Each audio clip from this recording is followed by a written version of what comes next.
PMWC in a different team, and hopefully that consistency that we saw towards the second half of the day for Nongshim Red Force will be there as well. One team that ended up surprising us a lot in the way that they were able to change again was an Indian team. For Group A, we saw it with OG. For Group B, we saw it with Godlike. I know Kalari's got a chance to talk with one of the players from Godlike, so let's send it over to them. Hi, Kalaris here at PMWC for EWC 26. We're in day number 2 of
एक बिल्कुल मुख्तलिफ challenge लेकर आएगा vitality के लिए, और सबसे बड़ा चैलेंज वहां पर पाकिस्तान का नाम टीम 4 थ्राइव्स का तो है ही है।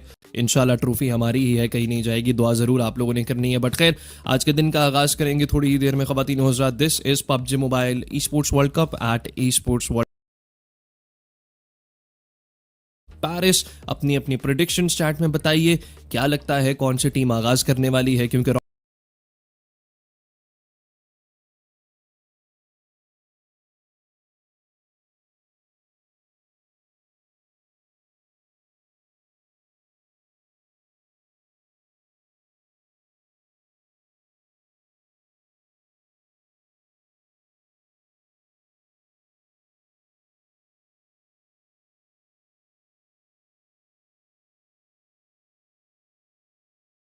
वाली है, क्योंकि रोंडो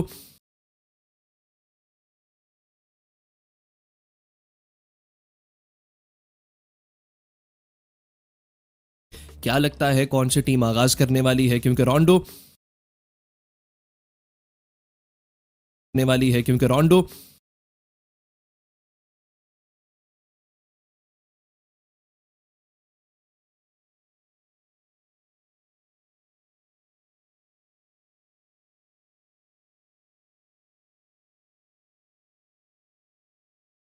काज किए तो जाहिर है प्रॉपर इस team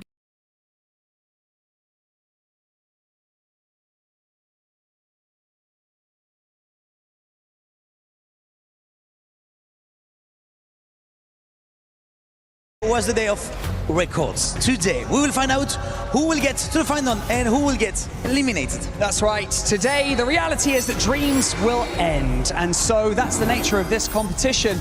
But I can guarantee you that none of these teams will go down without a fight. Yeah, Bunny, we've seen it before. Like, it's always the same. You can just standing can change in just a few good or bad games. That's right. So whether you are at home or right here in the Port de Versailles, in the heart of Paris, it is time to see who will rise above the rest and continue their journey in the PMWC. Starting with EDA Esports.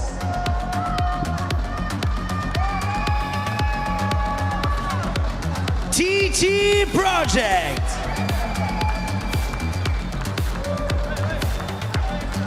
ETSH Esports.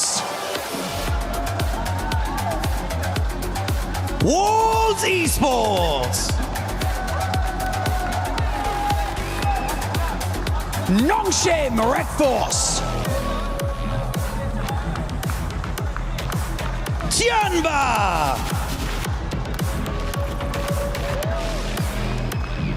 Dopeness. Hustler Crew. Alpha 7. E-Arena.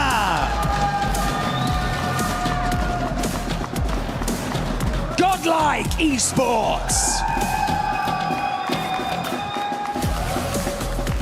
7, 2, 1.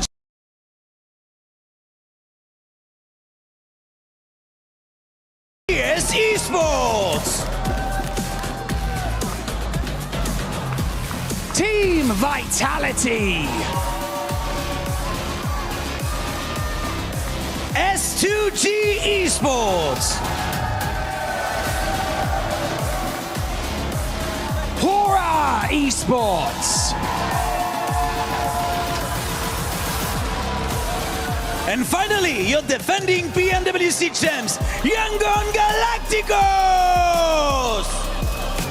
Nous y voici. After just 6 games, the top 5 will make it into the finals. Some will survive, and the bottom 3 will see the key sent to the Crusher. The level of competition on this stage is staggering. This isn't luck, it's instinct, it's preparation, and it's synergy. It's time for Group B to come to a close. Let's find out who has what it takes.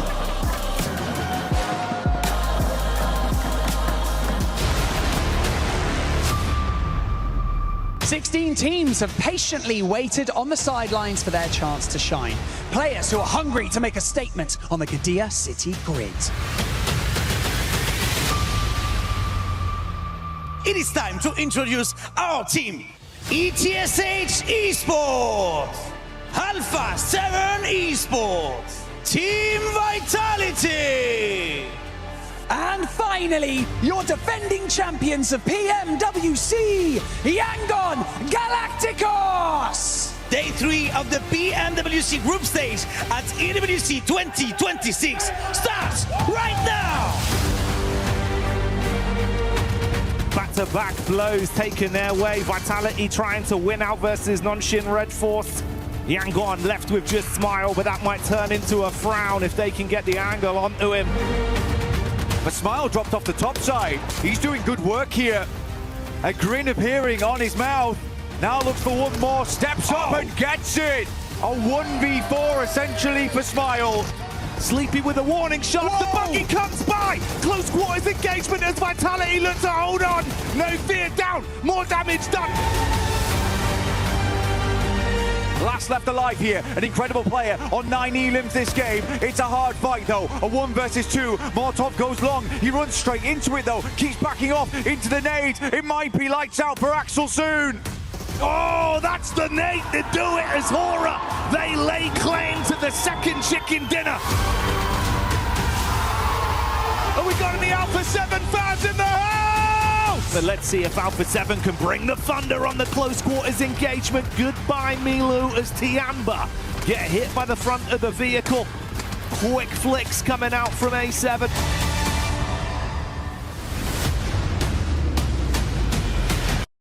Ooh, and that's exactly what's happening, because you got another can of Hyunbin down south with that P90, and that is it. It's a back-to-back chicken dinner on the side of Nongshim Red Force. Let's put the 11th on the board. Looking for TZ, is it a self-denial? It might be. Get to double digits on the elims And that's it. Burn yourself down to the ground, because Vitality live on top of the tables and beating a 2-day performance from Group A. What a shutdown. 108 points in 6 matches. Oh yes, oh yes. Another day of competition here as things get loud. Hot Jukes in a building right next to me, and of course it's me, Jackie Powers, in the commentary booth. And we're going to be getting loose and waxing lyrical today, Jukes, because we get some more teams popping off with some big plays here in PUBG Mobile. Oh, and man, talking about big plays, yesterday was absolutely insane. That's the only word I can say. The question is, who's getting second place today, True. right? Yeah, who's getting second place? Who's getting into the top 5? Because you want to punch that ticket straight to the finals. No messing around today. No, man, it's going to be big. It's going to be exciting. You know, back when we got into Group A, right, we were thinking, wow, we're being spoiled for some of the runs we're seeing for these teams, the points we're accumulating over such a short space of time. Yeah, well, forget about that. Group B's been a whole different beast, buddy. What was going on yesterday, man? Dude, I mean, it's like everything went just in a wild situation. We had a world record-breaking game number 1. Almost every single circle the entire day was just ridiculous, right? And then even with a 39-point game in day 1, that's not the team that's at the top of the leaderboards here. It's just unreal. That's the only way I can say it is like, what else? I mean, what else could you possibly ask for? What more could we want? What more could these teams even really give? I'm thinking even just like fundamentally from the points that you can get out of the game, but we were pushing the limits. Literally. I mean, it's so crazy to see a team. 4 Thrives in Group A did so well. Right? Yeah. They topped the tables, and they almost got passed up in points in just one single day, right? So we're going into day 2 here. It's time to say your prayers. Really make sure you are locked in, meditate, and focus, because getting into that grand finals here and now is so critical because of those point sponges. We're going to see most likely some monster squads in that survival stage. Oh, we are indeed. We are indeed. And of course, that's in reality, if you're able to push through, live on to fight for the survival stage, have a chance to make it to finals. Our teams that are crowned strong enough will go right through here from Group B, joining some of the best from Group A. And then again, Jukes, we've got to crush those keys and say bye-bye to 3 of our squads. Ooh, yeah, 3 teams going home today. So you got to make sure that you put everything on the line. But it's time, folks. Here we go. Match number 1 of the second and last day of Group B and our group stage. Let's get it going. Is that all we got, Paris? Can we get a little bit louder than that? Let's go. There we go. Getting fired up in the building. Live from EWC 26 for PMWC as we get into our opening game. And it's none other than Rondo. All I know is that now I just want to see stadium finishes every single day going forward. But I don't think we're going to see that here. I don't even know if we'll ever see a 39-point game ever, right? But who knows? History, bro. That was history. Crazy. That was history. But let's see what's going to happen here now. Teams are starting to pop out. I wonder which squads did their homework, because in Group A, we saw some squads finds those recall players, take some teams out early, right? So I wonder if we're going to see that here. I wonder what's on the mindset of Team Vitality today, because they're a lock, right? They're going to the grand finals. Today could be a great day for them to make some tweaks, some adjustments, even take some risks, right? Like, hey, this is our weakness. Let's work on it here and now, so that way we're prepped, ready, so we can get that big $1.7 million prize pool in the finals. For some of our sides that struggled yesterday, can they come alive even more? We're straight into it with a classic battle. Neox starts us off as the shots are coming through. Swinging the blade immediately there, mate.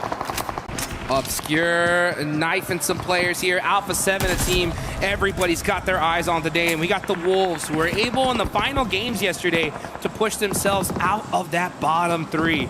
And now they're facing some Titans in this lobby. You got ETSH, that's a squad that needs to put something in here.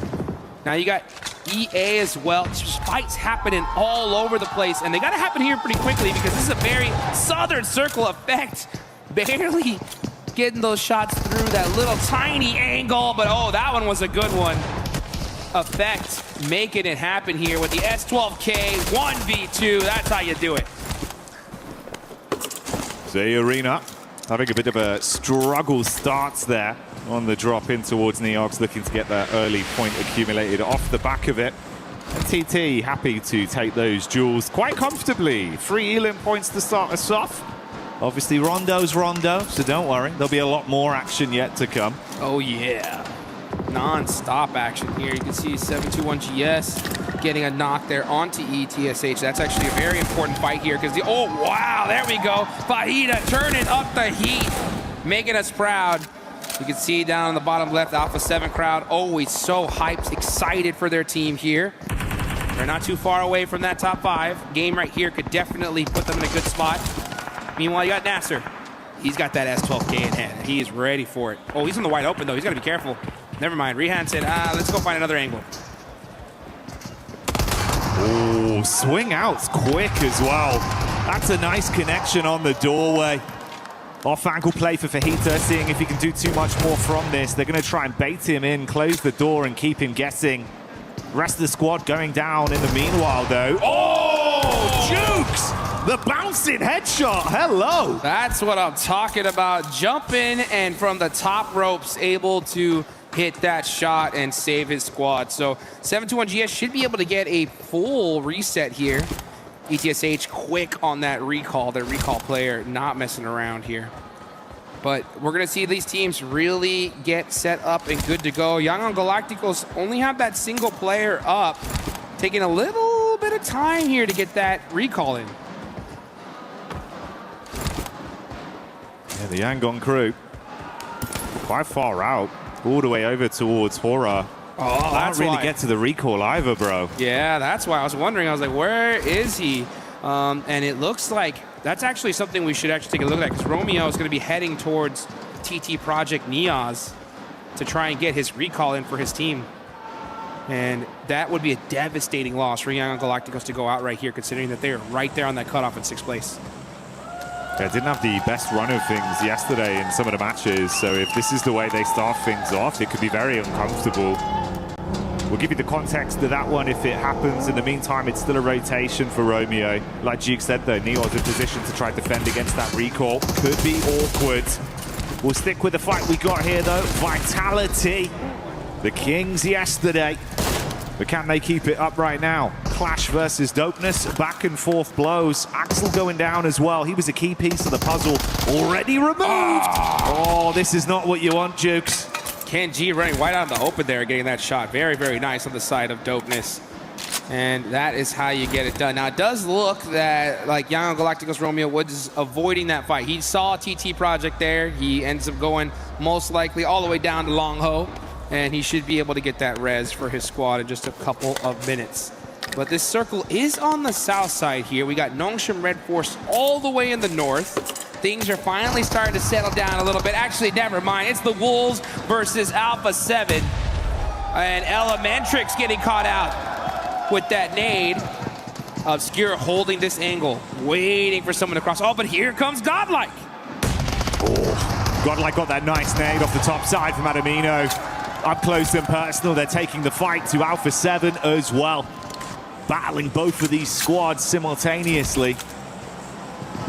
It'll be a great start for Godlike. Jukes. Get some early energy into today's games. Oh, boy! Wow, throwing that nade up the stairs, catching him off. Necessary's holding those angles. He's doing those tight peaks in a 1v2 situation. It's Godlike, too strong to defeat, and they are looking to be the kings of Neox Factory. Oh, S-Power's fired up as well, dude. From one fight to the next. He's like, what's that over there? Sight, dude. What's over there behind that tree, huh? Throwing them nades. Has he had the arm to get him? That looks good. Ah, it's a little short. Runs out in the open, man. Godlike Esports not playing today. The flick on that, bro. S-Power's fired up today. Yes, he is. Already getting some good solid points. That's 6 on the side of Godlike. That puts them in a good solid position in 5th place. And this is the thing, if Godlike win this game, what is that gonna look like for these leaderboards? That's gonna be a massive, massive gap between 5th and 6th place. That's the thing, the artificial barrier right now. It's very fine margin, so many point vacuums on towards the top spots. If Godlike can start out and really give themselves the best case scenario to bolster their points, could change the flow of things. That's Romeo from Yangon Galacticos, obviously went down very early. Had to go for the rotate around and get his team back. There we go. That's what I'm talking about. You got to make sure you hit that recall tower real quick. S2G got to hit them plays, though. Rehan getting that thirst. Yes, indeed. And you can see Masco got that heel off and shuts him down. That is how you do it there. So 7-2-1, making it happen. But you know what else? You guys can make it happen in game with the lucky spin that's coming out, guys. Make sure you guys get in there, hit that draw, and you can get some of those insane PMWC tournament sets. Meanwhile, 7-2-1 GS gets a nice knock there onto S-Power. Godlike really looking to shut this fight down. It's a 1v2 situation. He gets one. There we go. Gets the thirst. Can he get the second? Beautiful scene so far. Damage back done onto S-Power, but can the squad still save it? Ooh, quick shot, Jugs. Got to throw the clip in. Down over the toe. He thought he was slick enough to mantle, but he gets the shot off. That had to be an accident right there. I mean, I'm sure he had his jump and climb split buttons. Sometimes we have some people combine it, but if you get just a little too close, you get that animation jumping up, and you know he was just like, oh, it's over. Just so exposed, no chance to fight, bro. Oh, it's so tough. So tough. But you know what? That is great on the side of Godlike. So they take full advantage of it. Now we're seeing the zone pop dead center here as TT Project gonna go ahead and get this ready. He's carrying his teammate there. There you go. He's moving off the hill. Effect. Knocking down Aura here. And Jiggle does have an angle, but they should be able to get to safety. Oh, No Fear, never mind. Yeah, No Fear on the other end. He's going to go ahead and get his revenge for his teammate there and take out two on the side of TT Project. Yeah, this is far more awkward now. Trapped back just on the rock side towards the coastline.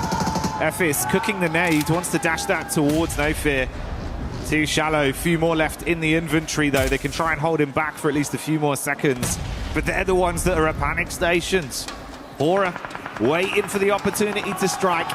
Ephes so low off the engage. Effect though, reels them in. He's looking for the flush on it as well. Oh no, but he jumps down into the water. That actually could be a workout for him. Let's see if he's going to climb that hill. And it looks like he's trying to find the angle. He does. Here we go. Now they have two different angles they can actually fight this from. Ephes just says, now I'm jumping down with my teammate. 2v1 situation, but can't hit the shots. And now No Fear is at the advantage. Never mind. What is happening? Shots back and forth, but No Fear finally shuts him down. Woo. A nail-biting fight on that one. They can at least recover, still have 3 of their players alive for Hora as well, and build off the back of this. And that's 8 Elim points they've racked up, leading the lobby right now. That's the worst case scenario for this lobby, because that's really like the only slot that's available there for the finals, considering how well these other teams did. And Godlike are looking to close the door here nice and early, saying, you know what, if you want to try to get into the finals, you're going to need to win at least a couple games, because we got such a point lead. And that is how you start it there. 8 eliminations, full squad up. It's looking good for the side of Godlike. Oh, Romeo. Sky, run for your life. Drive away.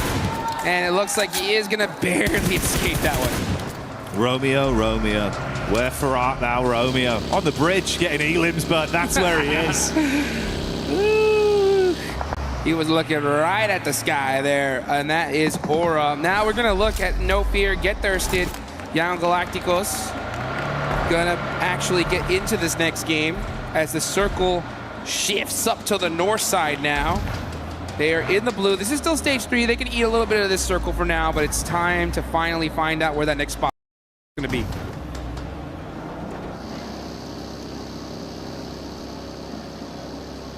It's a bit more uncomfortable for Hora then, as they do get away with only that duo, and this could potentially be an even more uncomfortable entry back over towards the zone, as they've got to bypass Alpha 7. Vision onto them. Ravo jumps out the vehicle. Good shot from range, consistent with the orb to shut down another one, and only Jiggle gets out. 9 Elims might be where they reach and end this one. Man, this whole tournament has been so chaotic. You want to avoid the survival stage at all costs. Yeah, it's 6 teams out of 16 moving on from that stage. Still, though, I mean, you do not want to be put in that situation. I'm talking to you, Alpha 7. Meanwhile, Team Vitality getting into it with 7-2-1 GS. They do end up having one player knocked. Team Vitality, so strong yesterday. Gonna go out early here. They do get 4 eliminations, but like I said, they can do whatever the heck they want today. Yeah, this is a quiet one for them. They've already done the hard part. Fair play, though, mate. On the other side of the spectrum, right? Yes, Vitality, our top dogs, they're out. But look who's climbing up from the depths. This is now 11 eliminations they've picked up, getting over the safety of the threshold so far, Jukes. Oh. Maintain this, you could save your tournament. Absolutely. I mean, that is a perfect start on the side of 721 GS. And considering that it's in Rondo, right? The chance to really make up for a bad day one, and they're doing it, right? I mean, double-digit eliminations. Now it's all about just getting into that end game. So I want to see them get themselves in a good, solid position and just focus up. Because ETSH, Hustler's crew, all right, Dopeness have not done anything so far. No, they really haven't, and Dopeness as well. You know, you're down to just the solo. Couple elims, sure, but it's been quiet outside of that. And that was the third-party fight that opened things up to allow them to collapse onto it. The replay here is when Dopeness lost a lot of their members up against Vitality. I'm curious, Jukes, as well. I think mechanically yesterday we saw Alpha 7 look very good in terms of how they were approaching the game, but they never had any luck on their side. Yeah, I mean, this is what I was saying. You know, I was looking at their numbers for the past 2 international tournaments. They were getting tons of eliminations and like 0 placement points. Very, very low on that end. And so I want to see them get into finally some late games and show what they can do. Yeah. It's just been so difficult lately, especially when you have a few teams just do something so insane, right? It's wild to see what happened yesterday. But today's a new day. Another team that I want to see make something happen is Tianba, right? I expected a lot from this squad, and now they are still very far down the leaderboard. You can see them pushing into that circle from the south side. Let's see if they can make it up here in Rondo. For Alpha 7, their eyes might be lighting up off the back of the recall for Dopeness. They're all parachuting back in relatively close by. Could be a chance for those three to fight with the arena in close proximity, but Tianba are in the move, back in towards the zone. Godlike not far out with Manya. Just up on the ridge side there, supported by the rest of the crew. It was a bumpy early game for Yangon, but after that recall, they've been pretty comfortable, at least on their rotation path. Yeah, absolutely. I mean, it worked out well for them, especially considering that they were pretty late in this game because of that recall. It took a long time. But, you know, that's the way this game works. Sometimes those circles just shift and the fights happen in such a perfect way where you're able to sneak your way into zone pretty clear.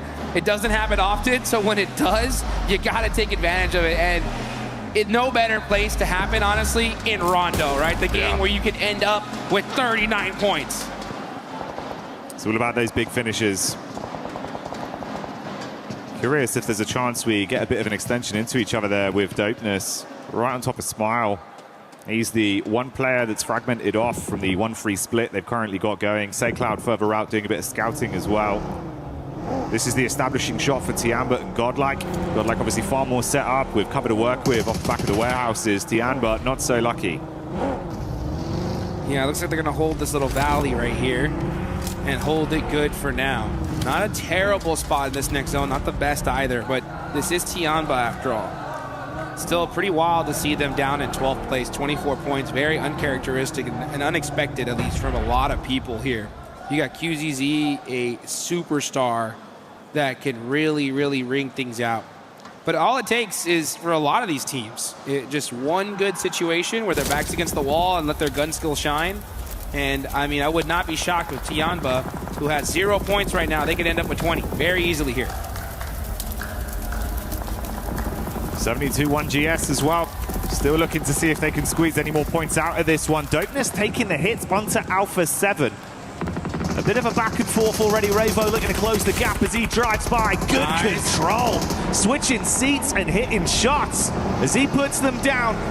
And quite quickly, manhandles Dopeness. They do lose Korea though, so it will be a 3-man squad for the A7 crew. Yeah, you can see the crowd showing off them Rebo jerseys. The man, the myth, the legend is here, and he is putting in some work. This is what we needed to see from A7. 8 eliminations so far. You're right, yeah, Carrillo did get taken out, but for 8 elims, that is a sacrifice that you got to be willing to take. But job's not done yet. Still a lot more work if you want to make it straight to those finals, and they do get a nice knock there onto Mormon. Alpha 7 Looking like they're starting to hit that high tempo. Caught whiff of E-Arena further back and take pot shots onto them. Meanwhile, before the zone moves, you can see Ida took a few shots over the Hustler crew, and that's the crunch in, Jukes. That's the crunch in that's going to make things interesting. The circle goes to the north side. That's huge on the side of Godlike right here. A perfect zone shift for them. Taking a look there at the leaderboards so far.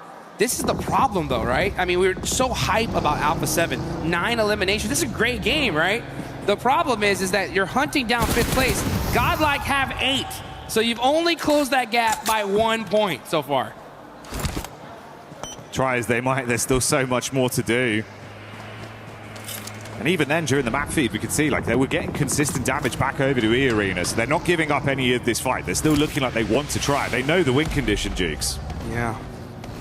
This is the problem, though, right? If you don't have a great day 1, you could have a good, solid day 2, but it could be too late, right? Especially if you see consistency from those top 5 teams. They're going to keep on pushing that point threshold even further and further beyond.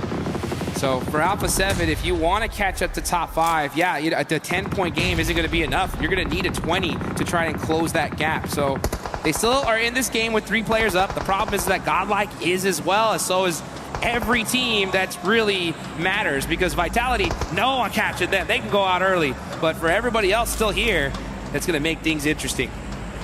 72-1 GS going in on Alpha 7. They got an opening knock. They want to try and capitalize off it, Jukes. They've swung rounds. That's 1 tag back over, but it doesn't look like it's going well from the elimination feed right now. This could be the downfall of Alpha 7.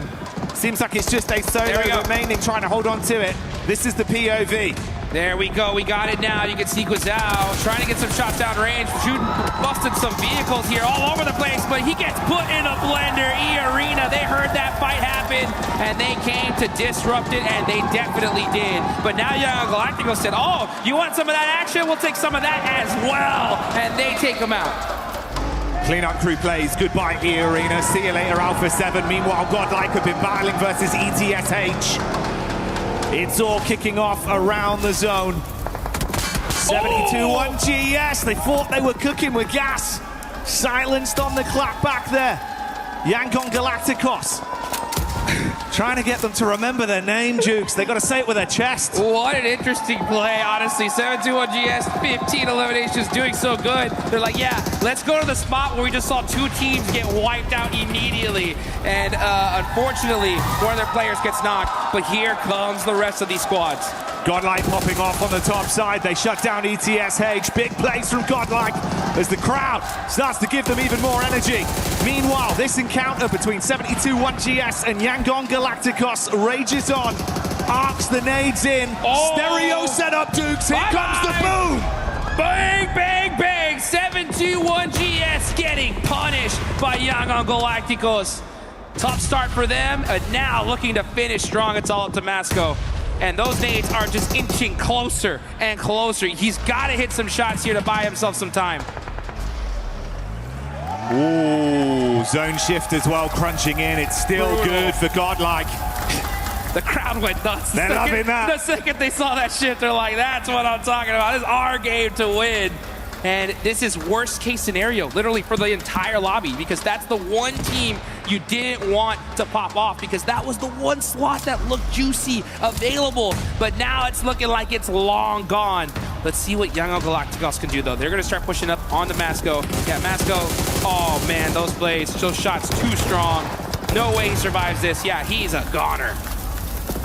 Yangon Galacticos, slowly but surely, getting their head above water, piecing together some big plays, but Tianba, are they the squad that can clash and take this goods location off of Godlike? Well, S-Power's nade has other ideas, and Adamino also steps up to the plate, leaving 2 of the Tianba squad down on the deck. This is the push in from Milu. Shotgun, low HP on Godlike, quick shots, but he can't quite find it. Panic stations, Duke, they're all going down. S-Power is shutting down this monster squad. Said, oh, I hear you coming this way. Eat some of these nades, baby. And now QZZ stuck in the blue zone. He's just going to go out here. He said, you know what? Deny the point, and Godlike looking unstoppable here in this match. Do we need to say more? The energy of the arena here in Paris says enough about the excitement from the plays from Godlike. And like you said early, they're ruling the roost, gifted the angle to stay where they wanted to be with the zone, and Tiamba was the only squad that tried to fight them for it, and they failed. Hey, you know what? Some people could say that's a lucky shift, but Godlike, they're making their own luck here. Tiamba pushed up, and they shut that down so dang fast. Young Galacticos, they're in trouble here. They're on that south side. They're outside of the zone. They're getting gate kept by everybody down here. Now it's all up to Say Cloud to make a play for his team and try to get these reses. He's going to throw the smoke, but the zone is closing. Yeah, Say Cloud's going to be the only one up left. So low in HP, in a horrible position. And here comes Blue. And bye-bye. Give yourself up to it. Unless there's a hero play to be made, it'd have to be something miraculous. Oh. I mean, they've got a divot off the back of the damage to the terrain. He could save Romeo with at least Nonshin Red Force attention right now, not being hard stuck on him. I mean, Dukes, it's better than going out. Got him up, and that does deny the point at least. So if they go down the blue zone, then they're going to deny it here. Romeo inching up little by little is going to try to make a play, though. Here he goes, throwing some nades out. Gets knocked there. And so easy said, yeah, no, I'm getting that confirmation. I need those points. Just Say Cloud left them. He's still got a ton of utility left to work with as he throws in that nade. Zone eating away at him. I mean, it's good chip damage, and it's even making it more enticing for Godlike to take pot shots at him. He's just trying to buy time to live out. Yeah, he's using that heal strat to maybe even get a little bit of extra placement. The problem is though, that the second the zone pops in 5 seconds, he's gone. So let's see. Can't even get that heal off. Doesn't look like that's going to happen. Yeah, so his play zone is going to take out Young Galacticos there, as Nongshim Red Force are the team holding the south side, but Godlike are just spreading their wings here, saying it's time. We want all these eliminations. Let's shut down this game in some beautiful fashion. How far can they take it? A quieter approach to things from S2G on this one. Nonshin playing it smart, playing their cards close to their chest, but they've suffered a fair bit of damage off the back of being pinned into this position, being shot at from 2 angles. Whereas Godlike, they've just been ruling the roost, Jukes. Whew. I mean, they got a baker's dozen already. They're looking real good. 13 eliminations. And look at this, finding those tight angles, tight peaks. They know this game's in the bag here. It's literally Godlike's game to lose. Let's see if they can close it out, though. That's always going to be the question. Oh, Nongshim are there. They are toast, dude. They're forced to run out in the wide open. No smokes available. And, man, they just get deleted. Godlike soaking up all these eliminations. If you're Nongshim Red Force, honestly, it's really interesting to see them kind of go for this strategy here, as they're going to be feeding a lot of points on the side of Godlike. And that is 16 on the day. Then Group B's rondos have just been ridiculous. Yeah, we've not seen anything like it, man. Some crazy games. As you'd expect, Nonshin, they had no pathway back in to try and vie for contest this game. So the last man falls, and this is what it comes down to. STG versus Godlike. They had a bit of a scouting play. They found this duo of Manya up towards the top side. Might want to actually collapse on it. Lost goes in quick. S-Power cooking the nade. Good chip damage from Manya. Switches to the shotgun. Baits them in. He wants to fight, and the nade from S-Power once again is a delight for this roster, as they are sending reverberations throughout the Qiddiya City grid, bringing the heat down on S2G. S-Power is just insane. He's been throwing heat-seeking missiles all game long and opening the fight for his team. A full 4v4. S2G tried to catch a couple of their players off guard, but it's S-Power, baby. You can't shut him down that easy. You can't stop S-Power, and you cannot silence Godlike in this moment. Adamino for the closing play as Godlike take this chicken dinner with ease. That is how you do it here, folks. And you can see the look on their faces saying, make some noise, Paris. It's Godlike's time to shine.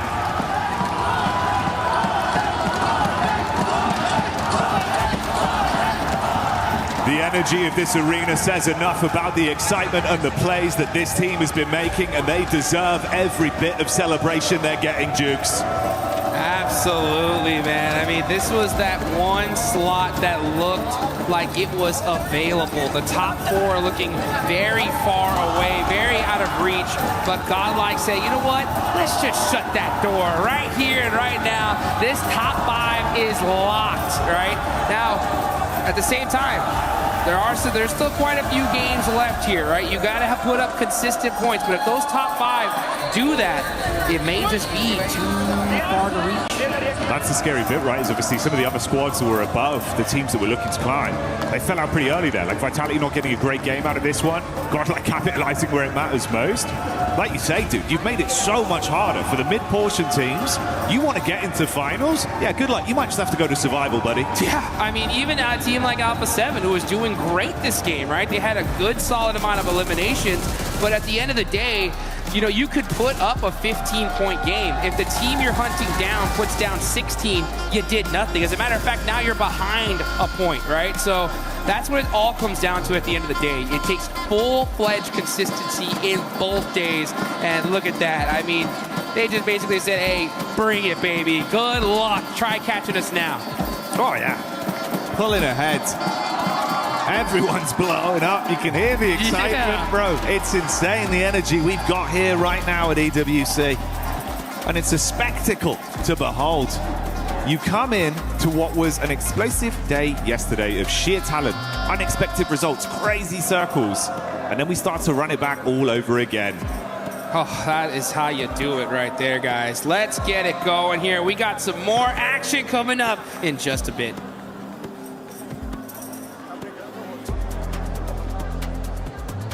Here at PMWC at EWC 26, we have many activities that we can do before the games, in between the games, and after the games. And I think Max is there currently doing something. So let's see if maybe we can go in and give him a bit of a challenge, as he almost just absolutely ate it. Max, come over here, Max. I'm training. I'm doing my routine. No. I think you've been training. Let's do a 1v1. Pick a spot somewhere over here. If you make it, I'll try to match the shot. I'm going to wreck you. Oh, let's see if he can actually do this. All right, come on now. On the X. Okay, all right, on the X. Let's see if it's going to go in. I checked the math. The best way to throw a basketball is actually the granny shot like this. Let's see if it's going to happen. Oh, my. Okay, you know what? I'll give it a chance. I'm just giving you a chance right now. Okay, here. Hold on to this. Okay, come on. Mr. 7WG in the court. Yeah, the granny shot. From behind. No way, Jose. That was terrible. Wait, he's cheating. You just got 2 in a row. That was actually not bad. That was close. We're getting closer and closer. We're going to keep on practicing, and we'll see if maybe one of us can make the shot. Come on, Max. You got to make at least one for us. Okay, well, we'll keep on practicing our skills. Back to more PMWC at EWC 26. We were there. For every click, every clutch, every respawn. We were there for the years of grind. And we're here. Now. The proud founding partner of EWC. Powering the biggest event in gaming. Shoulder to shoulder with the world's best. Making history.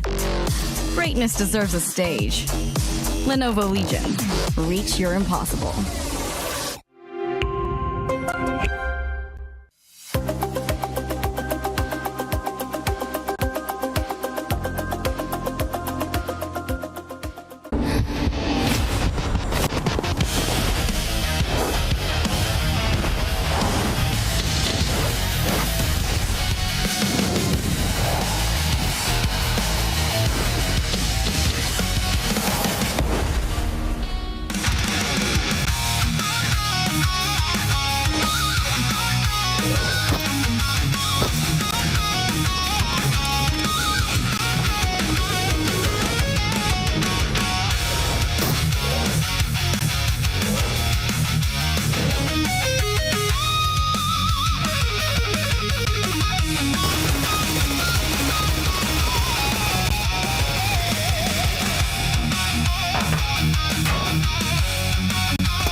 I had to steal it from Alpha 7 because Godlike, my goodness, what a performance we just saw out of that squad, controlling the North and absolutely smacking everybody.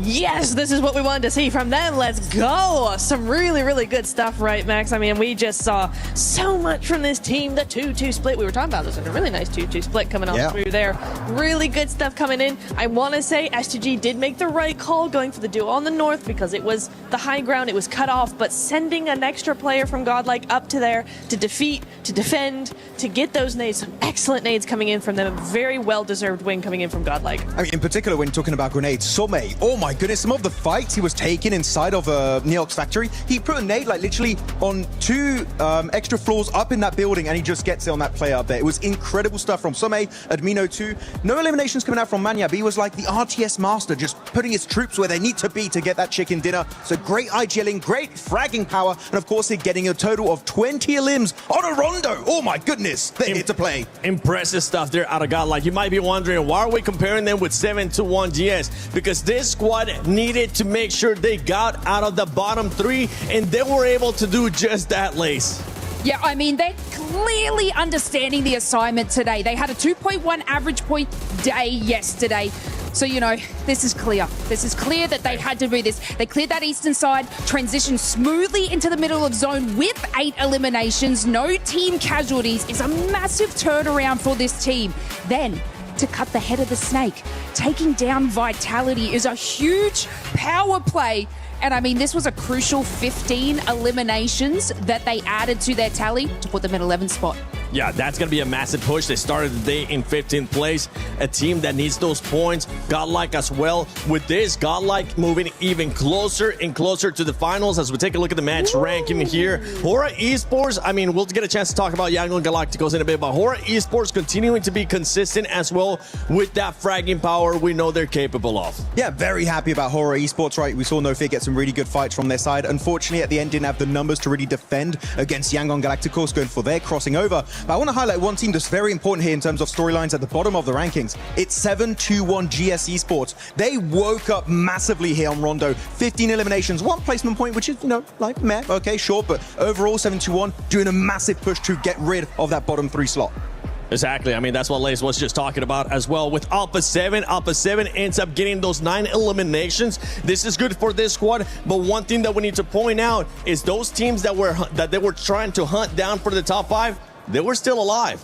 Yeah, it's going to be a little bit interesting to see how it goes into the next couple of games with this. I do want to say one thing, though, is A7, much better already today than yesterday, for me at least. I mean, they had better presence. There was more just meaning behind their splits. That 1-3 split coming in, the info was better. It just felt like a team that had a lot more synergy than they did yesterday. So definitely very excited to see what we got coming in for A7. Yeah, I mean, they had better scouting today. Yeah. So you could clearly see that they were actually prioritizing this a little bit more than yesterday. Obviously, we had an awesome interview with them. They said they were going to try some different plays, but it seems like they're returning to their natural presence, which is amazing. And I mean, that drive-by from Revo, man, that was so incredibly clean, well calculated. 1 casualty out of that, but this is the aggressiveness that we expect from our Brazilian team. That Brazilian team is going to be looking for me because I did end up losing an instrument. You know what? I'll join you guys. Why not? I'm like, okay, I'll put it back now. They're going to be looking for me. It's going to be hard for me to get out here. But Max, one team that was able to actually do a good rotation, have a good strategy here, and a team that needs it is the defending champions of PMWC, Yangon Galacticos. Yeah, Yangon and Galacticos actually a team that was, I would say, a little bit more passive towards the very later stages of this game, but actually ahead of that, their rotations from the western side, able to cross that bridge against the side of Hora. It was just some great rotations, and especially great scouting from this team that I think a lot of teams could try and learn from the scouting capabilities of Yangon Galacticos, especially at one point, Iptra, leaving SayCloud behind them on a high ground position in that one building to make sure he can scout for his teammates which positions are free, which positions are available, and then the entire team just send it over to the eastern side of those buildings to get the high ground for themselves. I know you got a illustration for us. Natira, do me a favor, grab the mic from him so he can actually use both hands. There you go. And if you want to, yeah, put the mic. I need to talk in the mic, thank you. No, if you're looking at this position here, one big point of contention the Yangon Galacticos got for free because of that insanely good scouting is going to be here, and this is like a two-tiered parking slot that they're going to be playing, which is a high ground position and literally the entirety of the circle. But before that rotation, they had a scout that was actually over here in this position, and he was just providing information while his teammates were going for that wide rotation into that compound. The scout, it's a lot of microphone. The scouting was just on point. I wish they were just more aggressive later on, but in terms of the rotation in the early to mid-game stage, Yangon still have it here at PMWC 2026. Yangon still got it, baby, and you still got it too. Feeling like a celebrity over there, Max, with so many microphones just surrounding you. But for this squad, we need to continue to see that proactiveness. We need to continue to see everything that we're seeing out of them to maintain themselves closer or within the top 5, because right now, E-Arena has been a team that has been slowing down a lot. They started off hot, and they are currently in 5th place. I mean, just to give you guys a recap, we saw complete control from E-Arena on Rondo yesterday. Started at Stadium, continued at Stadium, and ended at Stadium with a record-breaking 29 points. But from today, starting on 3 eliminations. I mean, you know, it does come down to zone pull, but it seems like they're not showing their presence that they did yesterday. Obviously still kind of maintaining that nice average to keep them above that line, but this is something, you know, we expected coming, especially on Rondo on this map, that they would have been taking charge of everything. Yeah, and we're looking now at the new bottom 3. The new bottom 3, Dopeness, ETSH, Hustler, Crew, Dopeness. I know that squad, it hasn't been looking good, and now they're in that bottom 3. Yeah, it's odd. It's odd one for me because like they're one of the only teams that didn't hot drop on Rondo, right? Everybody went into Neax except for a few, and Dopeness was one of them. I want to see more from that. Maybe a hot drop. Maybe a hot drop. I'm actually not super hopeful about them because their best game yesterday was on Rondo. Today they did nothing on their map. Well, can Dopeness maybe turn it around today as we're going to be sending it over to the first Erangel of the final day for Group B. Hot Jukes, Jackie, take it away. Here we go into Erangel. Let's get it going here. And I like what the desk was talking about, right? They were talking about the new bottom 3, you know, and I think that's where our eyes are going to definitely be on here for the rest of the day, because unless these teams in the mid-pack do something crazy consistently, we may not see a new top 5 for a minute here, because there is already a 15-point gap, Jackie, between 5th and 6th place. And with how these top 5 teams have been playing, it's going to be pretty tough to cross that. Yeah, it's feeling really defined already, right? That's kind of what we were talking about, the downtime between last game and this one. So effectively, yeah, you've got to just keep your eyes locked in on who's in the bottom right now. That's the biggest area of movement we're looking at, where realistically there is chances for some teams to save what could have otherwise been a really rough run in Group B. Our top dogs, though, unless teams start targeting them, Jigs, and things get spicy, I feel like they've just looked so consistent. They've looked so hardy. It's going to be really rough to push them out of this position. It's going to be tough indeed, but if you're going to go ahead and make it happen, it's most likely going to happen on Erangel. So here we go, folks. Match number 2 of Group B. Final day of the groups, right? We still have survival stage coming up, but it's all come down to this. So yeah, 15-point gap. Now, you know, mathematically, for all you guys watching, you're like, hey, come on, it's 15 points. It can still happen, right? And it definitely can.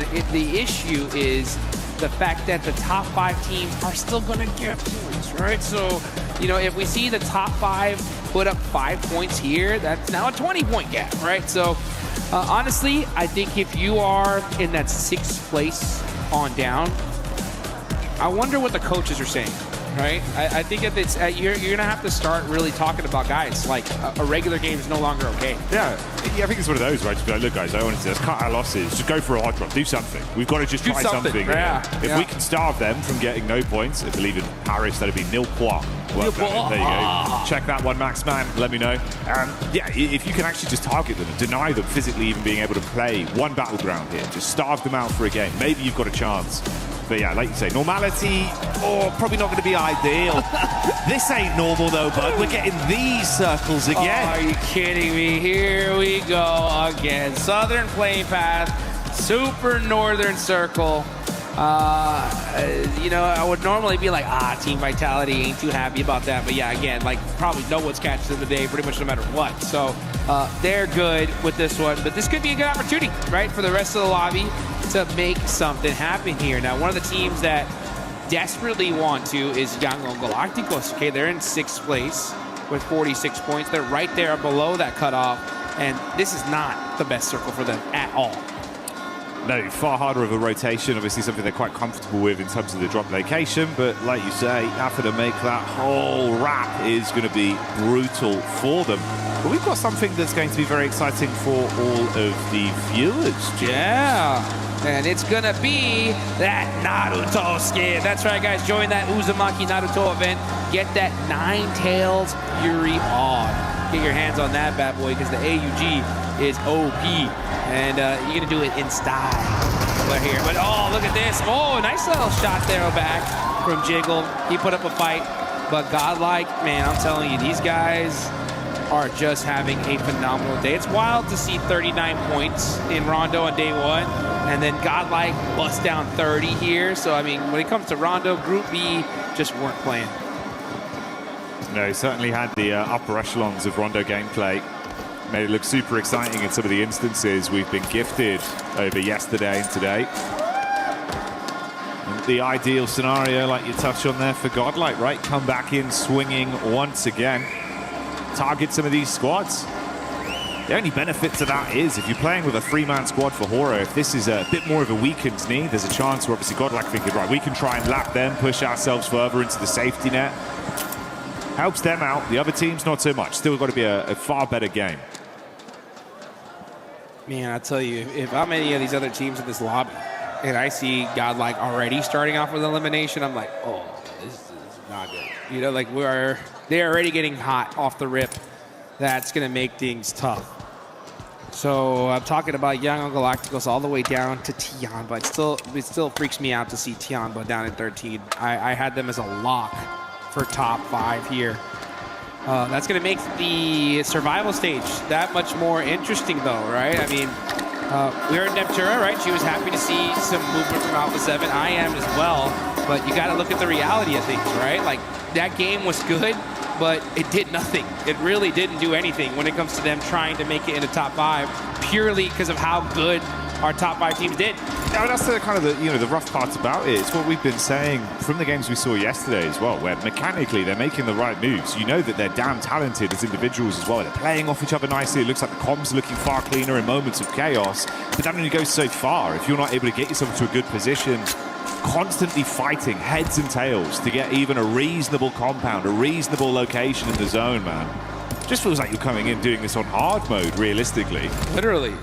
I mean, that's the one thing I've noticed here, especially in PMWC Live here in Paris, is good games are good and all, right? But the thing is the teams at the top of the leaderboards, they're not doing good games. They're not even doing great games, right? They're doing something special. They're doing something that we've never seen before. And you just can't compete with that, right? Just good isn't good enough here at this stage. If you want that top prize pool, you got to break records. You got to do something special. I think it's spot on. It's what we've seen. The quality of competition has raised to a new level. And these are going to be terrifying squads to have back when we get all the way through towards finals. That's a conversation for another time, though. Yangon Galacticos taking some shots over onto S2G. A bit of a sleeper squad to the previous game. Gave a good run of things, all things considered, with how they approached it. Kamikaze limping away, crossing his fingers, thinking maybe there's a chance, maybe I can get picked up. Just don't give Marnet another knock for free off the back of it. That's the worst case. I already know what he's telling his teammate. I'm safe, I'm safe, I'm safe. I promise, I'm trying to give you, and he got it. Nice. Solke able to catch Kamikaze there, but Yangon Galacticos are looking in this direction. Ooh, those stairs. All it takes is one little bullet through it, but oh, he does get that res. So now, hopefully, we're going to see Kamikaze get to safety.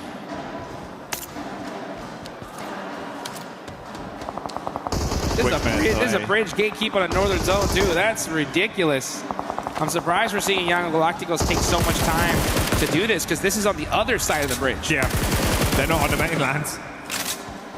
And they've got a long way to go as well.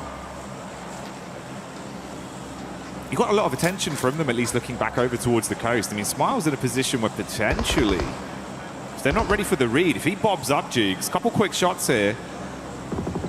Ooh, could be the difference maker. I mean, Marnet's got the shot off again, so a re-knock onto Kamikaze. Smile's advancing. This could be really bad. I don't like this fight at all, personally. It just doesn't make any sense to me because if you're S2G, you're in 7th place, 45 points, right?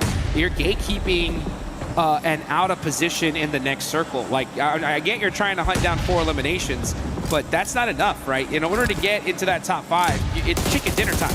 So to risk putting yourself behind positioning-wise is just not worth it. I think at this point, just leave this fight. Go into the circle, try to get into that endgame. Gone on the underside of the bridge, so Kamikaze can at least keep himself safe for now and try and catch them off guard, peeking from the other angle. They have that hovercraft waiting for them effectively as like the escape plan. But yeah, it's super elongated battle between these two. Burning through so many of your early reserves as well, just trapped, just sitting pretty. Yeah, that's what I'm saying. It's like, I get it. You're really committing for 4 eliminations here. But again, you're more than 15 points, I think 16 points behind 5th place. So it's an interesting play. But who knows, right? S2G could get these 4 limbs, run into circle, catch a lucky third party, and it could work out. But at the end of the day, that zone goes even more north. This strategy is looking more grim by the second. Yeah, it doesn't get any easier for them, does it? They're so close, man, in terms of the standards. So like, they're super heavily convinced about this being worth it. But you can see the difference of a team like Vitality. They've gone, right, it's time to go. There's no one on our bridge. Let's get out of here safely. I just imagine, like, Team Vitality, the comms right now, it's just like, you know what I'm saying? Like, la la la la la, we're good. You know, like, why don't we just take a look at Pachinki? You know, what? You guys need anything else? An extra energy drink? Anything like that? They're just so solid on the leaderboard. It's ridiculous here. But oh, here we go. Big fight here. 7-2-1 GS. Get into it, Tianba. QGZ turn around with a shotgun. Gets a couple little hit markers, but it's not good enough. Gonna have to make a play. Oh, but that is Tianba of all teams getting eliminated, and another huge start. You got Alpha 7 as well, keeping their eyes on this with Wolves also right on top of them. The dinner bell's been rung, Jukes, and this is what we're expected to see. What's going on? Alpha 7? The aggression is ramping up. I think they listen to their coaches. They're like, we have to fight early. We need tons of eliminations if we want to make it to the finals, and it's Dopeness battling it out with A7. A7 down to a single player. It's disaster for the Brazilian team. Man, I need to see that one back from their POV, Jukes. Problem stations here. This is getting brutal for them already. Alpha 7 just with Obscure left. It felt like they had seized an opportunity to attempt a third party onto that and squeeze some points, but it all blows up in their face, literally. Oh, such a rough finish for A7. Down to just Obscure here. Really fortunate on the side of 7-2-1 GS, who in that last game, and if they do good on this one, should put them in a really, really good position to at least make it to the survival stage. And who knows, right? I mean, with a good chicken dinner here, could even possibly get them a little closer to that top 5. We'll have to see how Irina, Godlike, do in this game. But now we're just going to see Alpha 7. Yeah, Obscure just going to have to do something for his team here. Really, really needs to sneak away a couple of eliminations.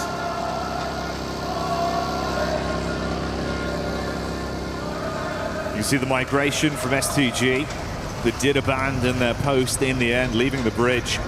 Here's the replay. Okay, so this is it. It looks like it was the teammate then, I imagine, on the bounce. Oh no! Saw it in the healing feed, Jukes. I'm thinking, how on earth does this happen? Like, you're just trapped in a building? What's going on?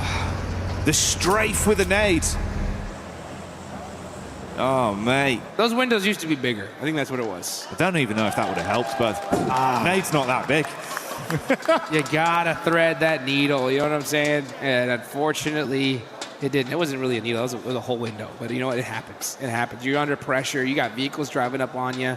You're trying to make it to the finals, and just one little misplay, you get punished. Yesterday, we saw the Wolves, right, flip a car and get taken out because of it. And that just goes to show at this high level, one tiny mistake could be meaning going to the finals or going home. Didn't expect that one. You'd be fuming as well. Oh, yeah. I hope the mental isn't brittle off the back of the team, Nate. You got to reset from it, Jukes. Yeah, looking at the bottom of the leaderboards here, the fact that Tianbo went out so early, we're going to see them in the bottom 3, most likely here after this game alone. I mean, you got Dopeness only 1 point away from passing them up. ETSH are still up with 4. Hustlers Crew are up with 3. So one of the favorites going into this lobby who, in my opinion, QZZ is one of the best players in the world. To see them struggle so hard in Group B is just shocking for me. But let's look over here at E-Arena, who are going to have the warehouse near Severny. This is a really solid position. No matter where the zone goes, they're going to have a lot of real estate to be able to drive to there. So let's see how they decide to defend against it. It's not even that easy to press up on.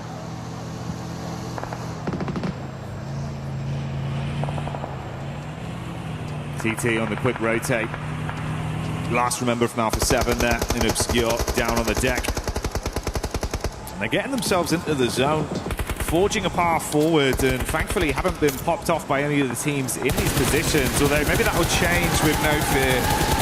Oh, chip damage, Jukes, but not enough. Put some shots downrange, and everyone's just playing keep away. Say, hey, no, someone's here. Do not full send it onto my building, please, and thank you. Oh, Wolves, okay. Nice nade there on the 721 GS. That's a huge fight. That's 10th and 11th place going at it. But it looks like they are just within little nade range. Not fighting it out just yet. Now we're going to look at Godlike. Okay, Godlike mighty close here to Young on Galacticos. I don't think Young on Galacticos want any of this fight right now. They're just going to push a little bit further down south the hill. Mormon catches Slonic. Oh, the Wolves looking hurt here, as that's 2 players down. But Elementrix, we're seeing a battle go out, and here he goes. Elementrix getting thirsted, and I believe that is the Wolves eliminated. The Wolves not surviving as a pack. 1 by 1, they're gone. The Arena resetting off the back of it. Grab Mormon, throw him in the vehicle, and get away to pick him up. Yeah, wild to see here. Is E-Arena going to push on over to that warehouse? We see Young Galacticos just south of Godlike underneath the hill. Romeo, yeah, using that hovercraft. That's the vehicle to use to get some extra intel. They're pushing up with it. Immediately, Godlike start putting some shots just to try and get it down a little bit further. But Young Galacticos are like, hey, yeah, we're here. Do you want to fight us? Maybe? Maybe you guys just go in the zone, we do as well? Well, let's see what happens. Yangon don't want that smoke, man. Ooh, Say Cloud with the back exposed. S-Power. Lucky. I know, dude. He's been so slick as well. That's the one time we've not seen him get an instant elim off something like that. Yeah, I didn't think he was expecting to see someone white out in the open. And when you just give him that tiny pixel, he knocks it down. S-Power on point. That's the fight to open things up. Ooh. Oh, and his nades, too, have been so dangerous today. It's a 4v3 situation. Let's see how Godlike decides to take this fight. They're already starting to wrap around, get their claws into Young Galacticos. They're going to have to get moving here pretty quick. Yeah, the pincer play. Wrap around, set up, giving their squad more of an understanding of what's going on here, whilst the rest of our teams around the zone do begin to duel one another. F is there from TT, falling. Zerich replying back onto 721 GS. And that fight does result in them going down. Out of the running, but another game with 6 elims, Jukes. Unreal. Now TT Project are down to 1 as well. That's 10 through 13. Pretty much almost out here. That's a huge opportunity for our bottom 3 to get out of there. And meanwhile, oh, Neons actually does a good job of getting a knock on the ETSH. So he's keeping his team alive. Oh, it gets knocked now. It's just up to effect. Last player up for TT Project. Now getting ran over, and that is them gone. And this is a huge opportunity now for ETSH. 7 points on the board. They're looking good to get themselves out of that bottom 3. Looks like we lost Obscure from Alpha 7 there as well. I believe that was the Arena that went for the wrap down, found the solo and dispatched him, so he's gone. Unreal here. St. Cloud now pushing up onto Godlike, but S-Power is on point all day long. Battling Admino with another knock. Punishing Young on Galacticos. And a 6th place goes out here. This is top 5, pretty much all in it. This is the worst case scenario for this lobby. God, this is absolutely brutal. Smile's literally the only one that could get away. Got back behind the vehicle, pieced out to create space between the two, but for Godlike, it seems like the fight isn't going to be over. It's only just getting started. Nonshin Red Force close by, S2G as well, pushing up the hill. Nades onto the smokes. Fingers crossed that it'll connect onto someone. S-Power gets in the vehicle. Oh, goodness gracious. This lobby is looking pretty crispy at this point because our top 5 teams are all in this. Bunch of teams in that mid-pack are gone. Next zone does pop, goes right towards that center position.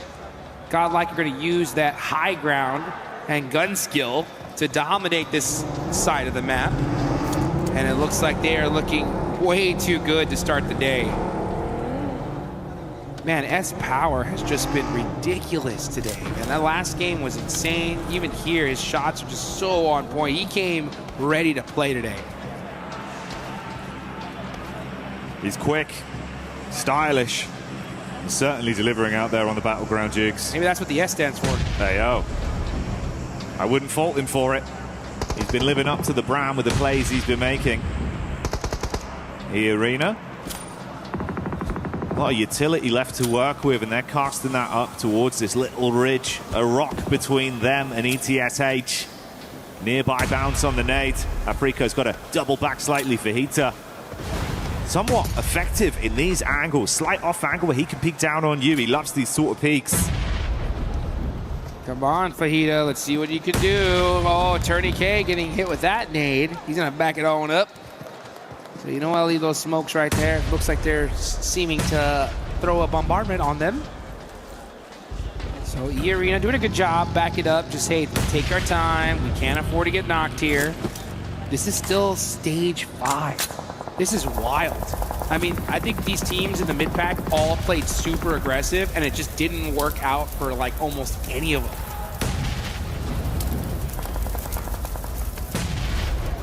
It's the exact opposite of what really they needed to get out from this one. The rich will only get richer towards the top, and our bottom 3 squads all still in the running. That's where the movement could be off a game like this. If ETSH can keep up the gameplay we've seen with 4 players alive and 7 elims in the bank already, maybe they can start to climb out. Nice knock there. Kamikaze gets a nade onto Admino from Godlike. Here we go. It's Godlike versus S2G. Good nade in that direction. Ooh, doesn't hit the mark just yet. And meanwhile, yeah, look at that smile from Young Galacticos, just hiding for his life here. He's just sat inside that smoke. Oh, the vehicle so close to finding him as they're looking to bonnet him. S-Power's on the move as well. Oh! Chicaning around, but S2G lose another player down to 2. Lost, living up to his name because he's panicking right now. Can't quite find him, but S-Power takes a bullet to the back of the head. The SMG delivers. Goodbye, Godlike, as S2G win out on that one. Huge, huge play on the side of S2G right there. Right on time, too. You take out Godlike, who have now moved into 2nd place. You got to get these reses, though, and the blue zone is closing. They're going to go ahead and pick him up, get him into that vehicle. It's smoke. Oh, never mind. Says, this ride is for myself and myself alone as I'm driving into a whole bunch of shots. Oh, Soul-K. That is looking like it is going to be it. Yeah, he has to move away from the vehicle. It explodes. And S2G, nice fight, but not able to convert anything afterwards. Hey, there's Vitality as well, getting LOS onto that. They see them and instantly farm through, stealing away some extra points. Does Smile make a move? The solo here from Yangon. He's thinking about the big picture, Jukes, but look how tempting this is. Hello! And Razy somehow survived that. The trap was sprung, and he was able to get out with the cheese. He got out with the cheese, unscathed. Ludicrous scenes, quick wrap around. Ooh, can't make it back in. That is going to be the deny out then. No chance to re-peek into the zone. Points denied, Yangon removed. What is this leaderboard? What is this leaderboards, my man? What's going on here? So we got 4 from the top 5, 2 from the bottom 3, and only 1 in the mid pack. Does it need to be said here? Does it need to be said here, folks? This is insane. Feeling pretty defined. Feels like it's all just inevitable with how it's been going. ETSH, realistically, the only one towards the bottom side with anything to be earned from this. Dopeness only down to a duo. The last man of Horror in Sleepy, tucked in behind the tree. Hyunbin not far away either. Yeah, honestly, he's doing enough, right? If you're Aura, you're just trying to put up, 4 or 5 points a game, that could be enough to just put yourselves into those finals. Considering that, yeah, I mean, all the mid-pack teams aren't going to have that 20-point pop-off game that they needed. There's only, I think, 1 that stands a chance. And it's going to be tough, considering that almost all the lobby, the top of the lobby is still here. Look at this, Youngshin Red Force with 1. They're doing exactly what they need to do. Now it's ETSH, the team that needs to get themselves out of the bottom. Now just getting destroyed on the side by E-Arena, the Thai squad, deleting them out of there. Nice push, though. They did get some good, solid eliminations, but they're going to still need to do a whole lot more if we want to see them in that survival stage. Yeah, I had to squeeze extra from this one. That's what you were saying. Good isn't enough anymore. For them, it's not going to bail them out. Dopeness, though. The Dope duo looking to clash versus Ida. First one falls. E-Arena even trying to siphon points off the back of that, and they do so successfully, taking down Dopeness. Hyunbin falls. Razy loses his footing on the rocks. MG3, so good, but you know what? Its weakness is when you're getting shot in the back. Unfortunate there for Racy. Again, Team Vitality just flexing at this point. They still have 2 players up. Youngshin Red Force get that thirst. And, all the teams at top are doing exactly what they need to. Hey, just survive, put some decent points on the board, and it's a lock. Considering that there's only 5 teams remaining, all these teams are going to be getting some good, solid placement points. The real eyes on and storyline left is Ida. Like, if you're Ida right now, the best thing that could happen is you take out this entire lobby here and now. Just have a monstrous game from it. Give it your absolute all. It's not going to get any easier, though. Weird timeline where Sleepy could probably sneak into the zone unnoticed as well, because Nonshin cleared this whole area, so they might not expect anyone to be there. They didn't find him tucked in behind the tree, so he's looking to just steal points if he can. Woo. Schweppes practicing his TIG welding right there, making sure that he goes and he's walking that cut, fixing that vehicle, getting it loaded up for the rest of the match. I wonder if Ida has that IQ to understand if they were doing enough elimination feed tracking to have a good idea of who's left in this lobby. It's quite difficult with everything that's going on. But if they have a good, solid idea of who's left, then they need to realize that they got to amp this aggression up. Like, why not? If you're Ida, you need to wipe this entire lobby out if you have a chance at getting top 5, because if you don't, and we see 4th and 5th place get chicken dinners, like, top 5's gone. So let's see what they decide to do here. I understand why they're playing it very pensively. They want to make sure that they get to that end game, but you got to ramp up the aggression. Sleepy spotted in the end. Was hoping he could worm his way back into the zone, but not this time. Nonshin Red Force looking for a bit of an assess on the situation. Got a good lay of the land from the position they're in. Vitality close by towards Ida as well. The arena with a bit of a scouting play. Tourniquet there in the back of the vehicle. Limited cover as well, Jukes. And Nonshin, such an open angle to just take pot shots. Oh man, this circle not too kind as there's a lot of open field in that center. Everyone's gonna have to play the edge. I would like to see Ida go push up into these buildings though and challenge Team Vitality. They need to, honestly. They have to clear the south side out pretty quickly. And you can see them in the vehicles, in the buggies, just getting some more information for now.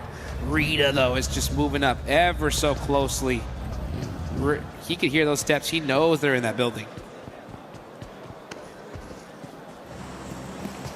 Audio cue giving the game away somewhat.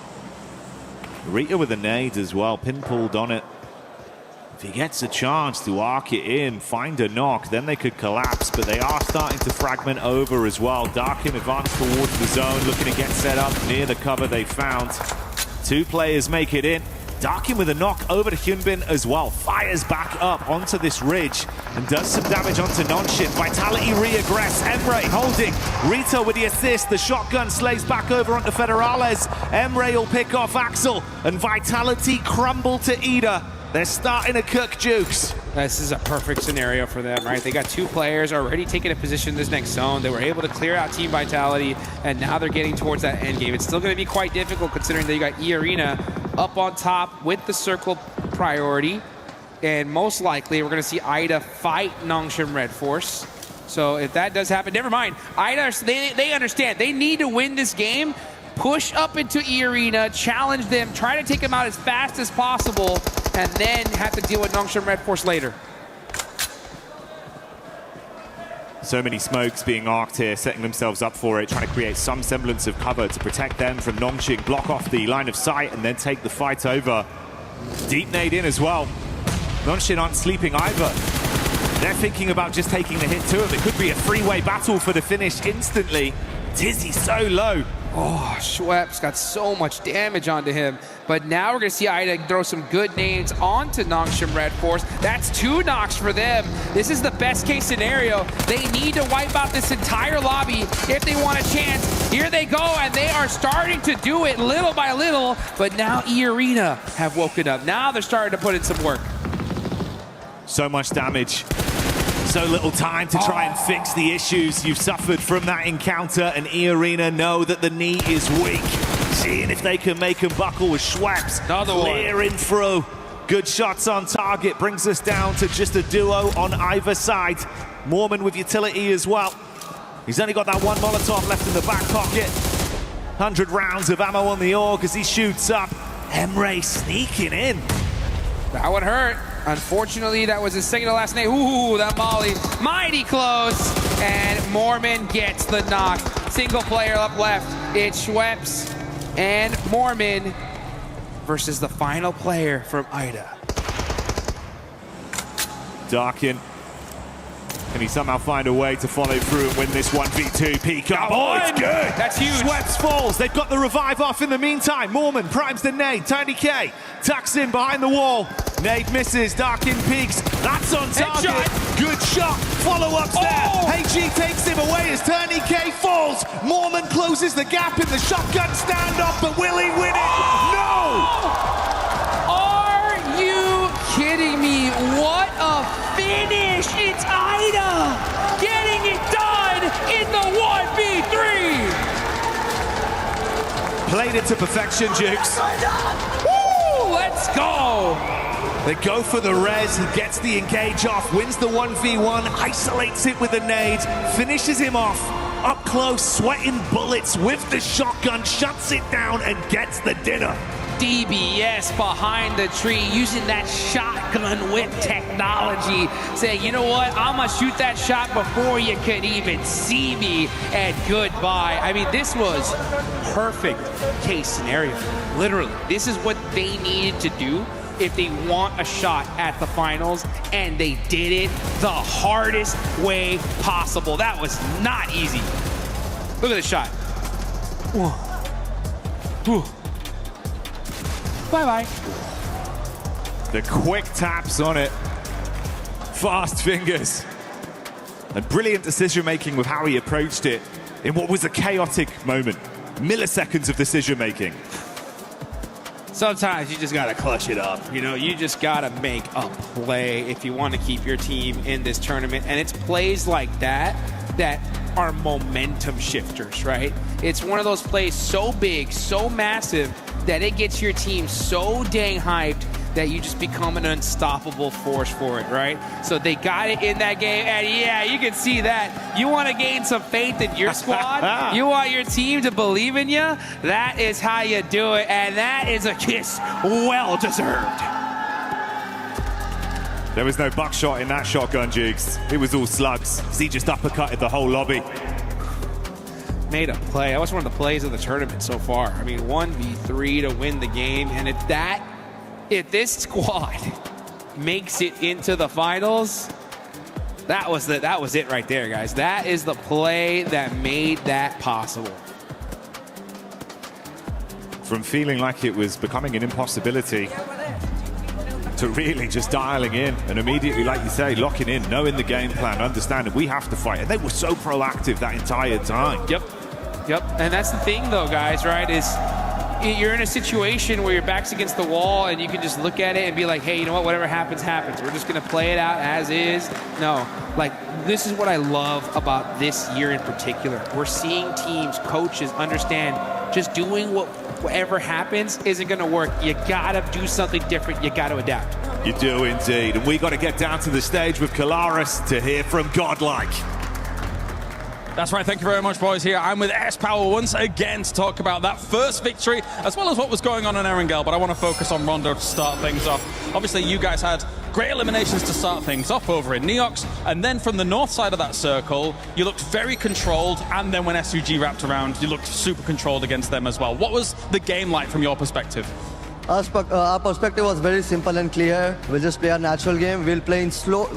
Basically, we'll play in slow motion. We'll just go with the flow, and we'll try to clear our back as much as we can. And we did it very well. We executed the things very properly. So that's why we could secure the champion. Second dinner, sorry. Looked fantastic, really did. That's a great start for you guys. If you continue that on, you're basically going to be qualified for the final, so it's looking really good right now. Game 2, of course, wide wrap on towards Stalba or on that east side, but then getting stuck on Stalba can be a little bit difficult there, and it kind of felt like that was the case for you guys. What was it like here from the team as a whole? We did choke there because we planned something, but we didn't execute that in a proper way. That's what costed us the game, but hopefully we are looking forward to the next matches, and hopefully we'll do better comparatively. Yep. It's looking good for Godlike. Thank you very much for joining me here, S-Power, once again. That is S-Power here, down on the stage, looking awesome here on Day 2 of Group B.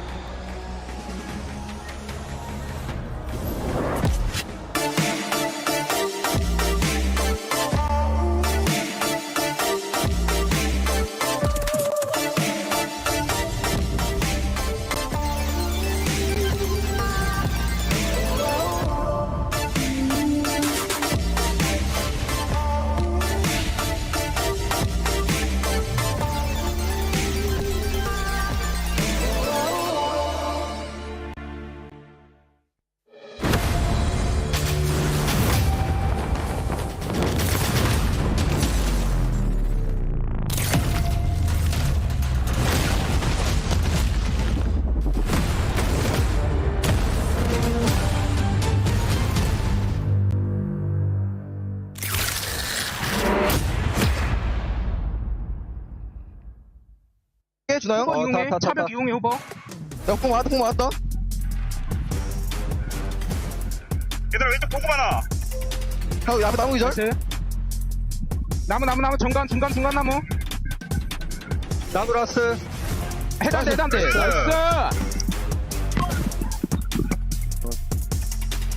Ben yine tepeye çıkabilirim muhtemelen. Oğlum sen Rita gelen olmayacak dedin de gelmesin oğlum iyi. Kim? Gelmez oğlum iyi ne işi var? Samat olacak onlar. Ya beni almanız lazım ya yalnız. Berkin sen alırsın beni tamam mı? Alırım da. Şundan enforce'da çekeyim. Yok kaçmışlar bunlar ya direkt. Beni falan yok mu ya? 6x. Nah itu. Mati marah. Bagi peluru Ren. Itu bisa tambah 60 gua. Enggak ada 60. Udah enggak usah. Di berapa ya NS ya? Guys. Bagian rata. 15 NS. Berapa mati 2. Orang mati berapa ya orang? Tadi gua bunuh 1. Mati 2. Oke.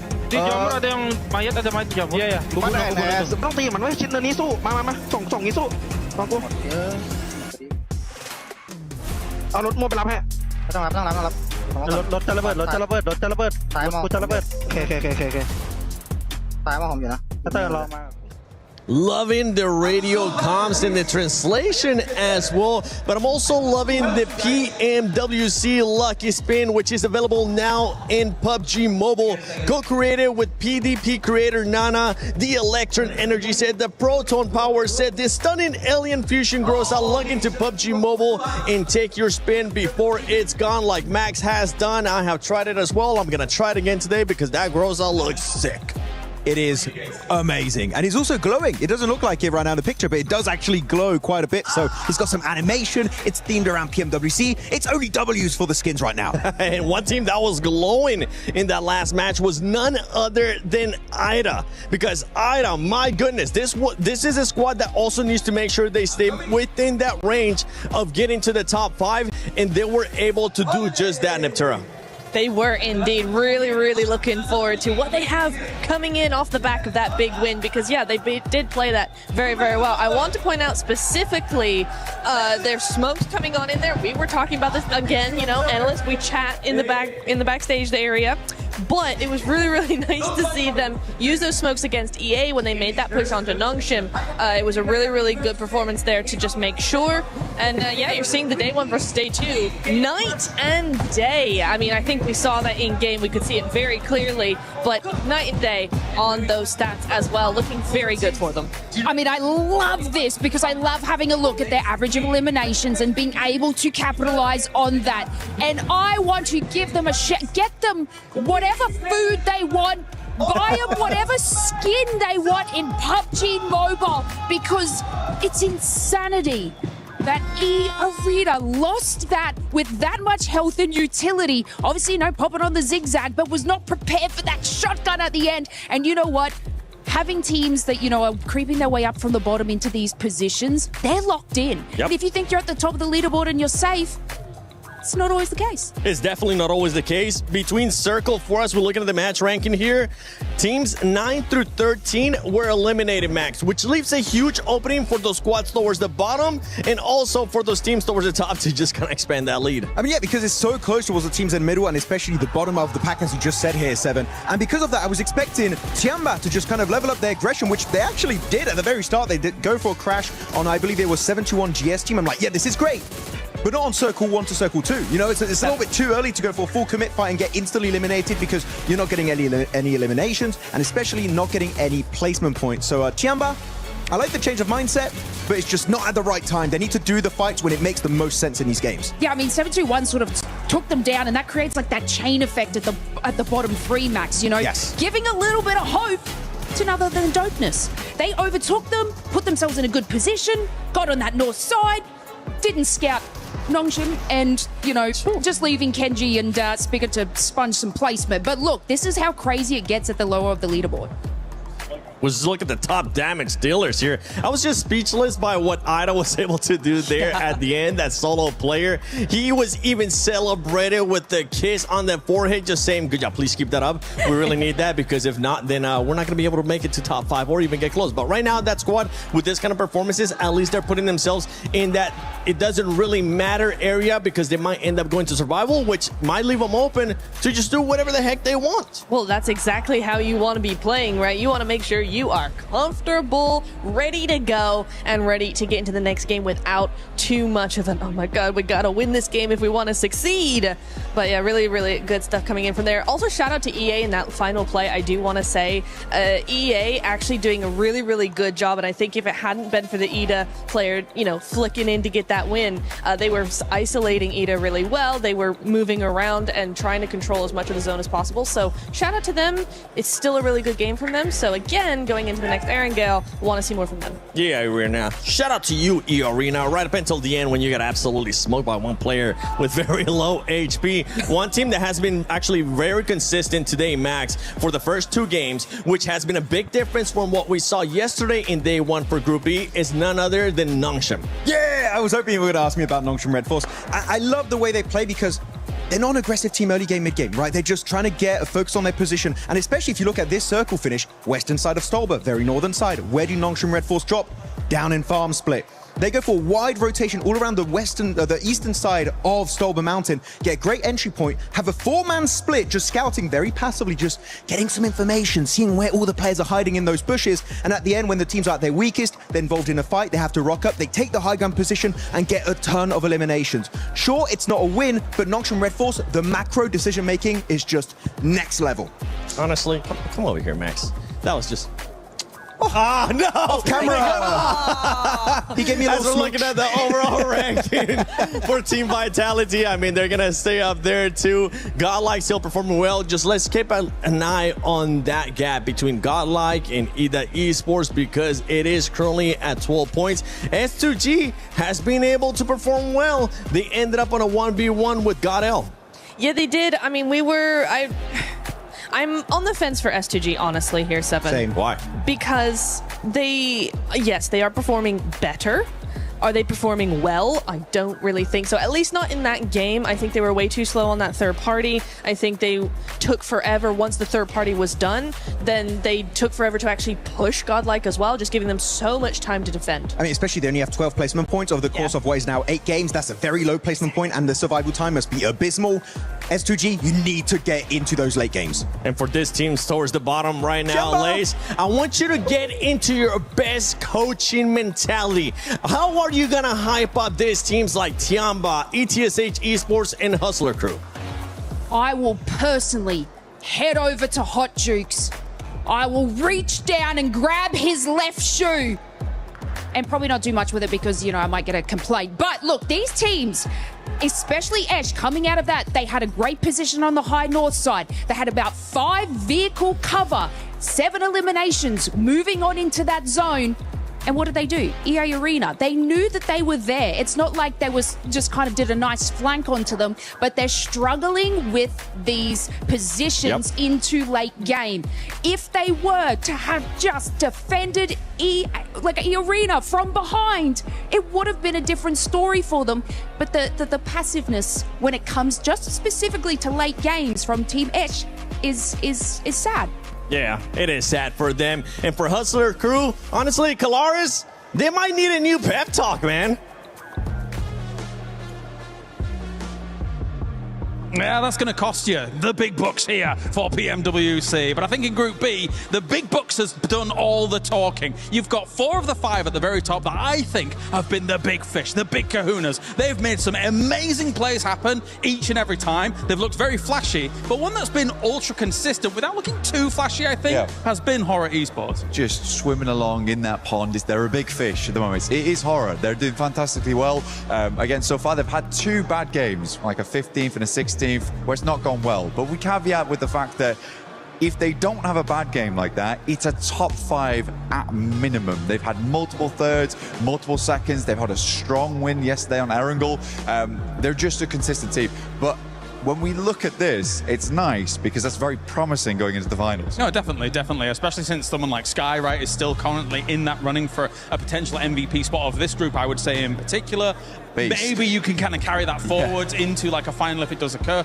And that said, I feel like the top 5 as a whole, there's a little bit of separation already gathering from the bubble teams just below them. So Horror currently is kind of that boundary. I think that they can stay stalwart in what they've been able to do so far. Good splits and being able to take central positions. And they do control space very well. It's just that actually the very top of this lobby looks so flashy. When those stack levels come in, it's difficult to kind of go up against that. Like when we were memeing earlier on in the day with Vitality, they had a really greedy 4-man split. Yeah, they did. And then we had Arena with their 39-point game.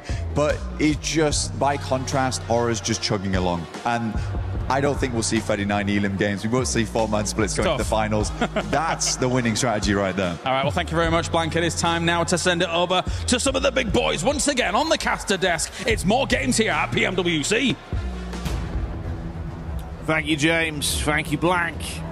Very exciting seeing everyone start to set things up with how it's going here, Dukes. The day, of course, already raging on. 2 of our battlegrounds played out and another spectacular one just on the horizon off the back of what was a monumental clutch. I'm hoping everyone tries to raise the bar of their own individual level to match that. They're going to need to, that's for sure, right? I mean, Ida did exactly what needed to happen to put them in the running, right, for top 5. They're still not there yet. I mean, there's still more to do, but you know what? Hopefully they can do it in style, and you guys can do it in style with that new Yangon Galacticos Champion Ancient Charm set. See if you can get that thing in game. I saw the players wearing it the other day, and I was like, I want some of that, right? I need some of that in a couple XL. Oh yeah, man. If we can get 2 of those up here. And I mean American couple XL, right? You know, because otherwise there's like 5 or 6. You know, I know. Don't worry, we'll get you a tight one that fits nice. We'll get you looking fresh. Fitted, baby, straight fitted. And I'll tell you what, IDA are looking fitted to put themselves into that top 5. We'll see if that can happen. The rest of these teams in these lobbies need to go absolutely insane. There's only 4 matches left here. Yeah, dude, it's gone by so quick today, especially, right? It feels like we've just whizzed through these games. Well, whizzed, probably rather than rizzed. Some of the players have been risen. Oh, yes, they have. Yes, they have. They're looking good, man, as here we go into the second Aaron Gale match here for Group B. Let's see if the zone's going to be finally kind here in this game, right? I think we need at least one normal Aaron Gale circle when it comes to this group. Is that what you want? Just one. All right, watch this. You ready? Yeah. Wait, you just wait. When you see the zone, you're going to be blown away. Okay. I'm calling it right now. You had the crystal ball when it came to GOAT, right, before. Let's see if Jackie's got it locked in now. If this thing goes to Zarky, I'm going bananas. Just wait, man. The anticipation's all going to be worth it. Trust me, Jukes. It's going to be the most revolutionary zone you've ever seen. Okay. All right, I'm ready for it. I'm ready for it. I know a lot of these teams are ready for it here. As I'm looking at that top 5, now that cutoff being 73 points. That is a huge jump down to 7th place. What is that, 24-point difference? That is a chicken dinner minimum just to catch up. And that's if these teams do nothing. Yeah. Okay, so it's looking mighty solidified here. But we've seen crazier things happen, that's for sure. As we're going to see Vitality, out towards military base early, as always. The classic set up from a fair few of our squads, because the playing path at least has been favourable for them. What about that zone, though? All right. Could have been way worse. That's still gross, though. It could have been way worse, though. That's what I'm saying. But what we're working with here, like 45% water? Like 35? It's still a nasty circle. I mean, this is really like one of the worst spots because of the fact that you have to make that bet, right? Like, you go to the mainland, you go down to military base, you try to hold that that bridge just in case the zone goes in another direction. Vitality don't care. Like I said, they've done so much. They don't need points, so they can do whatever they want, you know? But for teams in the mid-pack, it's not good. It isn't, because this is not one of those circles that's like, oh, I got zone blessed, and now I'm going to get 30-point game. Yeah. It's like, we're just going to try to make it to endgame here. You're gambling on it of just like, okay, do we stay there? Do we go back to the mainland? Which one do we pick? We're just going to get stuck on a bridge again? Ugh. I wouldn't even know if I want a bridge fight. What do you do here? I'm really trying to crunch my brain and think, you know what?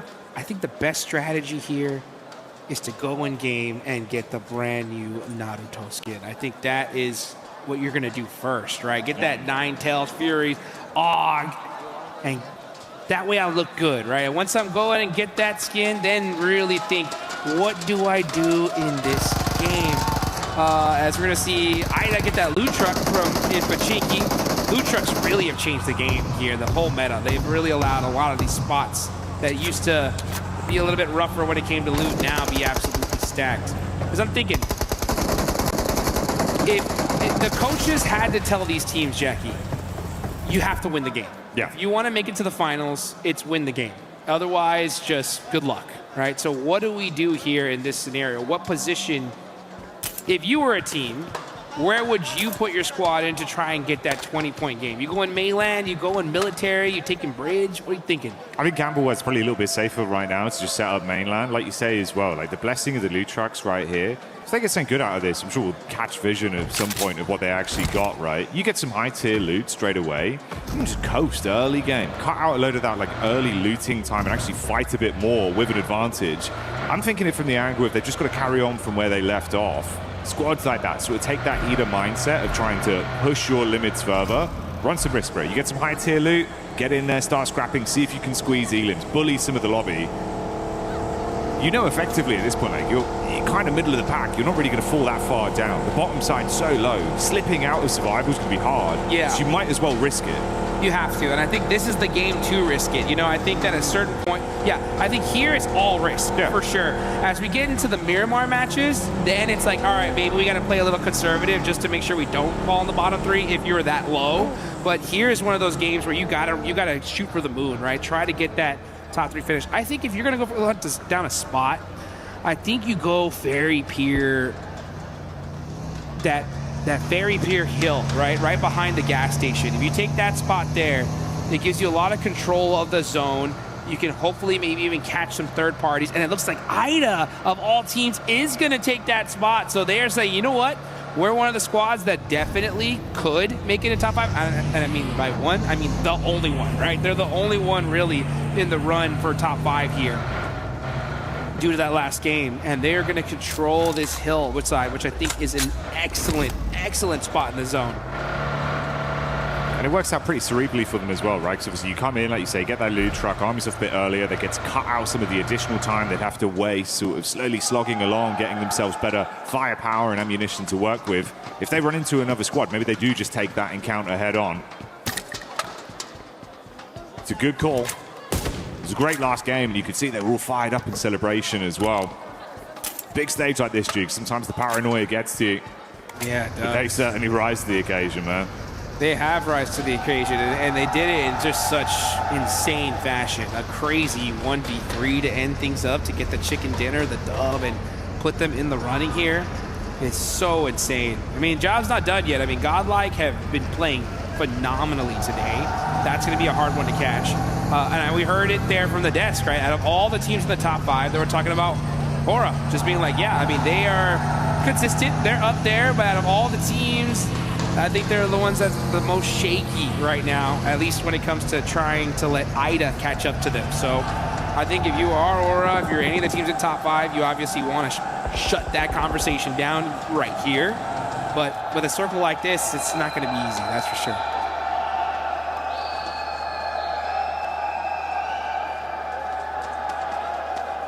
A team that was towards the bottom side coming into the start of the day with 721 GS, but they've rose massively, fighting hearty into these games and still being able to squeeze out a decent number of elims to rise up the ranks.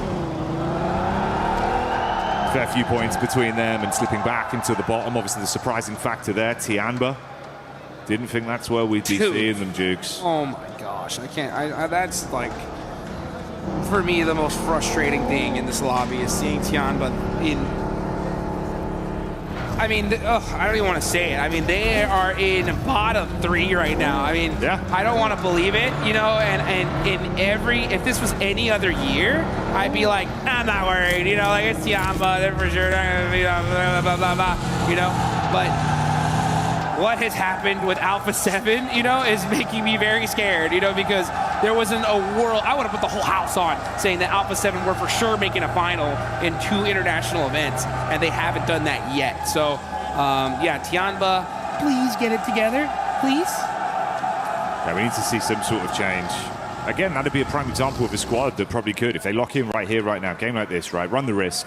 It's not looking great as it is anyway. If you can completely flip that around with a big result, get some points in, bro. The other teams drop down below you. We know they've got the firepower for it, Jukes. It's just gone quiet. Silly quiet. I mean, for them to even be close to bottom 3 is insane, and the fact that they're sitting there right now is wild. I mean, they're not that deep down. I mean, it's only 2 points away from dopeness and about 9 points away from 9th place. So it's not the scariest position to be in, but you know, you don't like to see it regardless. Next zone, let's just see how toxic it's gonna be. Are we gonna get a crazy shit? Okay, yeah, it does go perfectly up to that mainland. So that bet from IDA, right? I mean, this is the perfect zone shift for them. It's worked out brilliantly. Opening game plan so far uncontested. Sped up a lot of their looting, found themselves a good position that's still very central as well. 72-1 GS once again. They've been a bit of a dark horse of being able to squeeze eliminations and bully some of the squads that are massively above them in the standings. And that little nip Make it harder, take out some of these players so that you can try and climb. That's helping not only them, but potentially a few of our other squads as well. Yeah. I mean, that's the teams you got to take out here, guys, right? I mean, at a certain point, I mean, I'm not going to say at a certain point. It's literally this point now. Like, right now. The mid teams need to hunt down the top squads. Like, you need to have the coaches should be talking to these mid-pack teams, analyzing their drops. Now, I'm not necessarily saying hot drop, but have a good idea of where they move rotationally. Try to gatekeep them on a try to catch them out on a drive in somewhere. You got to do something to slow them down, because just hoping that they don't perform is just not good enough. You got to make your own luck. You got to find a way to make something happen. Unfortunately for Tianba, they lose a player on rotate, so they're going to be stuck with 3 here in order to get into that end game. And now QZZ gets knocked out by Ida. This is worst case scenario for Tianba. They're going to hold the warehouse here. Not the worst spot. It's one of those spots that you hard commit to. Are they not going to get this res? Oh, brutal. And that just shows the urgency from Ida, right? They're like, we need every single point we can get. Yeah, that's absolutely hellish for them immediately as well, right? If we're saying these kind of games where, yeah, as much as it's not barren, bottom of the bottle, not feeling like you can completely get back into it, another game goes by, suddenly you're looking at 3 matches left. If they remain in this position with their squad already falling down to only 2, and especially if you're feeding those points to a rising squad like Ida, this can't be happening. Dude, I'm getting flashbacks, guys, and I don't like it. I don't like it. I don't like remembering Alpha 7 being like, hey, all right, another bad game, another bad game, another bad game. What's going on here? And then all of a sudden, boom, they are knocked out. You could just see the look on the players' faces and just not looking too happy at all. Coaches from Young Galacticos are locked in right now. They're in 8th place, 47 points. And again, that is quite a few away from that mid-place position. So yeah, if you're Young Galacticos, you're in the blue zone now. Hunting down some of these squads might be beneficial because you need a ton of eliminations. Let's see if they can find them, though, as Dopeness end up battling it out with Team Vitality. Razak throwing the Molotovs in there. Lupa on fire, and he's gonna burn, baby, burn. And that's Dopeness losing one of their players here. Dopeness trying to clash back.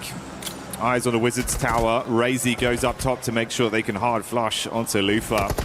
No recovery mission, but Nikita has other ideas in mind. Nearly gets up the stairs, but Razak's quick with it. And a buckshot's dispatched them. Head on a swivel as well. Finds Ken G, 1 by 1. Dopeness very quickly falling to the wayside. Nice pick up there, Jukes. They can save their mate as well. This is a bit surprising, though. S2G hard commit onto the Godlike crew, and they're gone. Wow, what a huge finish for the side of S2G. This is their chance now. S2G's got to go for the win. Godlike getting shut out earlier is perfect for them because they are right there. 4th place, 5th. Not a crazy point gap going up from them. So 75 points is where they're staying. That's the goal to catch up to. Big opportunity. You know, Ida saw that. You know, Aura saw that. You know, Young Galactica saw that. So let's see what they could do in this game. And now with Dopeness getting eliminated earlier, Tianba are like, all right, hey, let's get a good game in here and get out of this bottom 3. Yeah, exactly. You're not too far off. Couple points. It's only a duo, though. That's the scary thing. Need to weaken them early. That task is way harder. Half as many players to rely on. Now, yeah, you're just going to see these rotations come out. I mean, S2G need to find themselves a good solidified position, and they do, right? They have a good spot in this next circle, especially if the zone goes up north. Yeah, I think now it's time to play things a little bit slower, slow things down. You got to get to end game if you're S2G. Fights right here are way too dangerous because if you take a fight, you're getting third party, almost guaranteed. So slow it down a little bit and try to get this win. Because that's what you need. You need still a good amount of points here. And if you can get that win now, man, they'll be having a good solid chance in the last 3 matches. Good to see everyone being a little bit more cutthroat with the application of how they're playing, right? It's kind of what we were saying. You got to try and run a few more risks, and taking down Godlike now presents that opportunity to rise. Let's see where the zone's going to go on it. Who will get a bit of a gift? Dead center. Dead center here. So the S2G are still in play here. The duo from Tianba are not going to be in trouble because everyone's going to be crashing in this area. And you can see Vitality are driving right by. Everybody instantly moving on. S2G not happy with just taking that corner side. They want dead central, and they are pushing on up. Vitality now. Oh, boy. Here comes TT Project. Looking to punish them in the shack. Nice shots there from Niaz. And this is some desperation points on the side of TT Project. They need every single one of them. Sitting inside the vehicles for Vitality is the only play they can make. They quickly heal themselves up and re-peek back through. Razak, star player for this squad that's been popping off in this very battleground. They're going to go for the quick pickup play, it seems. Federales runs in. Oh, the hovercraft just clipping the toes of Niaz as he gets crushed. And Razy finishes it off there. They can block some of this space as well. Hard commit to that recovery. Make sure they get back to 3 members, Jukes. How are these guys alive? I don't know. This is insane. I mean, this was the worst case scenario for TT Project. Just Team Vitality said, all right, you know what? Yeah, you guys thought that we were just big chilling. No. If you're going to take us out, you got to do it quick.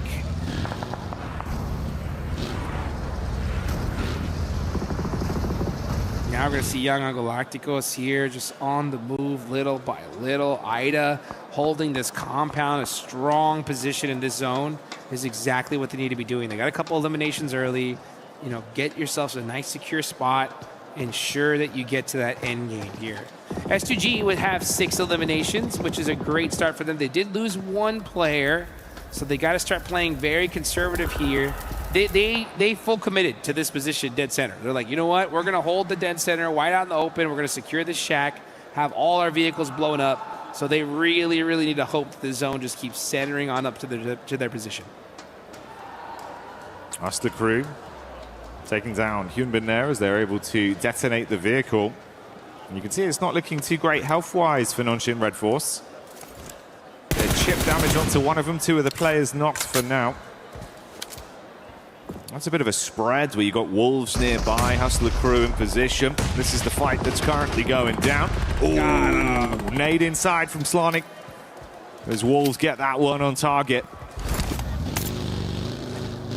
Let's go Wolves, man. Wolves need to do something here to keep the NA dreams, hopes alive. Wolves having one of the best substitute players on the planet in Juancho. Fortunately, we haven't seen him in the game, but he is here in the arena watching over his squad. And hopefully looking to extend their stay here just a little bit longer. 30 points, not nearly out of the danger zone yet. They need a good game to at least solidify them to that survival stage. But man, that survival stage is going to be jam-packed here. Tianba looking like they are going to might be going to it. Alpha 7 looking head in that direction as well. As we look at the top players, of course, we see a whole bunch of Team Vitality. That makes sense. It really does. Zone crunching in once again, though. Centering up. S2G, Hora. And of course, the remaining members of Tianba within the area for now. Surprised Ida from distance as well when we saw that fight with Wolves and Nonshin, but they were able to steal away 1 more point just off the back of the encounter. This is Yangon pushing up onto TT Project. Oh, they're trying to get away in the vehicle, but they're running into another team on the hillside. It goes both ways though. Damage done. Federales from distance helping Vitality put pressure onto these squads. Young Galacticos, there's Say Cloud, all right, popping a couple shots there on the side of Vitality. I'm surprised he even shot that, considering that he's so far out of position in this circle. But now I was wondering, where is Alpha 7? When are they going to make some moves? There's Obscure getting a nice shot there onto E-Arena. That's huge for this lobby. E-Arena going out here shuts down one of those top players. And Tourniquet, though, last player up. Oh, devastating A7 here. Oh, and good for them, though. 7-2-1 gets that elimination. That's going to be a huge sigh of relief for the side of A7. It's Wolves as well, making it so uncomfortable for Alpha 7 there. They thought they could take a fair fight, be able to just play a head-to-head with both squads. Doesn't work that way. Wolves keep the pressure on A7. 721 GS as well. Still stealing points here and there in these games. Darkin takes the shots up onto Fajita. You got the spam over. In the midst of all this, Vitality have finally finished what remained of TT Project. And the solo from Alpha 7 stuck in a horrific position. Horrific is right. And the Wolves are holding the north side, wrapping all the way around to find a position in this next zone. Obscure just going to be eating a whole lot of blue damage. And this is stage 5. This one hurts. Alpha 7 just can't seem to catch a break here. Can't get anything going. And S2G, hard committing to that central spot, is working out so far. And that is, yeah, Obscure's just going to go out to blue. So that's A7. If they want to make it into the top 3, they need to win almost every single game going forward. Impressed how good Wolves have been able to play as well with the really awkward fights they've had here. Handling themselves nicely against multiple squads. Sonic does finally fall, and he was hitting some big shots. It could be a detriment to the remainder of the Wolves roster. Gang gone. Brutal position, bro. They got the smokes, limited cover, hovercraft still there. Now we're going to see Ida. 4 players up. They took the most dominant position in the zone early, and it is working out for them. What's even working out for them more is the fact that Godlike's gone, right? Nongshim Red Force are hurt. E-Arena is out of here. Aura only have 2 players left, so, and those are really the only top 5 that matter, right? So, oh man, that's going to be really huge for the side of S2G and Ida. It opens the door. It opens the door for them to make it into the finals, but you still got to walk through it. Team Vitality, meanwhile, are applying that pressure onto Young Galacticos. It's only Smile and Romeo up left, and they are going to be stuck trying to just snake this one out and make something happen. Nade from Smile being cooked. A few shots over from Tiamba as well, it seems. Doesn't overcommit onto chucking that one, just going to belly crawl back through the weeds and see if he can get into a good spot here. Thread the needle with a nade, get it on top of Vitality. There's the boom. Not enough to connect onto Federales. Information going both ways as well. The hovercraft coming in from Romeo to close the gap. He dives out. Quick reposition from Federales. Now we're going to see Tiamba get eliminated, so they weren't able to put up anything here. Federales looking to go ahead and make a play on a Romeo. Let's see what he can do. Does he have any? Utils! Needed! Jump headshot, baby! Through the window, through the wall. That is how you get it done. Incredible Elim on that one. But whilst Federales is celebrating, Ida's eyes light up once again. They know their job is not done. Razak takes the heat back over to Ida and puts pressure on them. Razy incredibly low in the distance.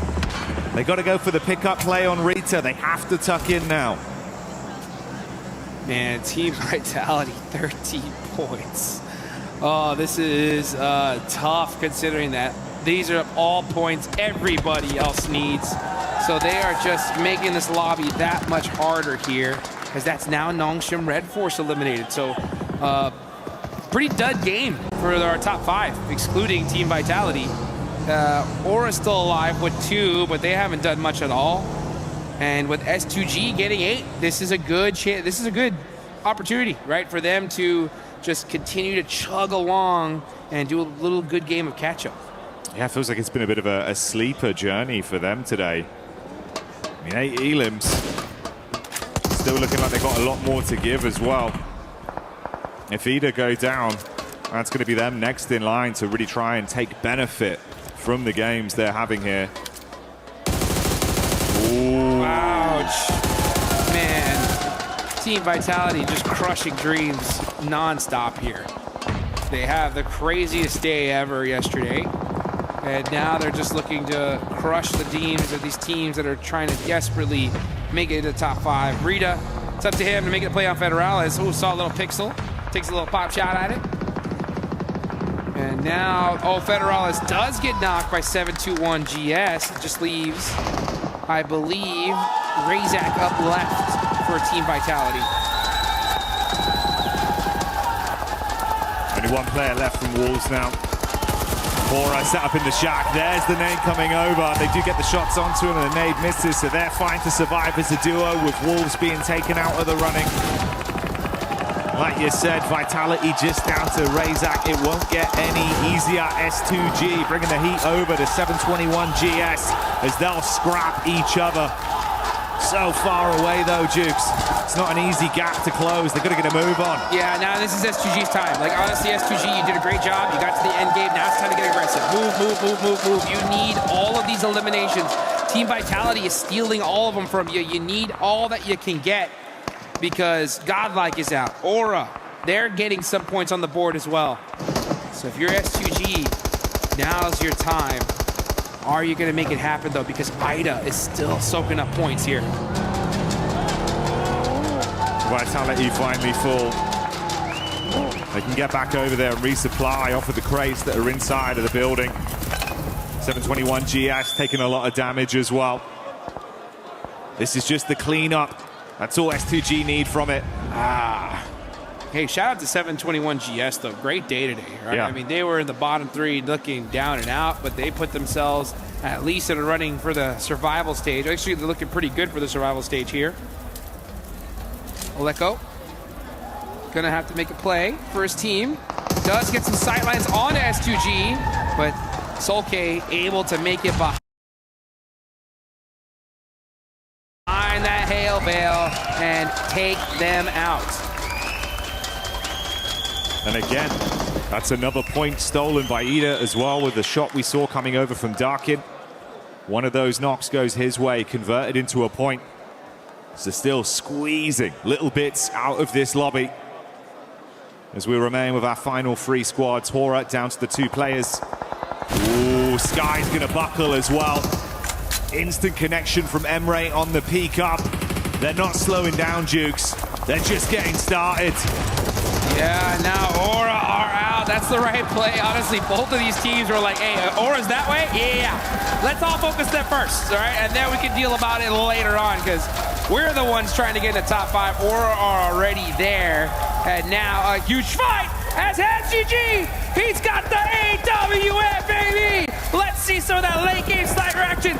But what? Oh, Rita. Talk about, hey, we got barbershops here for these players, and Rita just got a haircut. Short back and sides for Rita. Ridiculous, that one didn't connect. Ooh-wee. The scope attached for max precision. Looking to punch a hole straight through them.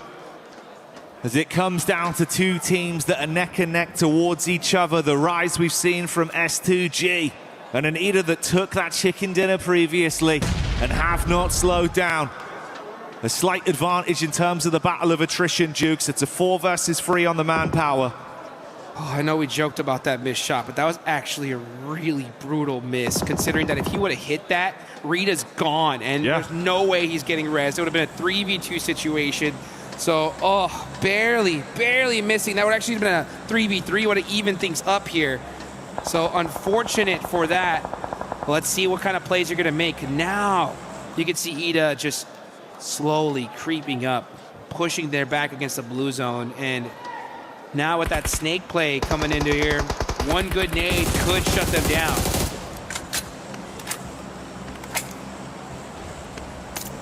Come on, bust out that AWM again. You got to do it. You got to hit that shot for your team and clutch things up. This is where that kind of play could really come in and make something happen. Oh, Kamikaze taking some big hits. Emre, look at the reaction time, Jukes. He steps up, absolutely lays down the law. Spitting bullets. One by one, they're being removed. Unless he can save it with the snipe, it's all over. And they're going to run him down. Didn't really do much except for Team Vitality, right? I mean, it was a non-game for them, and that opened things up. Let's take a look at the team comp to hear what they had to say. Rahat oynayamaz o, rahat oynayamaz. Bak ona. Çok güzel arkadan bir tane var. Araba kaldı. Araba sürüyorum, araba sürüyorum. Bana vermesin. Ben sürüyorum. Gel beraber devam edelim, gel. Sür, araba sür.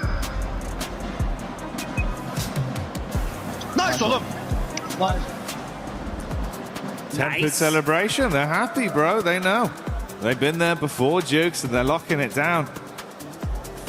Beautiful signs, though. It's the way as well. They actually stole so many Elim points off other teams amidst all that commotion in those fights, right? Anytime there's a third-party angle from distance, we're talking meters. They're hitting shots. Yeah, I mean, these guys, this is what I was talking about in that last game, right? When you have such an insane clutch play, it exudes confidence in your entire squad. They believe in you as a player. They believe that it's a sign, right? It's meant to be for us to make it. And we saw that circle early on. I was like, hey, that's probably the best spot in the zone. They immediately were like, yeah, let's take that. And since they looted at Pachinki, and they took full advantage of it. What a clutch play right here. It's to catch up and be able to make it into the finals, and they're looking like they're making it happen. Locked it down. Happy with themselves. And a pathway now. Went from being possibly impossible to now literally a reality, dudes. They're right there. Yeah. I mean, but this is what it took. This is what it took, right? This is why we were really casting so much doubt, right? Because it took like 2 back-to-back wins to even make it a chance. They just did it, and good for them that they did it in the first half of the day, right? I mean, there's still 3 more matches left to go. That's plenty of time to really lock things down, but it's going to be interesting to see, right, which team got knocked out of the top 5, right? That is going to be really wild to see, and unfortunately, on the other side of things, right, we didn't see Tianba be able to make it. Yeah, Tianba. So many different narratives that we're looking at here and so much more to discuss. So stick with us when we get back into it.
Team Vitality is one of the best teams in club championship this year, but I don't feel any responsibility. I think we're happy that outside our game, we also can contribute to the team's Vitality point on the club championship. Winning the championship would mean a lot to me because we can give 1,000 points to Team Vitality. AGL 的俱乐部的排名在不断上升，然后我们也是会有一点压力的，然后我们也是随着压力的变化，我们改变我们自己的打法。如果 EWC 我们 AGL 拿下总冠军的话，我是非常开心的，因为我们所有的项目在多项开花嘛，大家都是在拿冠军为一个目标奋斗，然后我们也是非常开心嘛。 За хэрвээ одоо Aurora Gaming Sub Championship одоо байрцдаг ч юм уу төрүүлэх юм бол одоо мэдээж манай багийн тодорхой хэмжээнд төв нэмрээ оруулсан болохоор мэдээж одоо маш бахархалтай байна гэж бодож байна.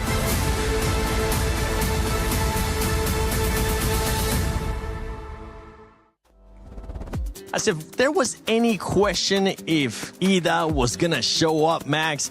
They get that back-to-back chicken dinner. If I'm not mistaken, if the math is right, they jumped up to 5th place. It's not chicken dinner anymore, it's a chicken buffet right now for Ida, having a great time. But especially for a team that was middle of the pack, back-to-back wins, right, was great because we saw at the start of today, 7, the point gap between the teams in the top 5 was quite significant, like 20-plus points. These wins, and especially that not going towards Vitality and such, is great because it just enables the possibility for these teams to initiate a comeback. Ida looking so confident because they know it's do or die. If they want to go to the finals right away, they need to show up, and they've done that massively on day 2 of their group. No, it's very true. I do enjoy what we're seeing from Ida, the back-to-back. I mean, it's the 3rd back-to-back we've had in the group stage. We've had many coming on through here. Yeah, it's really nice to see. But, you know, it is a classic gameplay, classic strategy that we're seeing from a couple of different teams. Nongshim being one of those, right? Where they are going into the mid-circle. There we go. Mid-circle, finding a compound, and then just staying there. Staying put. Being really, really nice to see that come on through. They wait, and then about phase 5 they start actually moving through and spreading out, trying to gain a little bit of control as well. So that's really nice to see from Ida, and I want to see it again. It is nice to see one team that honestly a lot of teams got a chance to just push up the leaderboard here, especially for the middle of the pack. Godlike, they ended up being eliminated early on, right? We saw them start off hot at the beginning of the day. It has slowed down a little bit for this squad, especially considering they're currently in that contention for top 5. But it is a big opportunity. Lace, Matt Niptera, if you can just stop hogging the mic and pass it on. There you go. Thank you very much. But as I was saying, Lace, it's a big opportunity for some of these other squads to be able to jump up that leaderboard. One of them being none other than 7-1. Honestly, it's been such a ride watching this team, and by that, I mean they are making micro adjustments mid-game. Still, though, getting a little caught out. I mean, and this is from the likes of, like, I gotta chuck in S2G there as well, because they're literally holding this front position against 7-1 on the north side. And they were at about like a three-player part. And it's just unfortunate 7-1 aren't sort of making these, like, I guess, minor adjustments to have that line of sight on them.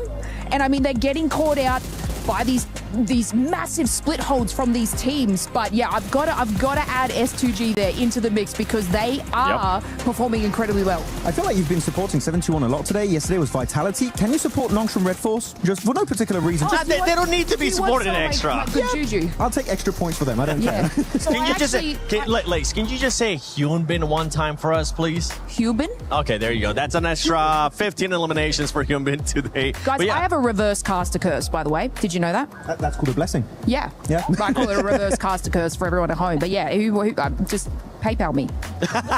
We'll hit you up. You especially you, Max. Okay, we might find a good rhythm here, especially if you're able to curse the team, she'll uncurse them, and then you and I, Neptura, will try to curse them again. But for some of the other teams, a big surprise for me has to be Alpha 7. We kind of have to bring them back, right? For Alpha 7, we're expecting a bit of a jump up today of the likes of what 7-1 has been able to do, some of the other squads like Ida, but it hasn't been the case for Alpha 7. No, it hasn't. They had a couple of really good spots, and then in this last couple of games, it really feels like they've fallen back down in terms of that momentum. They're not really building on anything, and we are looking now at the overall ranking because it is Ida. A7's not on the front page, and I think we know why.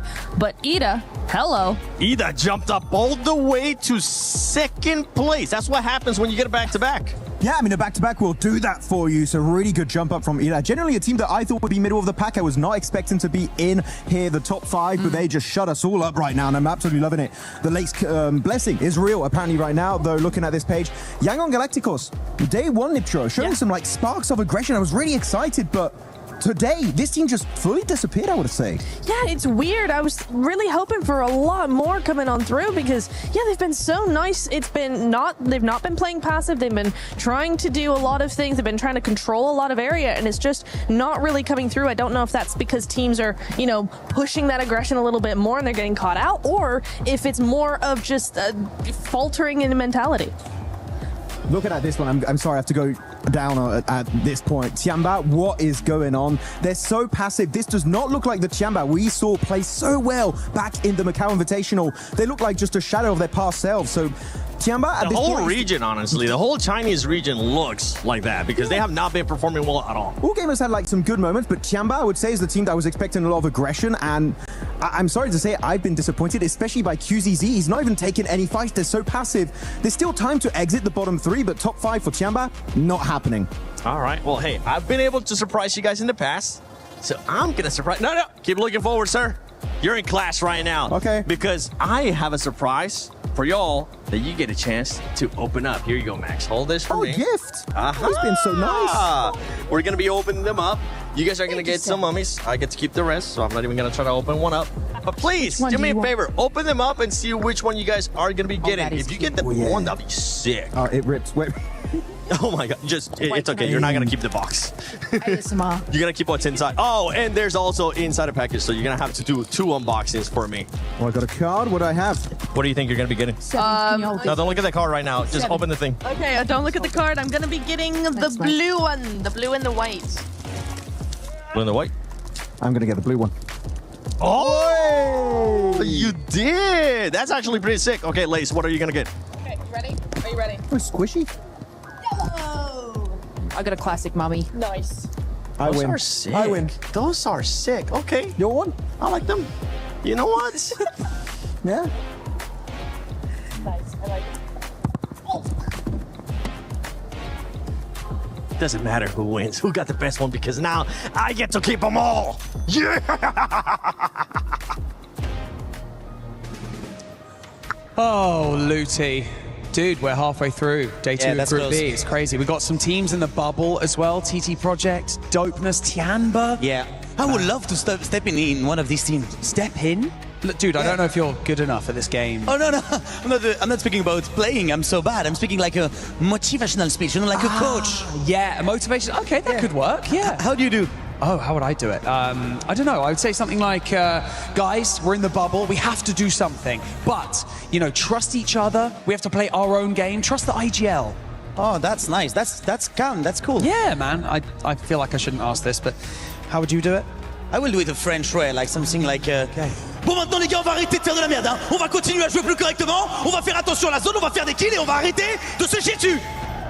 Dude, you terrified the kids. What did you just say? I just say something like, we're a big family, we got this, and let's win together. I don't think I believe you. Back to caster, guy. Game 4 now. Say? I said back to caster. What did you say? Game 4, it's now. Hey, you know what? I don't think I believe him either. I don't think that's quite what he said, but my French is not quite good enough. We'll have to tune in with Max to see if that was real. We will have to tune in with Max. Unfortunately, he's laid dead out on a table at the moment, completely slammed out by a chicken leg from Evil 7, apparently. But we are getting in towards our 4th game of the day so far. Ida on a back-to-back, which was kind of amazing to watch and is making it quite difficult with some of the teams at the top. We thought it was kind of a secured top 5. Ida, however, battling their way in with fair ease on day 2. It seems like they found something, figured something out from that first day of games, moving into today. So they set it back over on the desk before they were knocked unconscious. They are now in 2nd place, which is a huge jump up coming through from Ida. A Turkish team potentially going to represent in a direct qualification spot in towards those finals would be great. But now we have our final Erangel of the group stages. For Group B, this is their last chance to take a turn around the grassy pastures. Some nice even points available here on Erangel as well. Teams want to make it happen. Unfortunately, today has been pretty rough in terms of play maps. A lot of ones down towards the south side of the map, making it a little bit more comfortable. Have to do it to them. We are going to get another, actually, from Lepovka down towards the northwest side of Millibase, which is, again, I would say is a pretty awkward playing path. It is playable over towards the eastern side. Places like Yasnaya, Lepovka, Milta, Mini Milta, head down towards Milta itself. There's some splits available towards that western edge. But yeah, good luck getting over towards the likes of North George Southern. It would be quite a long journey. I mean, maybe grab some vehicles, swing out, but you're contesting the teams in Yaz for those vehicle drops and things like that, so it can get very, very dicey. Stout Bakameshki, maybe a little bit more accessible. Yeah, okay. We'll take a look at who's going to drop out. Actually, kind of only Tiamba heading up towards that north side. So potential for them to get to somewhere like Severny quite quickly on this plane path. But it's the teams that are still in the plane after it starts to cross the channel between these two, the mainland and that military island, that are going to be in with a bit of a dicey scenario, I think, Blank.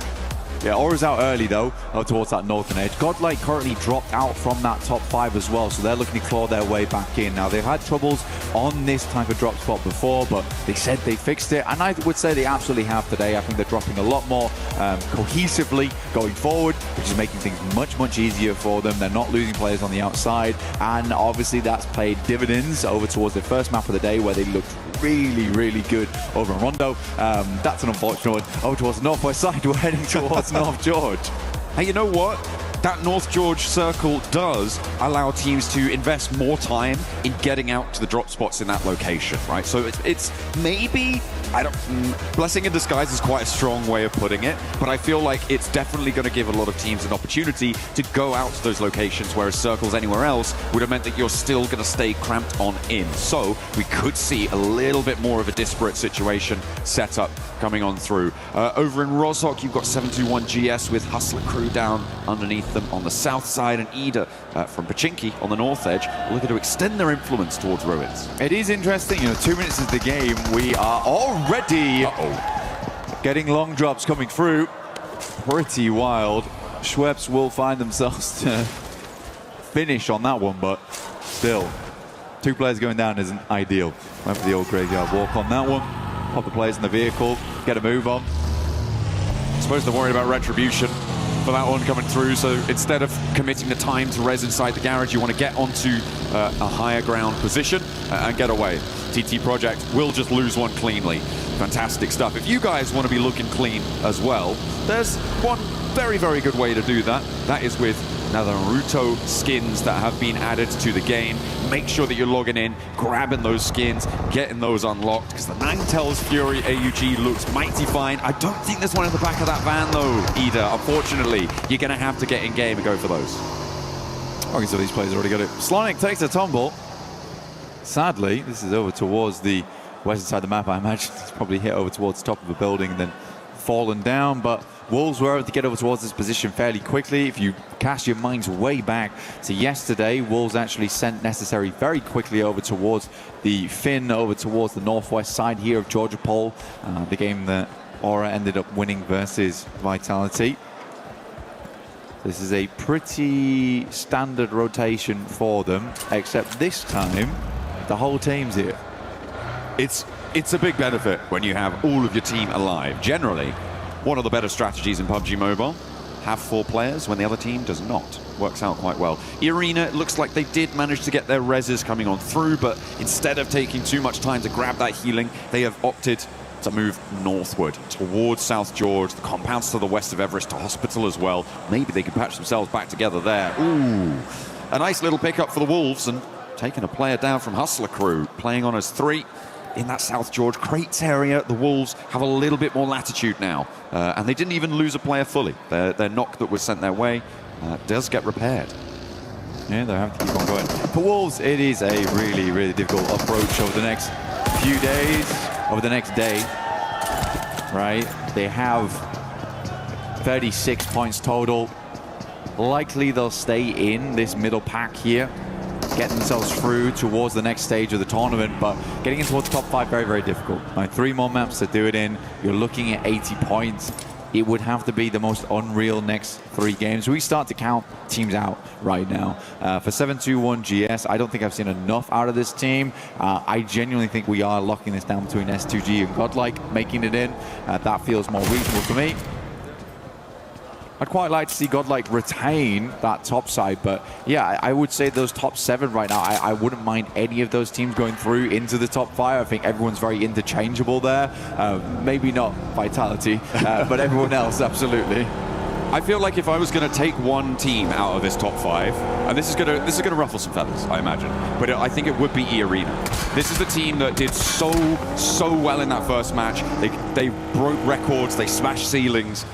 But since then, it's just been lackluster. I mean, they only just surpassed doubling their scoreline from that one single match in their overall gameplay. I think it was a match or two ago that they were able to pass that.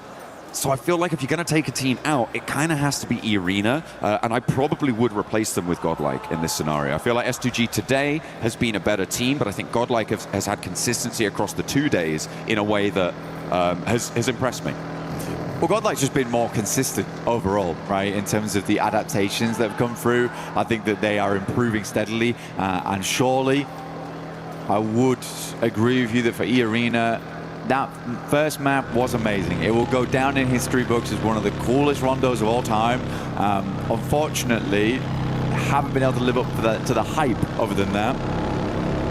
And it is sad to see because they were on fire that game in Stadium.